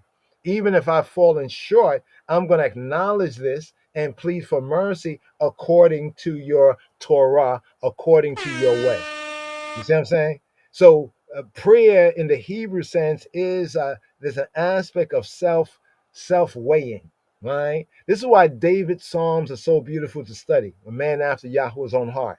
Even when he's sin and he does this and that, he doesn't hide. He don't run from it, right? He don't stamp his sin in the ground. Oh, I got to hide. Well, he did hide at first, but then, you know what I mean? How he turned around and dealt with it. You know, I'm talking about Psalm 51, but also elsewhere in the Psalms. And you'll notice that when we go through the build and study, we'll say, wow, David is saying this here. See how this links up with the Torah over here, right? And how David is using, in fact, we can prove this right here, right? Even in Psalm 141, right? When he says about his prayer, right? You know that one right there, just a little quick portion of this here, so you can hear. Let my prayer be set forth before thee as incense. See, he understood something about the incense. That's what we broke down and explained from the verses and the reasonings earlier, right? The incense connection, right? The Aishans and prayer, incense and prayer connection from Old Covenant even to the Brit Chadasha in Revelation, right? They had incense vials full of Aishans, right? And it said that these, right, the Aishans, the vials full of Aishans were the prayers of the saints. right? So what did David understand here? Here, listen Before carefully. thee as incense, and the lifting up of my hands as the evening sacrifice. You know, right here, he doesn't have Ishans. See, and we studied the context of the psalm, right? He was on the run and everything, and he longed to be in the holy place where he would have, you know, the visible pledges of Yahweh Eloheinu, but he's in the wilderness, he's on the run. You know what I'm saying? So he said, let my prayer, my tefillah be like the Ishans. While I'm there, I can offer the Ishans, right? But let my prayer be like Ishans, even making the Ishans and prayer connection. And then he says, Evening sacrifice, evening about sacrifice, the evening sacrifice and the lifting up of my Let my hands. prayer be set forth before thee as incense, for thee as incense. Do you know that teruma was the up offering? Rum means to lift something up. So teruma is like that which you offer up, like you kind of give up, you like throw up, right? Not, you know, when we say throw up the offering, right? In that sense, you know, you up offer. It's a way of, it's like a literal something, but in the figure of speech, right? The teruma. So I don't have any offering, you know, because when one would bring the offering, sometimes they would lift it, right? You can lift the offering, you know what I mean? But he didn't have an offering. So he says, when I lift my hands up, because the hands also, what the hands symbolize in the Hebrew roots and culture, and in the Yehudi language, the hands, you know, the yada, toda, lift your hands up, put your hands up. Also the hands we offer, and with the hands we receive. Check that out right there. So even in this psalm, it kind of proves part of the point that we're making right here. Let my prayer be set forth before thee as incense, and the lifting up of my hands as the evening sacrifice, evening sacrifice, evening sacrifice. And notice he's connecting his prayer here with the sacrifices, even though in the context of it, he's far from the sacrifices. He's far from the holy. Right? Remember, it says Dawid, a man after Yahweh's own heart, because he understood the heart of Torah, right? To judge officially and or mentally, right? Well, he says this in his word, like Dawid said, although I have not this, right? Not by my righteousness, but by thy righteousness. You know that in this case, for me to pray about my righteousness, it basically is like wasting my time. Right, I'm acknowledging I don't have no righteousness, right? So it's not my righteousness, but your righteousness and your mercy, you know, and your mercy, you know what I mean? So he appeals to the mercy. So this is how the prayer is. So it's not just please, please, can I get this? Even if it's please, can I get this? It is based on his word, making that petition, and how is my standing according, right? According to that word. You know, like sometimes you go to court or people go to court and they might get their case thrown out because they say, well, you don't have standing. You see what I'm saying? Need to have standing, right? Check your standing lest you fall, right? The extension is to intercede or pray. Notice what they say, by extension. But in the first sense is to judge officially, that means according to Torah, and mentally, according to your heart and your mind. That we're the love of all our heart, right? All of our soul, right? So we have to check ourselves and be clear. That's why Dawid in some of the Psalms, he said, my soul is agitated, my soul is downcast. You know what I mean? He's articulating what his soul is going through, because sometimes, you know, you have to just speak on it.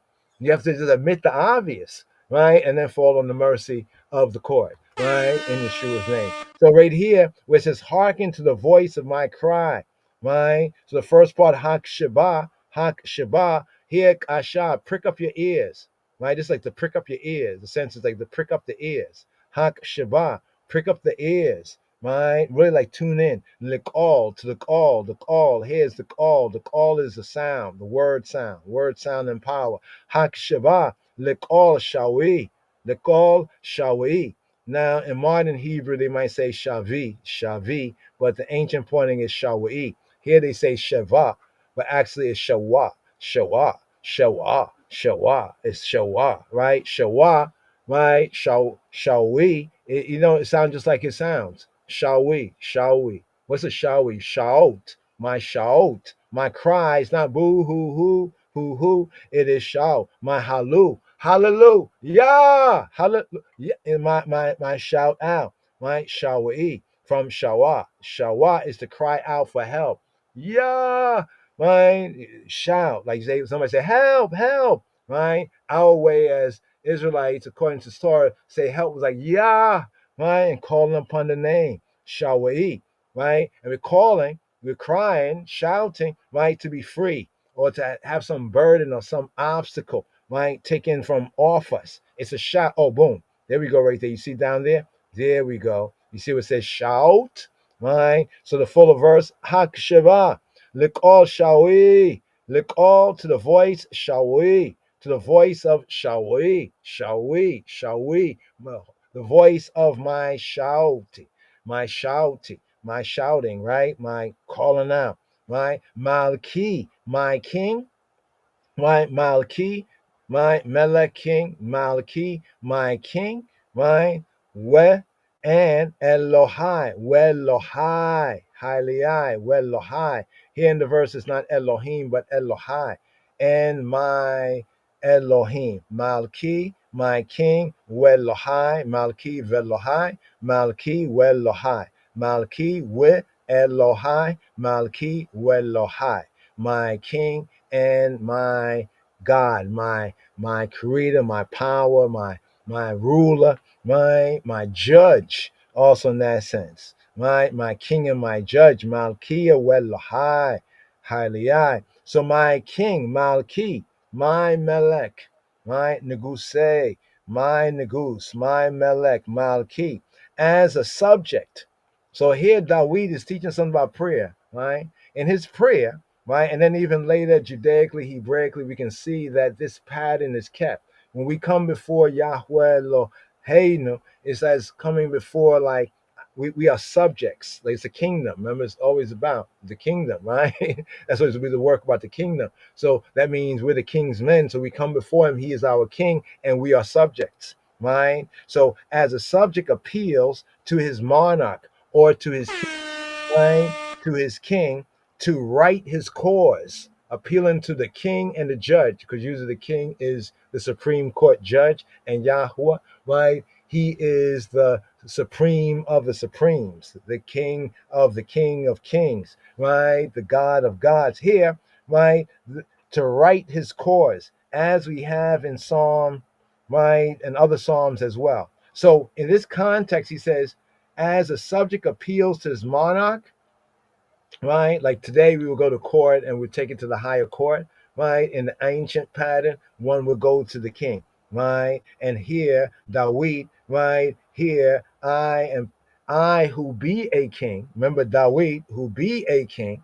Check it. Check this. Dawid who be a king. I don't think you hear me. Dawid, who be a king, he turns to the King of Kings, right? As the King of Kings turns to the King of Kings. Check, right? To justify me, right? And then he says, Elohai, Elohai, my Elohim, Elohai, my Elohim, my creator, my judge, my ruler, my Elohim. Now, Hebraically, when we have Elohim in Psalms and elsewhere, but especially in Psalms, it's calling on Yahweh, the aspect of Yahweh in his role. He who be, who he be. Well, as Elohim, who he be, is his role of judge, right? Is his role of judge of judge. Right. So right there's it, right? So that et palal. Now, right here, let's touch on this one right here. This is where we're gonna seal for right now, just due to time.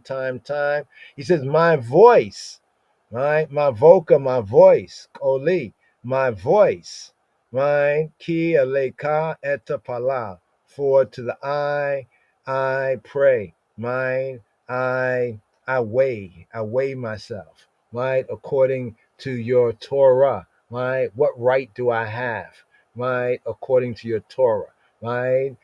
Because yeah, it's interesting because the Father is only Yahweh is only obliged to His word and His covenant.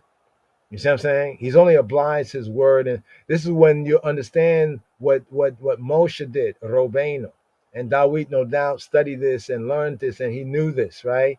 That Moshe, when he appealed for mercy to the Israelites after Yahweh revealed his 13 attributes of mercy, he wisely chose certain attributes and he avoided other attributes, right? Because that basically is like when Paul says, behold the severity and the mercy of God, the mercy at one side and the severity, right? So he went to the side of mercy, right? Because mercy triumphed over judgment, right? So therefore, because he spoke those words to Yahweh and says, for you are, and almost like telling him who he has revealed and said he be, right? That's why Yahweh says, I have forgiven them according to the tenor of your words, the tenor, right? How you have wisely used your words here, right? So these are the kind of keys for us, right? Both when we study and then also when we apply the da'at, the knowledge, the science, right, of the word, we apply it, the da'at, the knowledge, right, to be knowledgeable. My voice shalt thou hear in the morning. Remember we said the morning prayer in the what? In the morning, Yahweh, right? In the morning will I direct to the eye and will look up. Now, here we're going to kind of dive into this for a moment. This is the KJV, y'all. Right? Now, I like the verse, classic English. You'll notice I didn't read my prayer. Right? You said, why didn't you read my prayer? Right? Because that word is not there.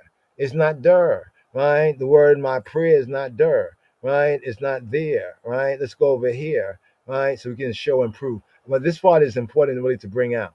Right? That's what we're going to go here, right here. Let's get the Hebrew first right here. Yahweh Boker Tishma Koli Boker Eraka Leka Wa Atzape Wa Atzape Atzape and I will Atzape. Now notice over here it says I will look up, right? Look up, right? But actually in the Hebrew, Safa means to look out. Doesn't mean to look up. It means to look out, right? It means to look about. It means to spy. It's like when we use the word pre, right? You're pre, like the preview. You're looking, you're scoping, right? To keep watch. I'm going to watch closely, right? Say watch and pray. But here, Strong's here brings the word even more fully out, right? From the primitive Afro-Shemitic root. You see where it says Safa, Safa, Sape, Safa. Here we have properly to lean, right? I will lean, right? I will lean. He says, Boker, morning, erak, leka. I will order to the eye. I'm going to order to the eye in the Boker, wa atzape, va atzape, right? Wa atzape, and I will tzafa, tzapa. What is tzapa, right? Or tzafa is to lean forward, and I will peer. I'm a peer, right, into the distance. The implication of this is I'm going to observe. I'm going to await because I trust. It shows my trust in your truth that you will answer my prayer. So there's nothing here about looking up. There's nothing here about looking up. Right? This is how they translate it in this place here, but you can see it means to lean forward. Right? Lean forward. Right? You're leaning forward. Like you're trying to see something, you see something a distance away and you're trying to get to see it, you start to lean forward. Right? And is that him? That it? Is that it? Is that her? Is that it? That sense there, right? Not look up.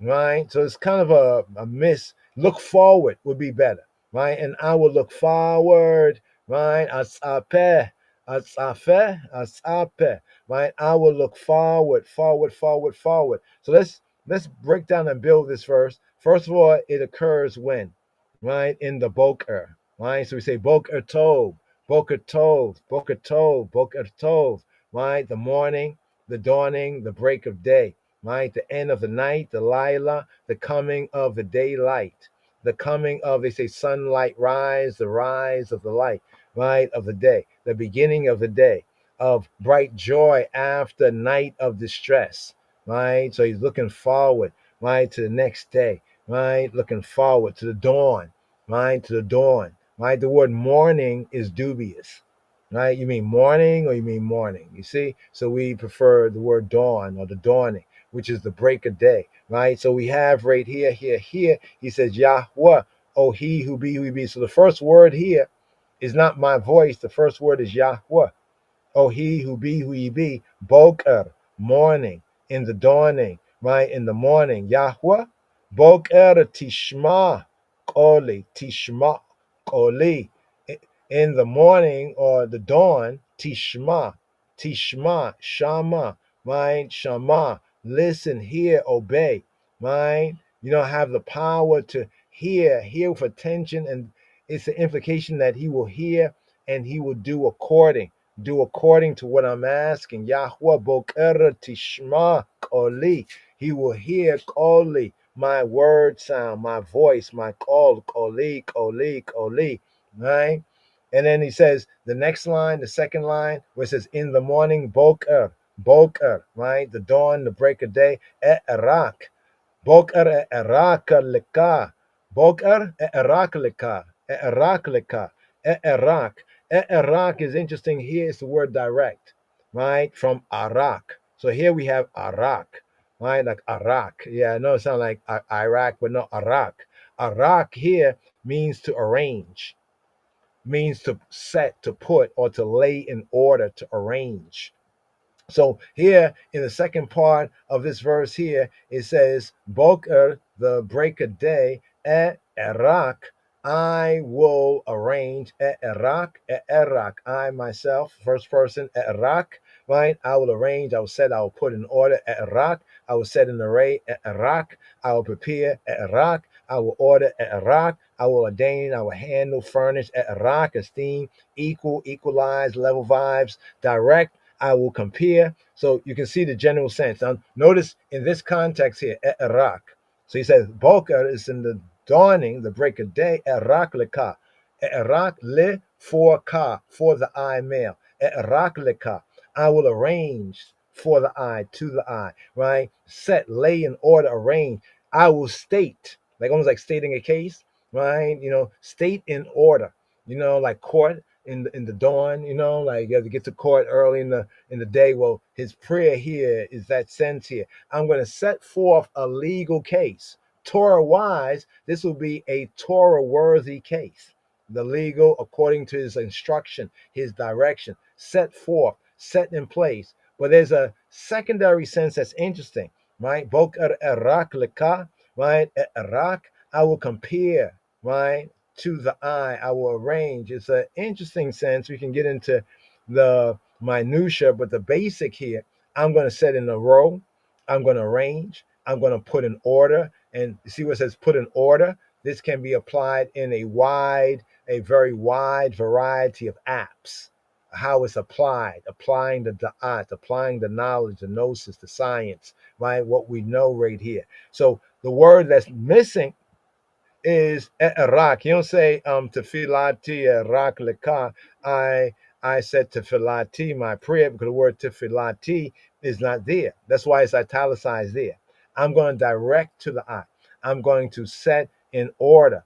Will I order, right, to you?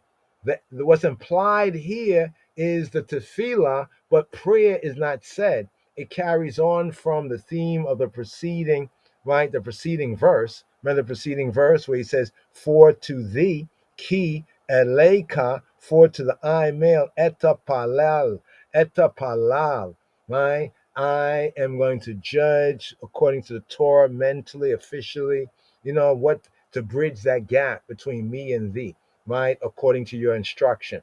So like if I don't have right, I'm going to fall on mercy, right? His chesed. That's why he said he will keep to Yisrael, right? The covenant and the chesed and his mercy and his loving kindness. This is how important that is. Yeah. You don't have the money, but somebody else puts it on their credit, right? And gets it for you. That's kind of bringing out the sense here. So in the morning is the appropriate time to offer tefillah, offer prayer, right? Before the secular duties of the day commence. We see this in other Psalms like Psalm 59, roundabout Hebraically verse 17. We also see it in Psalm 88, right? In the Hebrew, verse 14. Will I order? Will I order? What will he order? I'm gonna order my praying, it could be a prayer, it could be an intercession, it could be praise, psalms, you know what I mean? All of that can be connected right there. But definitely is continuing the idea of prayer, but prayer is not said because it's more forceful in the way that it is. Boker, in the dawning, Erak leka, I'm going to order, arrange, state to you whatever today I have an intercession. Today I have a prayer. Tomorrow I have a Thanksgiving. But in the dawn, this is what I'm gonna work out. When I rise up, this is what I'm gonna work out with you. What I'm gonna order. The Hebrew is will I order. Erak, like it's like looking for. I'm gonna do this at that time. I will. Erak leka, to the I, to you and you only. The object having to be supplied. That's why they put in my prayer, because in the Hebrew verse there is no object there, right? And this is the part of the Hebrew verse right here, just these three words right here, right? Boker erak leka, right? The dawn, the break of day, the morning, erak, I will order leka, to you. There we go. I will order to you what? Right? This has to be supplied, right? It might be my plea, right? He could be, he has a plea. He want a plea bargain. In Job 32:14. Or it can be zabchi, like my sacrifice. Right? I have a sacrifice. I'm gonna order, because this is a technical term. Notice that the verb arak, right? Let's go over here and show the verb arak. Here we go, right here. Arak. This verb right here, right, to set in order. This in the Hebrew, right, is a technical term, right, for the prep work. This is the prep work, the preparatory work that's connected with an offering. This is what's interesting about the word, right? So it can even imply here that yes, I will pray, right? And as I pray, right, mentally, and officially according to Torah, I'm going to bring forth my sacrifice, and the sacrifice therefore is ordered on the altar. It even says the sacrifice has to be ordered, right? There's an order even in the sacrifice. So this is the technical term arak, right, that is connected in the scripture with the offering and sacrifice. Last part of this right here. And he says, after I will order to thee, right? He said, I will order to the priests, I will order to the Israelites, I'm going to order to Yahweh, Ata, right? Aleka, Ki Aleka, to the eye, right? Kia leka et the palal, to the eye, I'm praying, I will pray. And right, boker, in the dawning, erak, I will order leka, I will order leka, to the ka, to the eye, right? Now the last part says, and atzape, right? Atzape, right? Point as atzape, other dialects atzafe, right? Wa'atsafe, wa'atsafe, wa'atsape, wa'atsafe, wa'atsape, wa'atsafe, and I will look up, right? Let's scroll down here. Did anybody else get it? Right? Over here, it says, Yahweh, in the morning you will hear me. In the morning, I will present my case. There we go, right there. You see that right there? How they brought it out, right? The sense of the arak presenting a case. So it's like ordering a sacrifice on the altar, but in a court type of situation, it can be how one presents their case, right, to you, and then wait expectantly. This is the key. Wait with expectation, right, for the answer. Here, the NHEB says, Yahweh, in the morning you will hear my voice. In the morning I will lay, just as the Arak was laying the sacrifices on the altar. Here I'm going to lay before you, like make my case, right? Lay my requests before you, and watch you work, and watch you fulfill it for me. Yahweh boker tishma koli, boker eraka leka, wa atzafe. So here, the better translation will look forward, right? Look forward to expect, right? Look forward, watching, to right? To peer, right? To the divine, Yahweh's aid, right? As the response to tefillah, right? Yahweh's aid as response to tefillah in Micah 7:7. Just to seal up right here for right now, Micah 7:7. right? The 7 sevens. Let's read the 7 sevens. It says, therefore I will look, right? It go over here. Therefore I will look to Yahweh. I will wait for the Elohim of my salvation.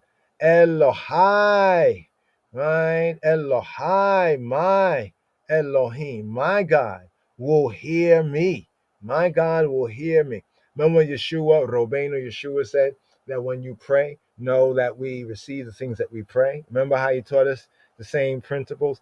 Wa'ani, Yahuwah atzapeh. So here it says, Wa'ani, and as for I, by Yahweh, in he who be, atzapeh, by Yahweh atzapeh, right? I will look forward. And as for I, in Yahweh. So you see, the KJV says to the Lord, it's not la Yahweh, it's by Yahweh. It's the bait. That means in, on, by way of he who be. Wa and ani, and I, right? First person singular. Wa ani by Yahweh atzapeh. Ochila, lelohe, yishi.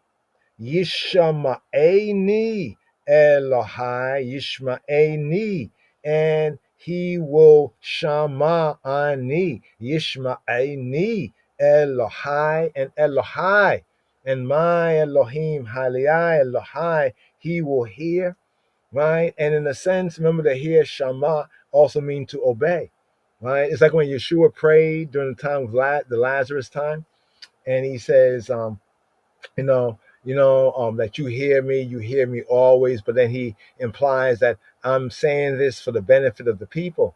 You know what I mean? Because I know you always hear me. You see, that confidence comes from the teaching, right? And being in the way.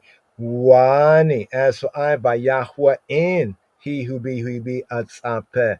I will look forward, atzapeh.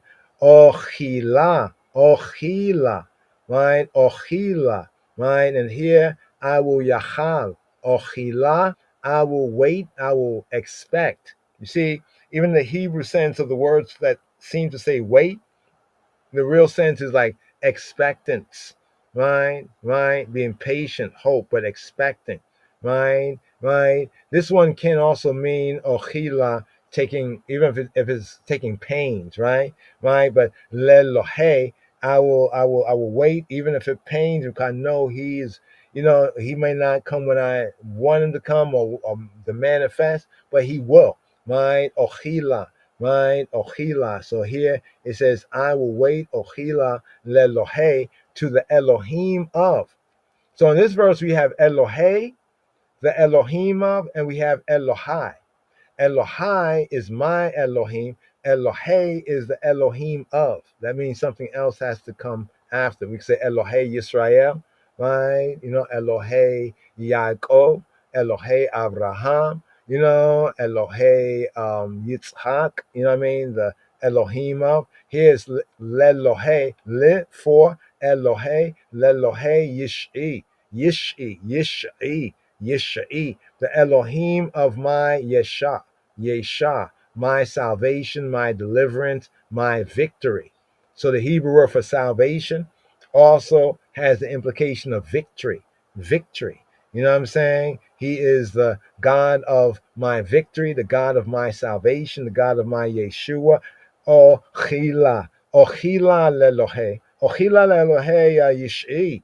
Yishma'eni. Yishma'e.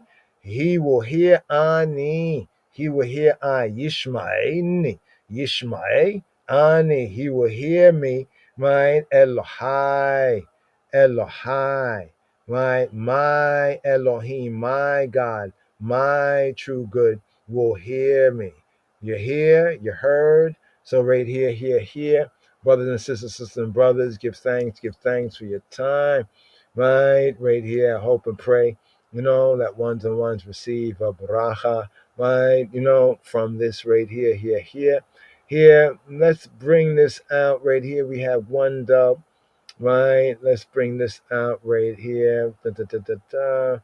Okay, here we have, let's bring this out right here. Here we have the Loxley Castell, right? What a great day. What a great day. You know, and in Yah's way, truth and life, may may y'all, and I, may we might have a great day in the way, the truth, and life of King of Kings Christ, Yeshua HaMashiach. Here, the 12-inch classic right here, the English and the Hebrew.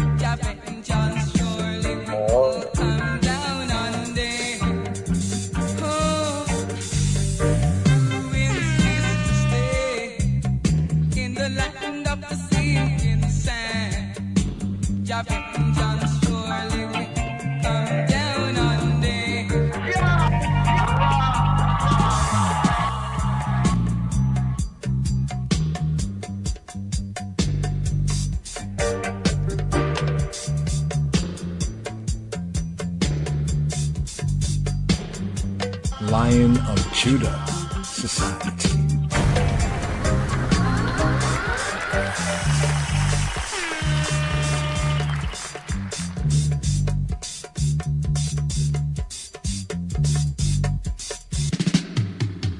Psalm 5. Give ear to my words, O Lord. Consider my meditation. Hearken unto the voice of my cry, my King and my God. For unto thee will I pray. My voice shalt thou hear in the morning, O Lord. In the morning will I direct my prayer unto thee, and will look up. For thou art not a God that hath pleasure in wickedness, neither shall evil dwell with thee. The foolish shall not stand in thy sight. Thou hatest all workers of iniquity. Thou shalt destroy them that speak leasing. The Lord will abhor the bloody and deceitful man. But as for me, I will come into thy house in the multitude of thy mercy, and in thy fear will I worship toward thy holy temple. Lead me, O Lord, in thy righteousness because of mine enemies. Make thy way straight before my face. For there is no faithfulness in their mouth. Their inward part is very wickedness. Their throat is an open sepulchre. They flatter with their tongue. Destroy thou them, O God. Let them fall by their own counsels. Cast them out in the multitude of their transgressions, for they have rebelled against thee. But let all those that put their trust in thee rejoice. Let them ever shout for joy, because thou defendest them. Let them also that love thy name be joyful in thee. For thou, Lord, wilt bless the righteous. With favor wilt thou compass him as with a shield, as with a shield, as with a shield, as with a shield, as with a shield, as with a shield, as with a shield, as with a shield, as with a shield, as with a shield, as with a shield, as with a shield, as with a shield, shield, shield, shield, shield. מזמור ה' למנצח אל הנחילות מזמור לדוד. אמרי האזינה אדוני בינה הגיגי. הקשיבה לכל שבעי מלכי ואלוהי, כי אליך אתפלל. אדוני בוקר תשמע קולי, בוקר אערוך לך ואצפה. כי לא אל חפץ רשע אתה, לא יגורך רע. לא יתיקצבו הוללים לנגד עיניך, שנאת כל פועלי אבן. תאבד דוברי כזב, איש דמים ומרמה יתעב אדוני. ואני ברוב חסדך אבוא ביתך, אשתחווה אל היכל קודשך ביראתך. אדוני נחני וצדקתך למען שוררי, הישר לפני דרכך, כי אין בפיהו נכונה, קרבם אבות, קבר פתוח גרונם, לשונם יחליקון.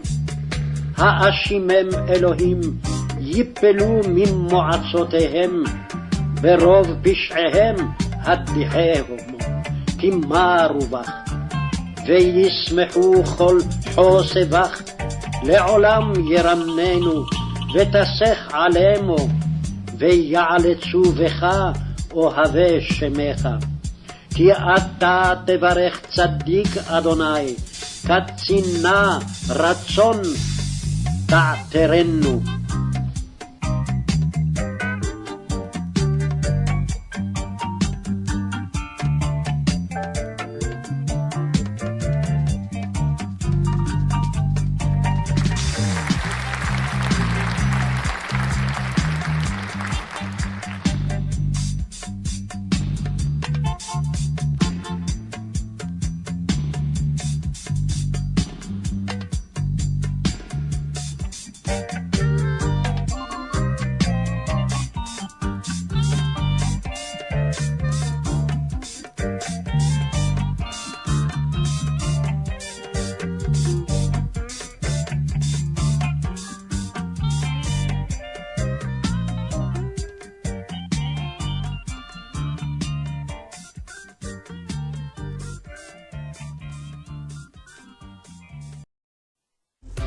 lot of work to be done, oh God, in the promised land. Whom shall he teach knowledge? And whom shall he make to understand doctrine? Them that are weaned from the milk and drawn from the breasts. For precept must be upon precept, precept upon precept, line upon line, line upon line, here a little and there a little. For with stammering lips and another tongue will he speak to this people, to whom he said, This is the rest wherewith ye may cause the weary to rest, and this is the refreshing. Yet they would not hear. But the word of the Lord was unto them precept upon precept, precept upon precept, line upon line, line upon line, here a little and there a little, that they might go and fall backward and be broken and snared and taken. Wherefore hear the word of the Lord, hear the word of the Lord, hear the word of the Lord, hear the word of the Lord, hear the word of the Lord, hear the word of the Lord, hear the word of the Lord, hear the word of the Lord, hear the word of the Lord, hear the word. Thank you for whatever you have done. Thank you, my brethren, for all your contributions. This discipleship radio broadcast has been made possible by donations from audience and listeners like you. Give thanks. Thank you very much, Miss Ghana. This discipleship radio broadcast has been made possible by donations from audience and listeners like you. Give thanks. Thank you very much, Miss Ghana. Thank you for whatever you have done. Thank you, my brethren, for all your contributions. Yes. Look forward. The way, the truth, and the life. Yeshua Shalom, Boker Tov. Have a good day in the way. Shabbat Tov, y'all. Yes, We need to establish a world where there is no discrimination, no oppression, no exploitation. We need to dismantle the shackles of hate and destruction, because love and the healing force where King Selassie prescribed it for all nation and nation. To embrace the feeling of love, it is very important. It compels the heart for justification. So all the man we are dealing with love, let me see what touch with the one hand, right? All the man, let me see. I love all the woman, yeah man. Where's the current? They know how them say that they don't have no love. You know so red, gold and green are the color of the earth. You know me, I saw them say. Even a stoplight, you know me, I say. So all I want to do with love, say, Holy Emmanuel. Lion of Judah Society.